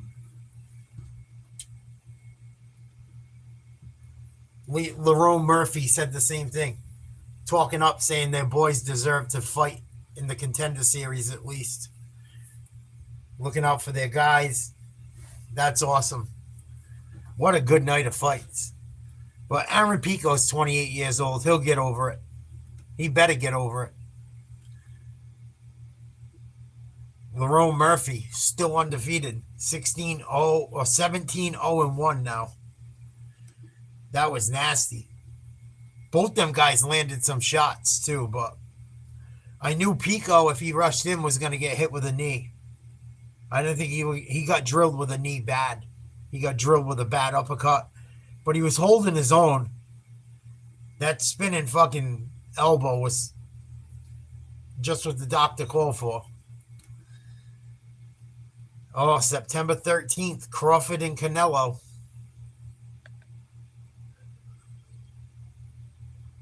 It's just when you wrestle, that's something you got to worry about.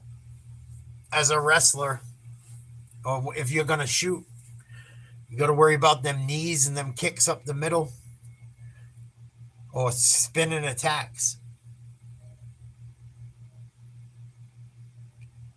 And Pico took him down. Murphy got right back up. I give him all the credit in the world because Pico is a very talented wrestler. They said he could have been a fucking Olympian probably if he kept with it instead of just training MMA totally. But Pico will be back. He'll be back. Here we go. Almost time. Sportsbook, the official sportsbook of UFC. The crown is yours. They're all chasing Du Plessis in the 185. Come on, Kamzat. All those gentlemen we just showed you, these middleweight rankings presented by V-Chains Be Better, earn rewards for sustainable choices. Chimaev undefeated and number 3 in the world as he arrives at the precipice here tonight. Seemingly destined for a world title from the time he made his stirring UFC debut. Kamzat Chimaev is now on the doorstep, but champion Dricus du Plessis couldn't have been. I didn't know Du Plessis had losses. That ain't a career ender. It shouldn't be. If that's a career ender, he ain't as good as everyone said he was. His nose is broken. Oh, it's sleek. That's as bad a broken nose as I've seen in a long time. Dricus du Plessis is so good, man. He has proven it time and time again. It's time to put some respect on this man's face. My story is one of legacy. I want to become the greatest of all time, and that will always be the goal. It wasn't a career ender. I want the legacy ender. of somebody that defended his belt. I want the legacy of somebody. It's like the first time he got his ass kicked. A lot of fans and pundits felt as though this would be the night upon which we find out just how good Kamzat Chimaev is. I'm glad I'm fighting a guy that people think is. I think you got unbeatable, CTE. because I will beat him. Still undefeated. That was fast. Oh, I think he's messed up his jaw. Oh, dude, he just crushed it. Look at that. That's one of the more violent submissions we've seen in the UFC against a future Hall of Famer. To do that against a guy like Whitaker, that is a big wake-up call for the Nah, I'm losing weight, dog. Nice try, though.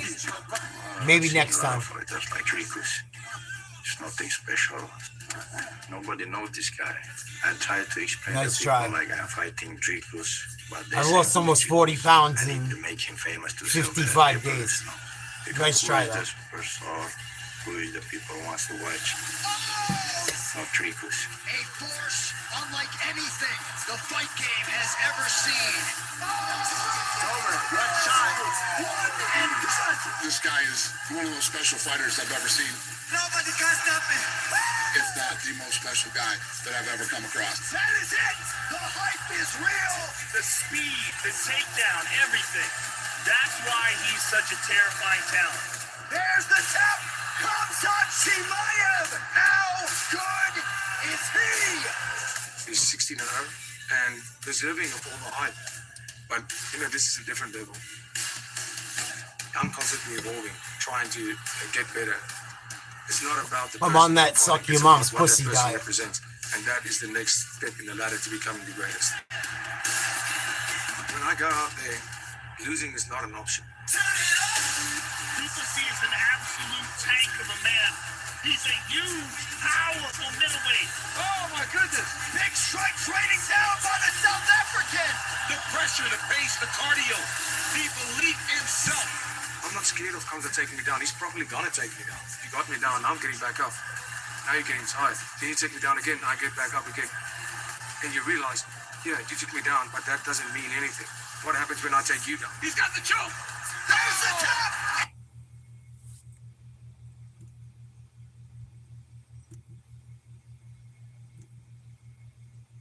We shall see. Dricus du Plessis. Dricus can't stop my takedowns or submissions, so I take him down and smash.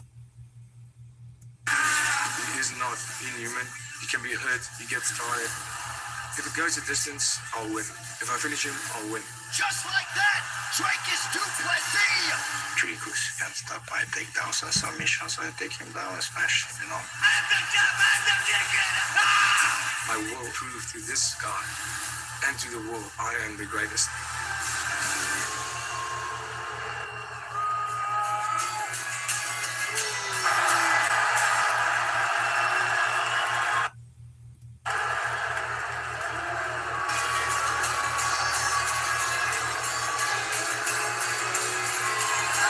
Yeah, I don't like DDP.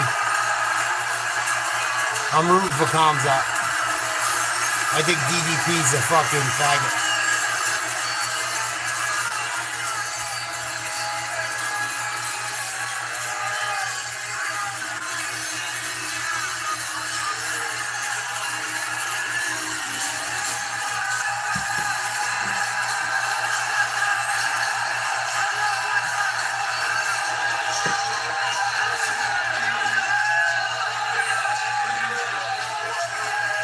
It's Khamzat. Star power. The championship moment has arrived for the undefeated middleweight. Khamzat Boris Chimaev. Most of us remember acutely where we were when he made his UFC debut July 15, 2020. The expectation was that this moment would materialize, and 5 years later, we'll see if Chimaev can barge down the door and become the undisputed middleweight champion. I've watched his fights before he entered into the octagon, and he was always a terror. He's such a unique combination of knockout power, striking, Here we go. intelligence, elite grappling, and just drive. His just drive to smash people, and it made him one of the most compelling contenders in any division. And now we're going to get a chance to see his first crack at the gold. Tonight's prep point is brought to you by DraftKings Sportsbook, the official sportsbook of UFC. The crown is yours. See what Khamzat got. See if they're full of shit or not. UFC champion. But maybe they didn't think it would take this long. Khamzat Chimaev has been a dominant force in the UFC for as long as he's been here. It's the wrestling, the grappling, the confidence that he carries into the octagon. Khamzat Chimaev hasn't lost a round in fighting hardly, but he doesn't even really lose in practice. He just does not lose. Here we go. Dricus du Plessis has the job of showing this man how to lose. If Khamzat gets a spinning elbow, I swear to God, 3 in a row. We might be looking at one of the biggest stars in all of MMA. All right, tonight's social media posts are brought to you by The Smashing Machine, starring Dwayne Johnson and Emily Blunt in theaters everywhere October 3rd. Watch the 71% of he shoots in like a cheetah. poll takers Immediately upon the start of the fight, that has take been the Khamzat. shot. The expectation is he's going to I just don't like DDP. against the incumbent. And I really shouldn't even not like him. I just something about him. Chaos is a word.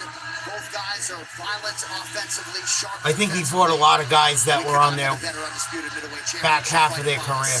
As Chimaev tries to change the complexion of this division and his life. He fought Izzy after he caught a D-Wee. He fought Strickland. Strickland spars harder than he fights. Whitaker's old. Derek Brunson's small. The only way DDP wins is with his cardio, which is phenomenal. It is phenomenal. And his output. He's like a Marab.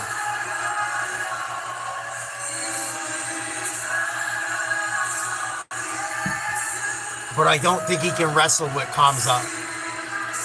I don't.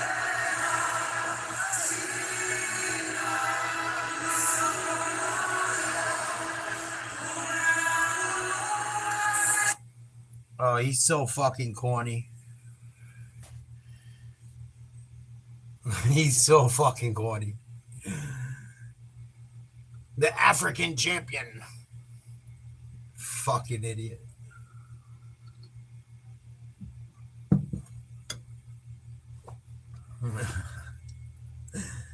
Oh, I can't stand him. He's so cringe, dude. Maybe it's because I'm American and I just look at people like that, like they act so fucking pompous. Maybe it's just the way people are outside of the United States, but I get like that super pompous, rich asshole vibe from Dricus. UFC and 2 title defenses already secured. Dricus du Plessis, I don't the like him. undisputed UFC middleweight champion, spins it forward here tonight.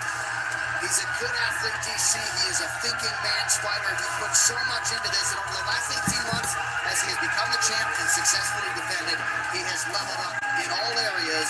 Scary proposition, I would think, for the challenger tonight. Yeah, Dricus was saying that. People say the champ gets 30% better. He feels like he's got much better than that. Now, Dricus du Plessis, he He has taught us how to view things differently. He has taught us that all of our favorite fighters don't look the same. So while he does things in an unorthodox way, they may look wrong. You learn to gain an appreciation for the differences in his game. They work against every style. He can take it out. He can strike it. He really does have great cardio. DDP really does have everything. And that's why he's putting together one of the all-time great middleweight championship reigns in the UFC's octagon. Yeah, he has been defying all the doubters from the moment he stepped into the octagon. People just saw the weird blitzes that he does, the unorthodox movement, and they just discounted him to his benefit. Because when this guy gets a hold of you, he is an absolute animal. Brutal knockout power. Bullshit. Unrelenting drive to succeed. And he finds a way to win. That's part of the big thing. He figures people out. He finds a way to win. Wakanda forever. In spectacular fashion from the moment he stepped into the octagon. And pre-UFC, this man was a former EFC welterweight and middleweight Wakanda champion. forever, DDP. ASW welterweight champion. Tremendous resolve, tremendous championship medal. He certainly Wakanda is forever, champion DDP. exceedingly well. And he said this week, despite competing in Australia twice, in Canada. I'm not nervous. I'm chilling. I'm stoned.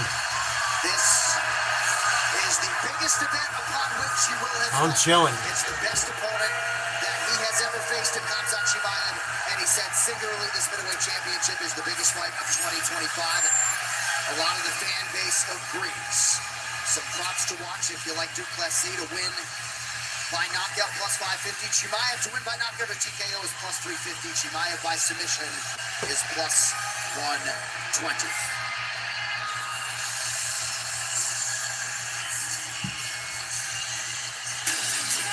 Festive week in Chicago all comes down to this. Tail the tape is presented by V-Change, the better earn rewards for sustainable choices. Dricus du Plessis and Hamzat Chimaev, both born in 1994. 1 in 7 Wow, I'm getting old. They were born in 94. Middleweight division limit 185.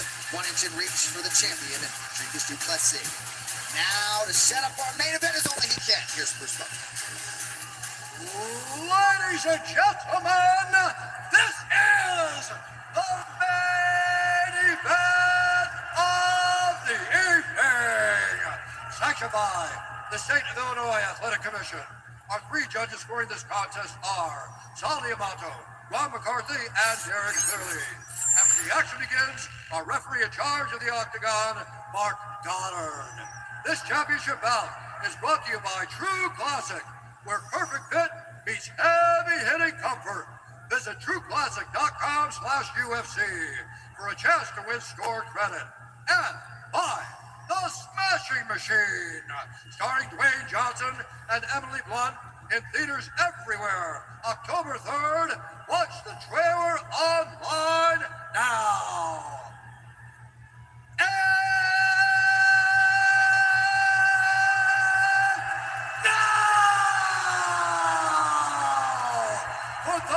In attendance and UFC fans watching around the world, this is the moment you've all been waiting for. Live from the sold-out United Center in Chicago, Illinois.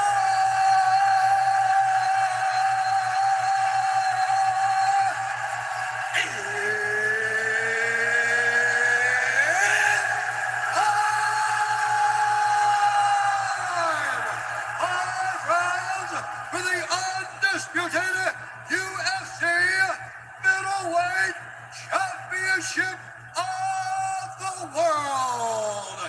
Introducing first, fighting out of the blue corner, an undefeated mixed martial artist, holding a perfect professional record, 14 wins, no losses.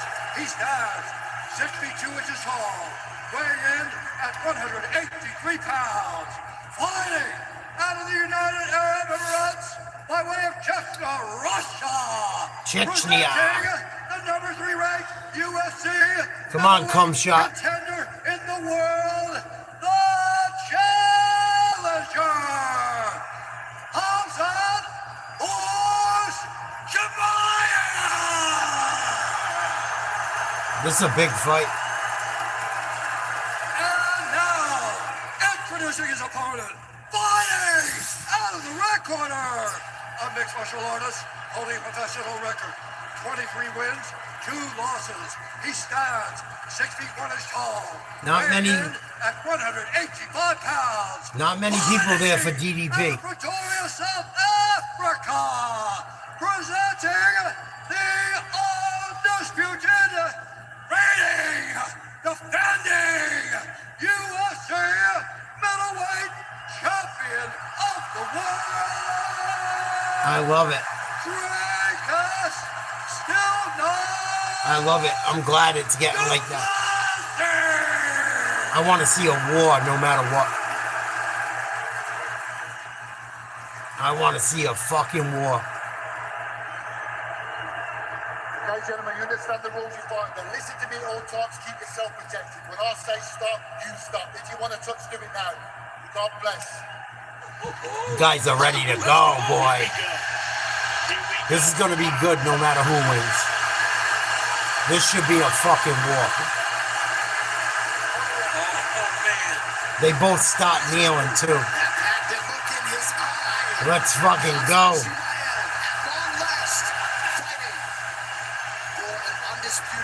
Let's fucking go. South Africa's Dricus du Plessis, and we are underway. Shot right away.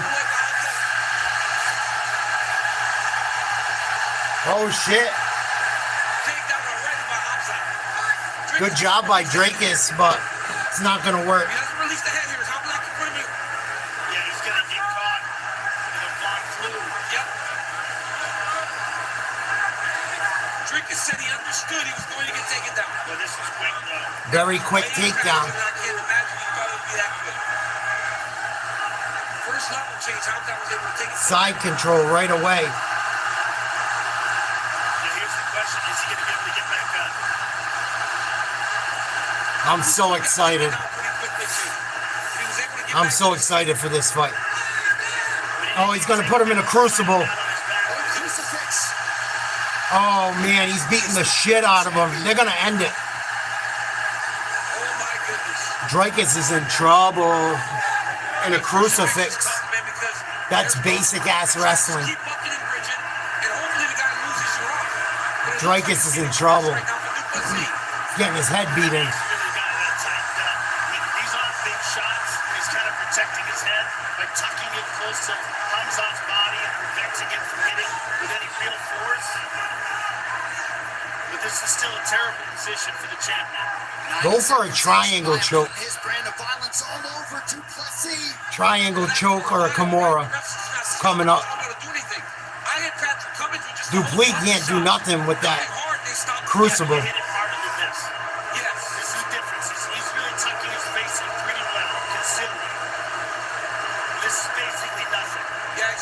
Yeah, it's still annoying. There's enough force where it gets old. But he's got to get that arm out. That right arm in particular. He's got to figure out how to pop that arm out. He's bucking by trying to elevate himself in his He legs. can't buck his arm out. To turn. But these are like really small shots. And this is nothing. But the elbows potentially could be huge. He's going to push off with the palm and try to blast him with elbows. He just can't get any space. And here's the problem. He can go 12 to 6 elbows now from this position. So Du Plessis better not let him get any space. Nope. And it is great to have a veteran referee here that's not going to just panic and stop the fight. Come on, Kamzat, finish this. Oh, he's got a triangle. But his arm's out. Du Plessis staying focused in the wake of danger. Du Plessis in trouble. Yet 2 minutes here to go in round 1. This is without a doubt the best wrestler he's ever faced in his life.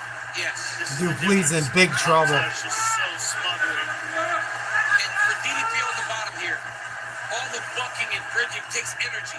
And I would question most people, but not Du Plessis. We have not seen him truly run out of gas.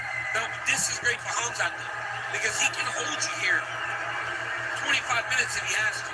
Yep. Yeah, and clearly he's dominating the round, but he's not. It's going to be a 10-8 round. Not yet, at least. It should be.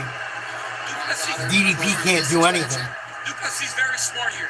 He knows that a lot of the defenses you use against most, Khamzat's going to go for mount. Pretty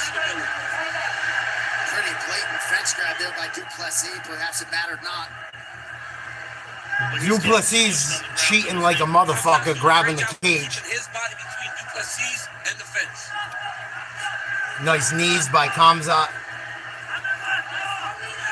Come on, Khamzat, finish him. And if your goal is to exhaust Chimaev, this won't do it. No.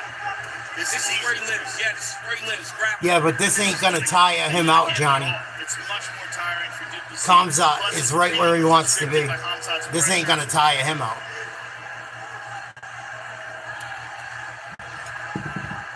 Over 4 minutes of time spent fighting off of his back for Du Plessis. Uncharted territory for him, to be sure. Oh, he's got his back. Plessis got to be careful here. It could be over. Oh, smart by Dricus. Beautiful reversal by the chin. Oh, he's back in trouble. He keeps going guillotine. He should not be doing that. That guillotine ain't gonna work. That's not the move, Joe. No. You got to try to stuff the head in the fin takedown. Nope. The entire crowd is... Big elbows, Khamzat. Dude, please get him fucking mauled. I hate that they end the rounds. I wish they kept the rounds going. Because if it was a real fight, they don't allow DDP to get up right now.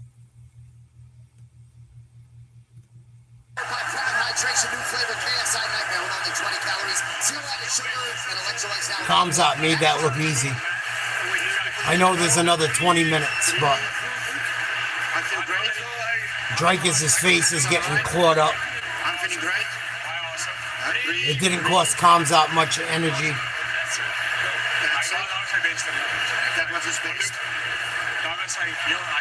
And I think Khamzat putting him in that crucifix might have fucked with his arm a little bit. It might affect him in his stand-up or his grappling. Having your arm with 200 pounds on top of it, squeezing it in a scissor is not fun.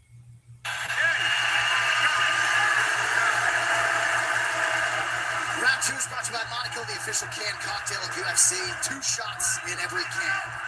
Not that many champions on the wrong end of a borderline 10-8 would be smiling like Du Plessis. That was a 10-8 round to me. He just said he didn't feel anything when he was on the ground. He's got to find a way to defend some of these takedowns. And Chimaev continues. Another takedown. He almost had that one defended, but he's not stuck in his head.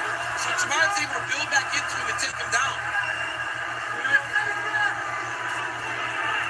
Du Plessis doing a good job of staying patient, but he has got to have some urgency to get up so he's not just held down for the entirety of the round. Du Plessis shared a moment with his chief corner, Mornay Visser. Khamzat heavy on the back. Khamzat is so good at just Another takedown. He's mauling him. He does a great job with his forward pressure. He's always forward, keeping out his opponent's weight on their hands. He doesn't Du Plessis can't even get away. Watch here when Drake starts to get up, how he moves him back forward towards the mat.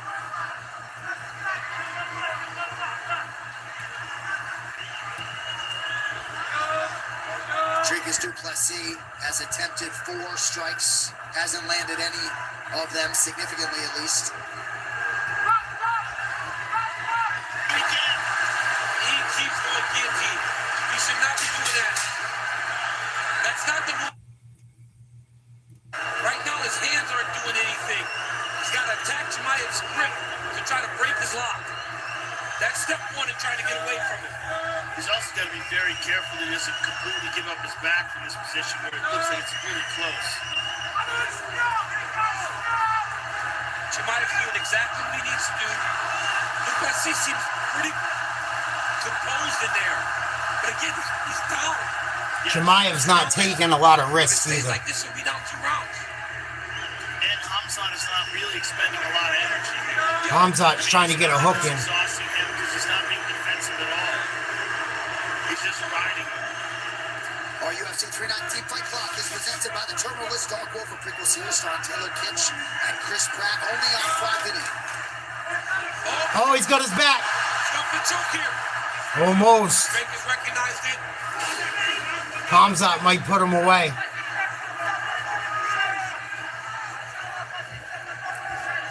Two minutes, 20 seconds left in round 2. North of 7 minutes of ground control time. Hamzat's gonna sink it. Here we go. Almost again. He's gonna get that fucking hook in. Here we go. Here we go. So close.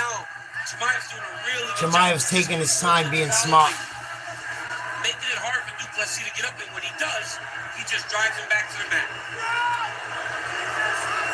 Total strike picture's pretty wild, but as we've seen before, not a single significant strike absorbed as yet by Hamzat Chimaev.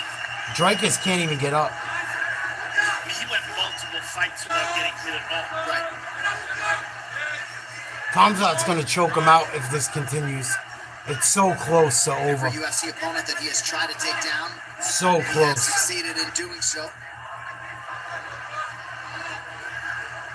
The hand fighting of Chimaev, the wrist control is very impressive. Every time DDP starts He's got his neck again. he just attacks Oh, the hands. so close. Shout out to his mentor, the late 3-time Olympic gold medalist Buildup Saitiev, who passed in March of this year. Showed Chimaev a lot of things over the years. Saitiev was the man. Minute here to go in round 2. Minute here to go. Chimaev in Chicago. Dricus doesn't have any answers here. Yep. Look at that, Joe. You see forward. Dricus can't even posture up. Now, at the end of round 1, when Dricus went to It's like 2 10 to 8 rounds. It's bad. I wonder what the urgency It's would look bad. like now that It's embarrassing. played out in this way, right? Because while your champion isn't taking much damage, he is losing rounds. There's only 3 left now. That might be less smiling.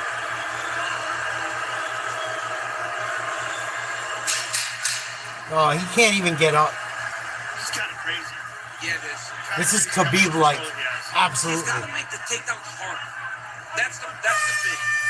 Even if he gets taken down, it can't happen in the first attempt. He's got to make Chimaev do more to try to get a takedown. If Dricus doesn't land a big punch or a kick, fight's over. I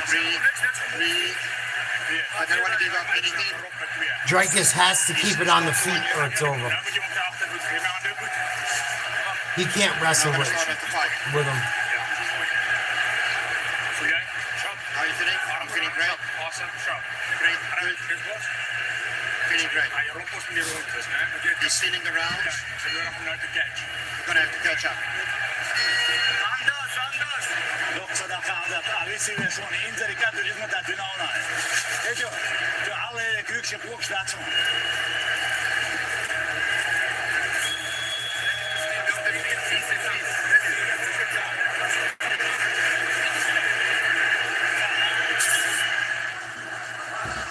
UFC 319 is presented by Crypto.com, the world's leading cryptocurrency platform, and by DraftKings Sportsbook, the official sportsbook. There we go, round 3. If Dricus doesn't finish Hamzat, I don't see him winning. Surprisingly. Dricus du Plessis in the green, Hamzat Chimaev in the black and blue. See how quickly Chimaev shoots his time? Right away. Again. Bye-bye. Plessis is not defending. He's not having any luck.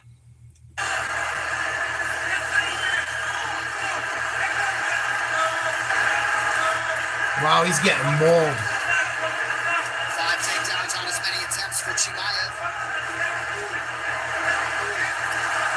Make it 6. Chimaev's bullying him. Triangle choke. Right in the side control. Through 11 minutes. I mean, just the control time. Chimaev's destroying him. 11 minutes. I knew it was going to go this way. I had a feeling. It's crazy. He cannot fuck with Hamza wrestling. Dean Thomas, what do you have, sir? Well, the one thing that Gilbert Burns had against Chimaev was a good guard. Because it's clear that when Chimaev is on top and he's able to just rotate around his opponent, he's not going to get tired. I think DDP was so overrated. It made I do. Chimaev work so much that he actually stood up out of the guard. He's not great at anything. He's good at everything. Great. Good or average at things. He's got a great gas tank, but he's being exposed. DDP is being exposed right now. Badly. There's levels to this shit. Oh, he's got a crucifix again. Oh, and he's got a fucking... Chimaev's gonna finish him. It's over. Or he's just gonna make him suffer longer. He's got a crucifix. He's getting destroyed. And looks like finally du Plessis has been opened up. Some blood trickling out of that left eye. Oh, big elbow. Some elbows landed there.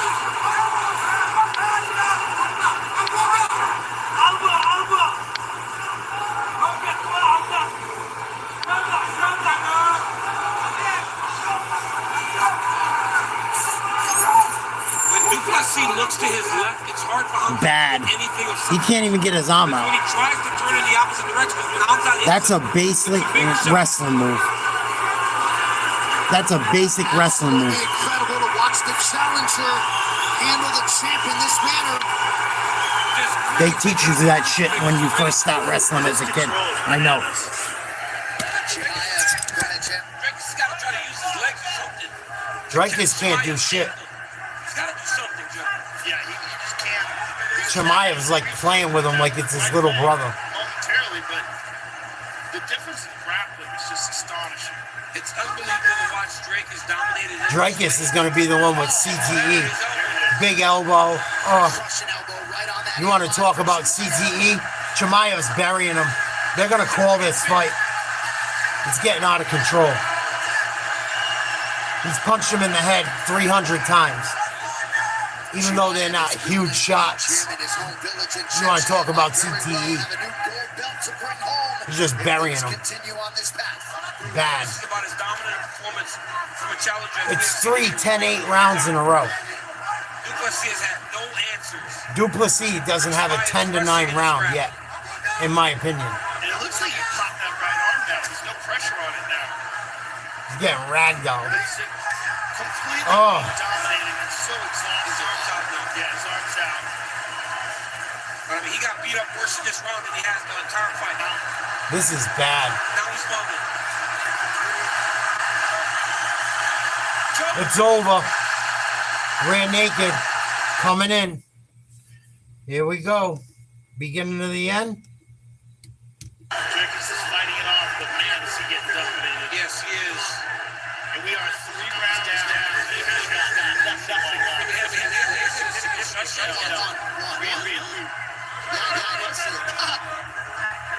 What a domination. I don't think it was significant. And what is the rest of the middleweight division thinking right now? Watching this. I want to see Kamzat destroy everyone. Rainier Dorita is a great rapper. That's the difference. So, but that's the thing, but is Rainier Dorita a great striker? Because we see Chimaev strike with the guys that can rap.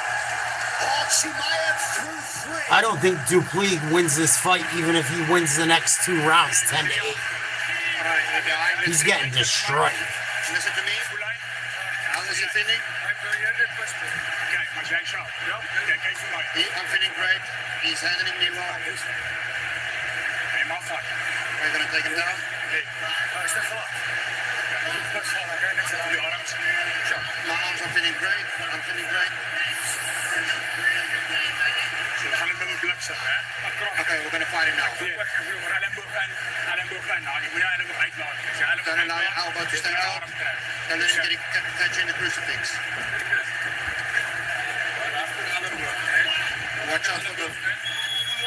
Watch out for his elbow. Lady.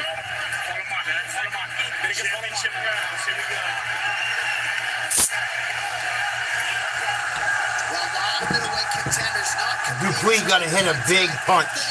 Hernandez, Kyle Ohio, and of course the aforementioned Rainier DeRitter. Round 4 of a possible 5. See if Kamzat goes again. If he comes out of another crucifix, if he gets crucifixed again, he may get the fight stopped. Dricus has got to lower his stance. Yes. Another takedown. Sprawl. It sprawls. There it is. And again. Oh, Kamzat's all over him. This is crazy, man. Crazy. What a mauling. Literally 20 seconds every round. He's just getting mauled. Mauled. I mean, has nobody tried to wrestle Dricus du Plessis before?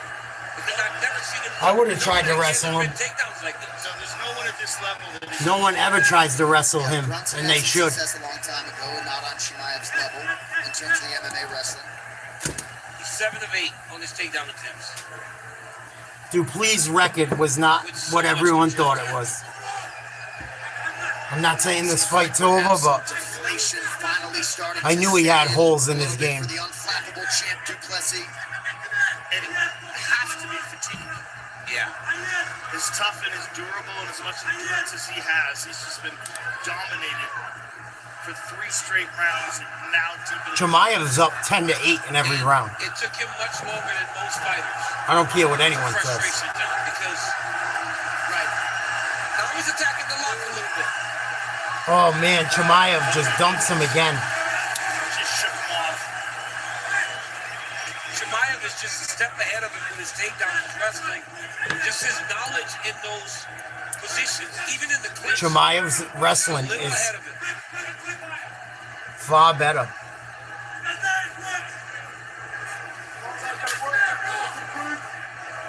First warning.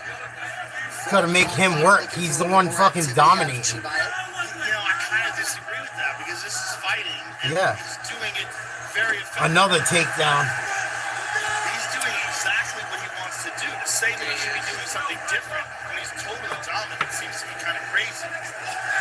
And his cardio looks amazing. He does not look fatigued. Chimaev doesn't look tired at all. It's basically him on the offense, choosing when to strike, completely in control, making Dricus carry his weight.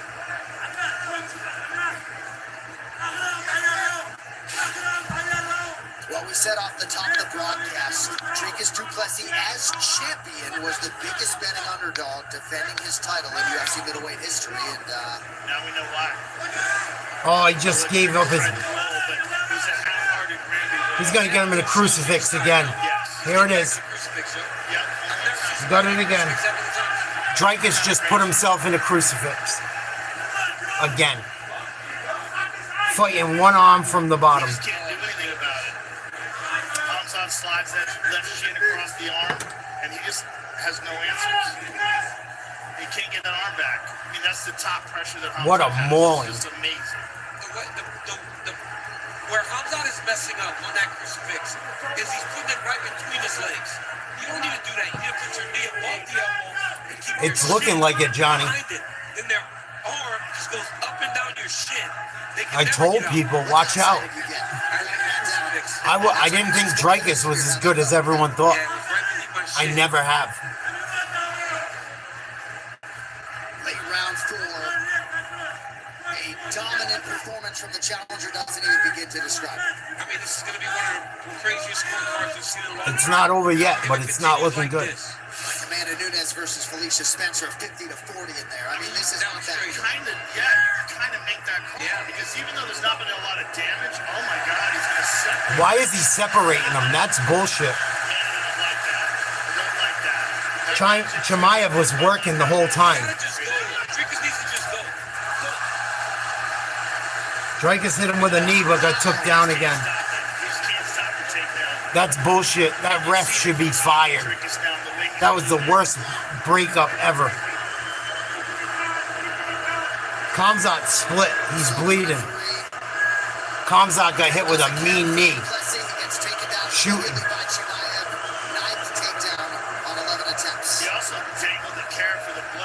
savages in the crowd that wanted to stand up again. I mean, That ref should have never stood him up. Choke him out, Khamzat. Finish it. Oh, you had it. he's doing a great job of defending the choke. This is maybe the most dominant 4 rounds that we've ever seen a challenger have. That ref is terrible. No punishment. That ref should have never stood him up. Ever. That's bullshit. That ref should not have stood them up. Khamzat was working on him. He was still punching. He was still trying to advance. That was them trying to save DDP. That's bullshit. That fucking referee's terrible for that. I hate when they stand people up that are trying to work grappling. If you're in trouble grappling, you need to practice on grappling. Because if it was a real fight in the street, the referee would not be there to save you. Bullshit.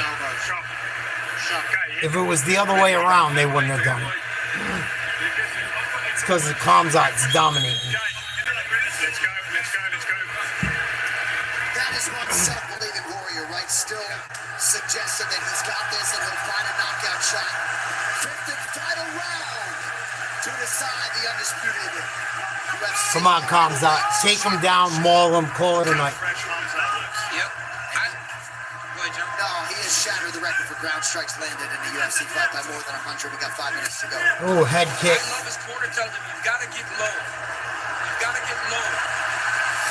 Squat your stance a little bit if you're DDP. That's a good one, too. Keep up on the kicks. Nice takedown after another nice takedown. Khamzat's nasty. Just unbelievable. Hey, 30 seconds. All that striking, and it still just took him less than 30 seconds. Here comes another crucifix. And he's going to put him back in the crucifix. 10 or 12 on takedowns. I love it. Fuck DDP. I can't stand that motherfucker. I can't. I hope he gets fucking destroyed right here. He got a big fucking mouth. Just caught a wry smile out of the eye of Arman Tsarukyan to our right of the I love watching him get mauled. Trying to find a finish here late against the guy who looks like he'll be the former champion soon in Du Plessis. Oh, look at that. Oh, he's going for a Kimura. Now he's got his back. He's going to choke him out, or he's going to just beat the shit out of him. He should be trying to take a baseball bat grip over the arm, but Chimaev reaches over to try to choke him. Chimaev is too heavy on his hips. With 2 arms and then try to turn towards it, right there. Now he's got to keep that wrist. He released it. Dricus can't even posture up. These are honestly just wrestling positions you learned when you were a kid. That's what I'm saying. Keep the wrist. Don't give it. Cormier just said what I said. This is shit I learned as a kid wrestling. It's all basic wrestling. It's nothing you, it's the first shit you learn. Does not have the energy once he gets to his feet to explode and separate. Fundamentals are Chimaev said important. this week 8 years of hard work and experience. Dropped him again, swept him. Now less than 3 minutes away. Hip sweep. Was a bit frustrated in between rounds. You could see he didn't really know what to tell his student. Dricus goes, I'm going to wrestle against him. That you could sense. Oh, he's on top. Oh, this could be trouble. Dricus got on top. Give up on himself, man. That is crazy. Because most fighters, John, at this point would have turned over and let you submit. Oh, get you. Nope, ain't going to work. Those arms are too tired from them crucifixes. That was his opportunity. One opportunity in the fight. He went for it. Yeah, he went for it, but maybe he should have maintained position. Well, if Khamzat Chimaev can maintain position, he Minute is 40 to go. the undisputed UFC middleweight champion. Dricus is going to get one more sprint. If Khamzat doesn't improve his Fucking position, Kamaru Usman did better off the couch than Duplessis. one more chance, I believe. Put some respect on Kamaru Usman's name. Yeah, you can stand him up here. There it is. See, he's going to get one more chance. Standing him up. Short protest from Chimaev, who felt like he was busy enough. Back to the feet with just over a minute to go. Dricus is looking to kick again.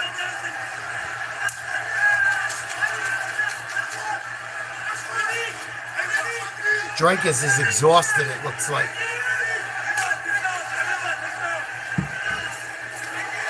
Oh, Khamzat got caught. Nice. He's got to take his leg back. Like, look at his left leg. They should be so far back right now. Because Khamzat's going to dump him. Oh, Wizza. Du Plessis.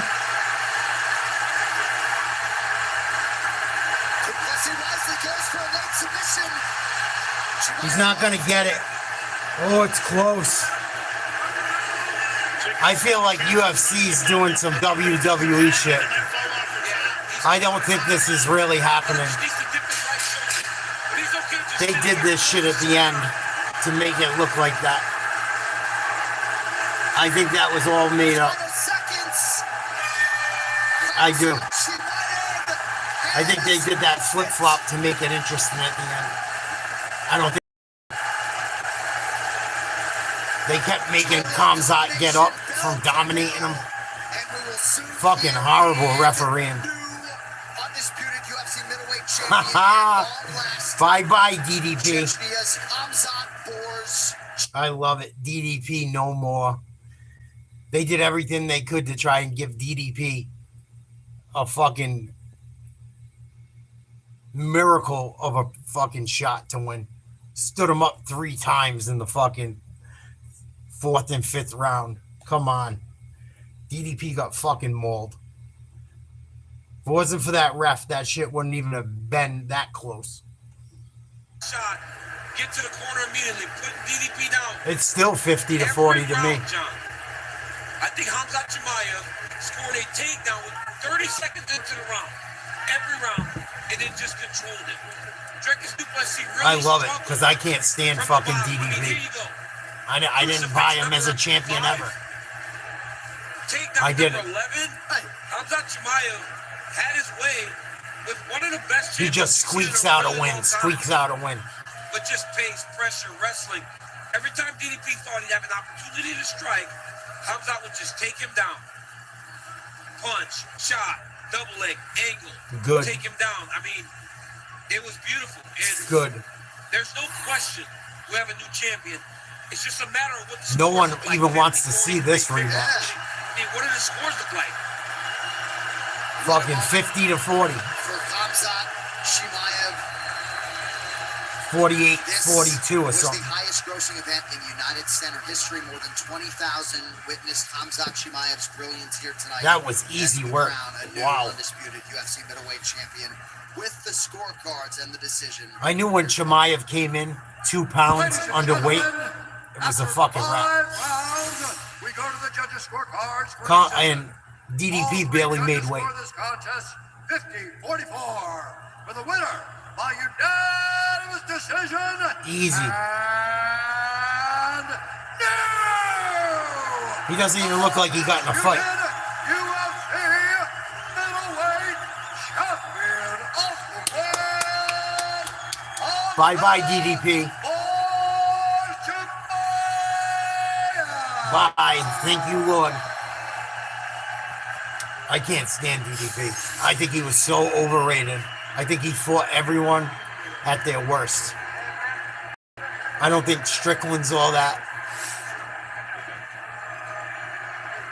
As far as these guys are concerned. Congratulations, I don't. sir. I'm here with the winner and new middleweight champion of the world. No one he's fought is a good wrestler. This has been a moment you have been Not like waiting for Khamzat. a long time. Your first opportunity at a world title, and you came through in a dominant performance. How happy are you with how it went out tonight? Yes, I was At only 1 minute, last minute. A guy strong couldn't finish that boy. Sorry, guys. Happy. He beat the shit out of Take my Dricus. money. Dana, send my money, brother. I'm waiting for that ball and that shit belt. Well, belt is important for my country. You were talking all that shit, Johnny. What happened?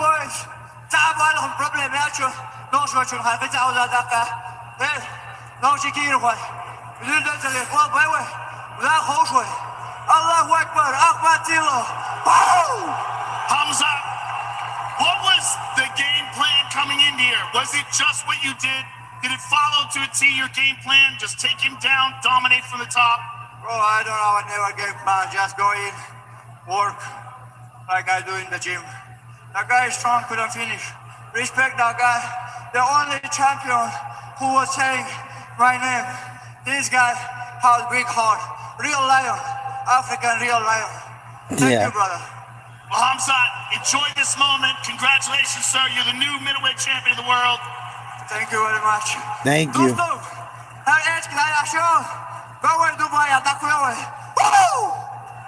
and gentlemen, Hamza Chimaev. Good for him. You fought like an animal. You had an incredible drive. You got bailed out by the ref 5 times. What, if anything, was surprising to you? Yeah, I mean, the man has incredible control on the top.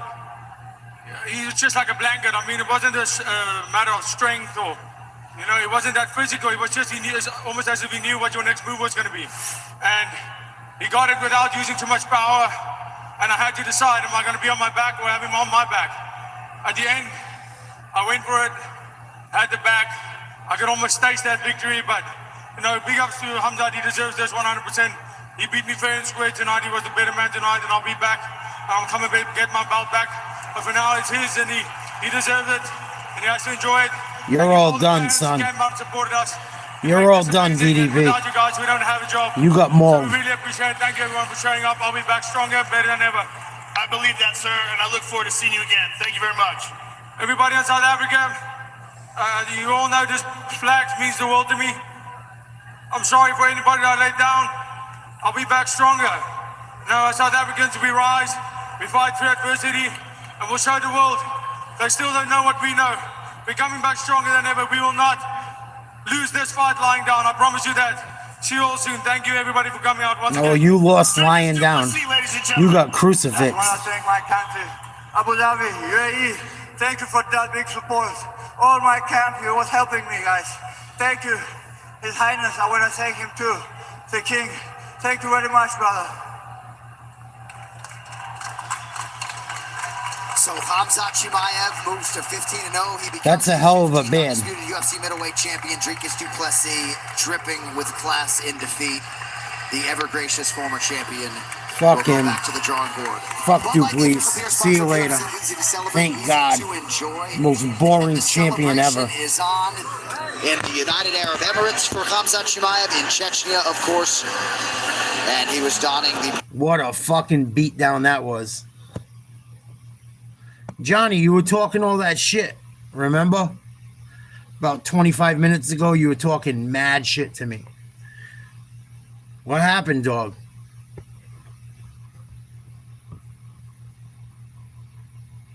Just saying.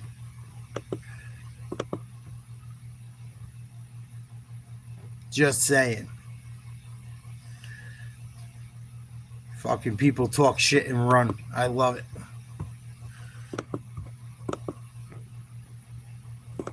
Make your own YouTube channel, put your pics out there, and then fucking show your face.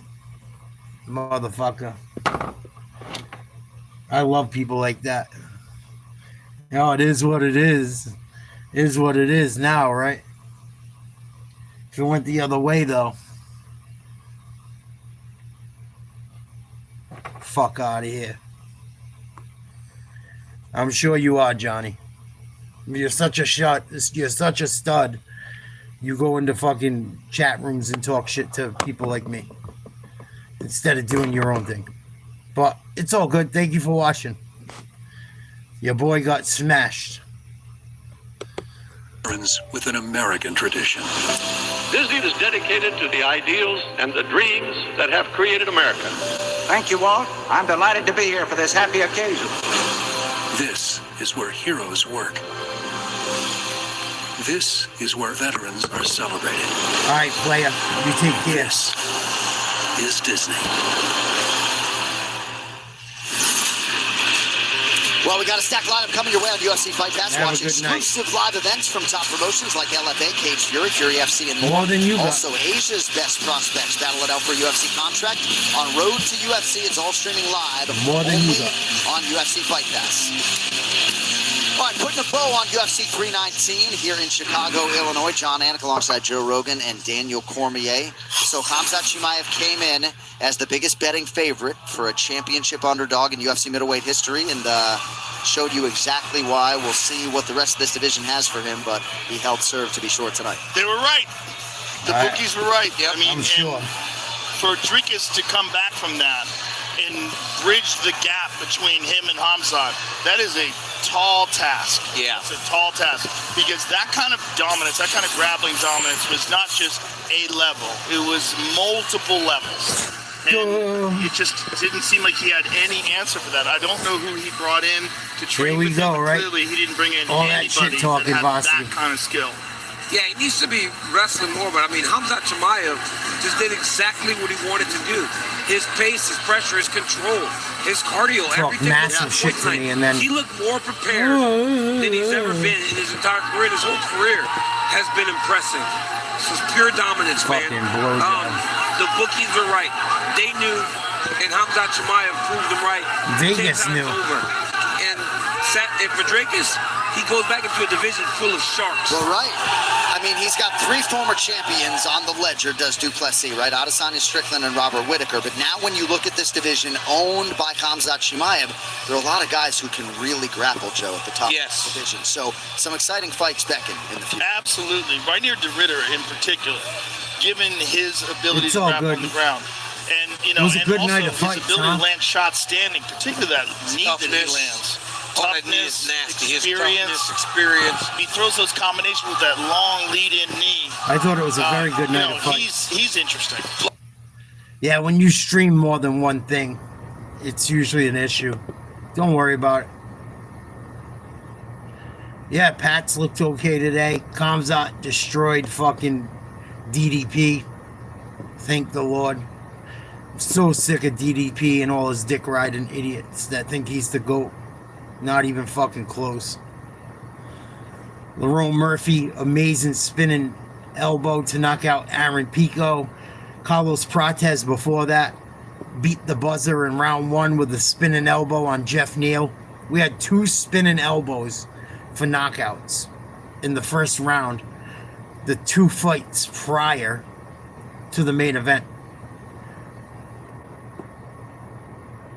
Aaron Pico got fucking drilled. I still don't think he has CTE like Dricus or fucking Johnny Rex, but you ask Johnny Rex, he seems to think he does. Jared Cannonier got beat in a decision by Michael Vanham Page. Tim Elliott won in a nasty finish of Kai Asakura. A lot of underdogs did well. A couple of underdogs did well. Tim Elliott. I'm soup for Tim Elliott. Tim Elliott just got custody of his daughter. His wife fucked around on him, like, all around their wedding. Ended up leaving him or getting caught fucking around with one of his teammates, one of his best friends. Tim Elliott just got his daughter and just won his divorce. And fucking had a huge knockout, or excuse me, submission of Kai Asakura.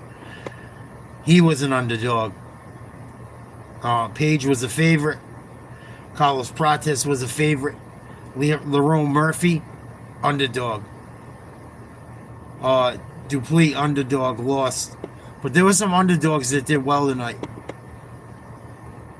And there was a couple where it was close. Pretty good night of fights. Pretty damn good night of fights. Oh, you missed some bangers, dude. There might be there was at least 2 fights tonight. Them 2 spinning elbows that finished fights might be the finishes of the year, both of them. And amazing spinning elbows, nasty.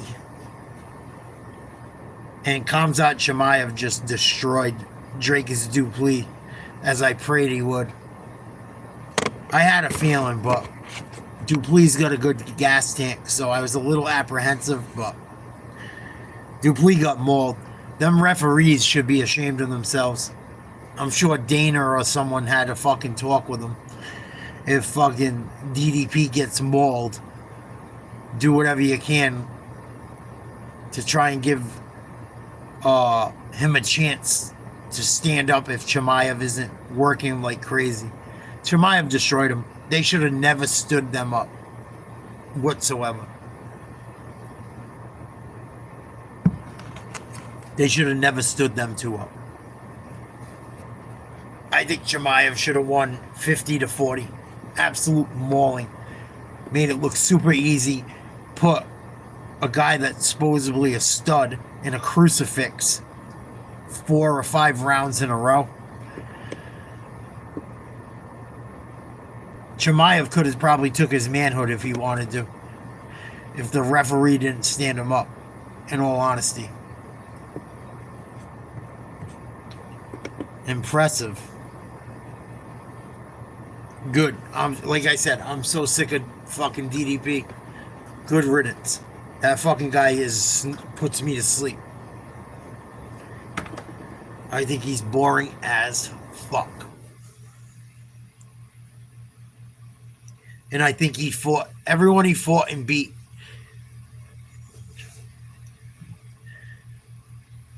None of them were wrestlers. Strickland, I don't even know how to take fucking Sean Strickland. He's tough, but when it's time to fucking really go at it, unless it's Israel Adesanya, he don't show up. Whitaker is fucking old. Izzy's already fucking been a champion and been in wars. No, it's all right. It's funny, though. All the people that were popping shit, they run out. It's fucking, I love it. Love it. Talk massive shit and run out of the chat and say, oh, you only got 1 viewer and I'm the only one, but there's other people talking to me.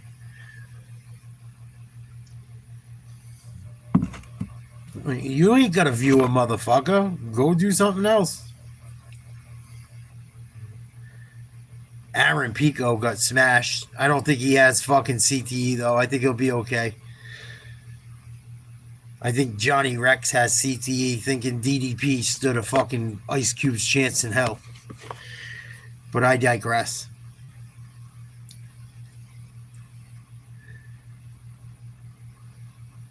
I didn't think that would be that much of a mauling. If the ref didn't save him, if the ref didn't save DDP when he shouldn't have,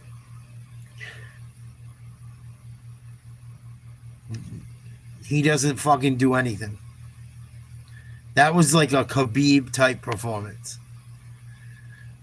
That's the only fucking smart thing Johnny really said the whole time he was there. I'll give him that.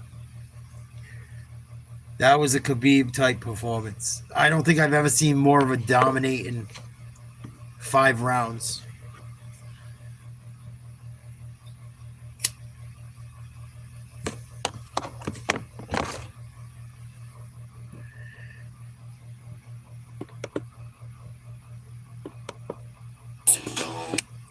Very impressive.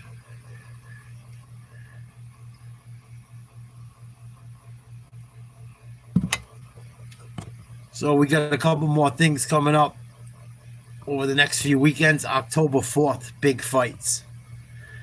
We'll definitely be covering that one. That's about it, man. We'll see what happens this week. I got a hurricane supposedly coming up the coast. I'd like to go fucking hit the beach a few days. See if that happens. Still taking care of my mom after her surgery. No, I'm drinking Diet Coke.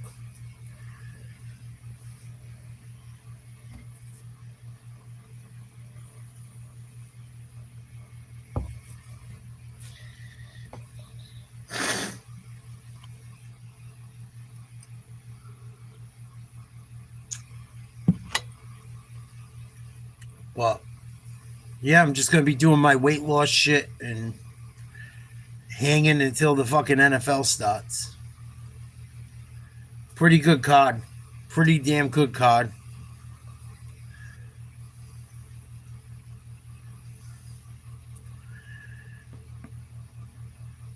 Weight loss is going good. Been working out hard. A little bit tired taking care of my mom, but I'm getting through it. I might take tomorrow off from vlogging. If I do anything, it'll be on the weight loss shit, doing a workout or something, or meal prep. We can chill for a couple minutes. I'm going to have finished this cigarette, and then I think I'm going to call it a night. Maybe we'll check out some of the post-fight press conference if it comes on.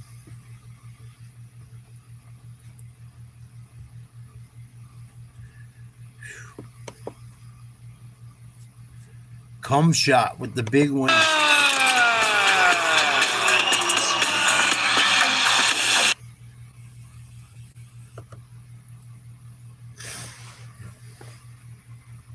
I don't think it matters, Johnny. I don't think it really fucking matters. I think the same thing's going to happen.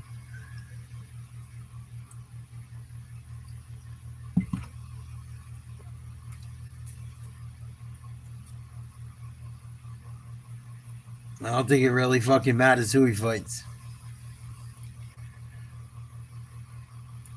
Like, who? Izzy? Izzy gets fucking put on the ground and it's even worse. I don't know. I'll look at the rankings quick.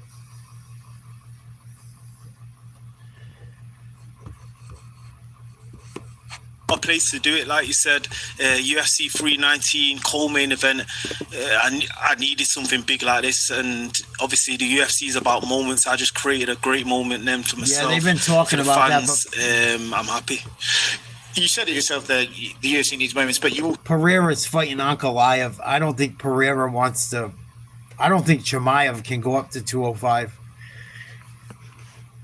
I mean, he can wrestle. But if Pereira hits him with a shot, it's over. I don't think it's worth it for him. If he can avoid Pereira landing a punch, he's going to do the same thing to Pereira. How much did the body shot hurt? But Pereira's fighting Ankalaev. He wasn't going to stop me. Do you know what? He's got solid boxing, man, and I think he'll do well in the UFC. He's going to learn from this. You can't. And they don't have a pressure BMF high-level title fights up like there. that. Yeah, you said in the cage, and you said now that you knew he was going to run onto something just with that aggression. Carlos Prates says you got the inspiration from him, and you actually owe him 20% of your bonus. I don't know if you're feeling generous tonight. Yeah, I spoke to him before, but yeah. And again, nothing is concrete in this game, but you have the featherweight champion of the world calling you out for a fight in December. Alex Volkanovski wants to fight you. It seems like you've done enough at this stage. Is that the fight, and is that the timeline you would like to do? That December would be perfect for me. Gives me time to recharge, spend some time with the family, and then work on some bits and get better and come back better. December will be great to share the octagon with Volkanovski. He ain't one of the fucking around with featherweight Chimaev, goats. Adding another scalp He to still ain't my fucking with already Chimaev. quality resume. I'm 9 fights undefeated now. Yeah, you know better than me. Yeah. Nasruddin Imavov, Sean Strickland. Khamzat Chimaev's the champion. He was number 3. This is the people he hasn't fought yet. Nasruddin Imavov, Sean Strickland, Israel Adesanya, Rainer de Ritter, who just lost, Kai Barallo, Anthony Hernandez, Robert Whitaker. He's already beat Jared Cannonier. Makes no sense. Brendan Allen makes no sense, really. Roman Dolidze makes no sense. Oh, no, excuse me. Dolidze lost to Hernandez. Not Derrida. Excuse me. Paulo Costa at 12. Gonna give him a fucking shot. Vettori gets mauled. Abis Magomedov gets mauled. Roman Kopylov gets fucking mauled. If he goes up to 205, it's a huge fucking problem. If I was him, I wouldn't go up. Just because of the height. The height's a fucking issue. Alex Pereira, Yuri Prohashka, Carlos Olberg, he could probably handle. Khalil, he could handle. Yanni could handle. Potentially, because he's older. He could handle most of those guys, but they're fucking big, man. I'm talking about height. Major height. Major height. Where it changes things. Oh, fuck Tom Aspinall. He's another fucking blowjob. Another guy that's done nothing that they make champion. I hope Cyril Gane beats the shit out of him. I doubt it because Cyril Gane has no ground game. But I think Tom Aspinall is another fucking guy that gets too much credit. That's fought nobody. Nobody. I deserve it more. Let's go, Volk. Yeah, you always get a big pop when you fight in the UK. That was insane. When you got that knockout, huge pop and everything. How satisfying was that? Oh, that was great. That was like one of the best moments of my career, if not the best moment. Co-main event, vicious KO over a quality opponent. I couldn't be much happier. And maybe we hold off on opening that School of Trash Talk. What's that, sorry? Maybe we hold off on opening Lerone Murphy's School of Trash Talk. Nah, I'll always be me. I'll always stick to me. Don't get me wrong. If people give it me, I'll give it them back. Lerone over here. Congratulations on the victory. You're obviously the miracle from Manchester. You've inspired so many people there. What goals do you have with this bigger platform to help your city? Listen, even if I get that title shot and I win the title, that's going to open more doors for more people. All right, you guys, I love you. Thanks for hanging out. I'm calling it a night. I got to get up early. I got shit to do around the house and the yard. I got to get my workouts in. I got to get some rest. I got to keep working on my health.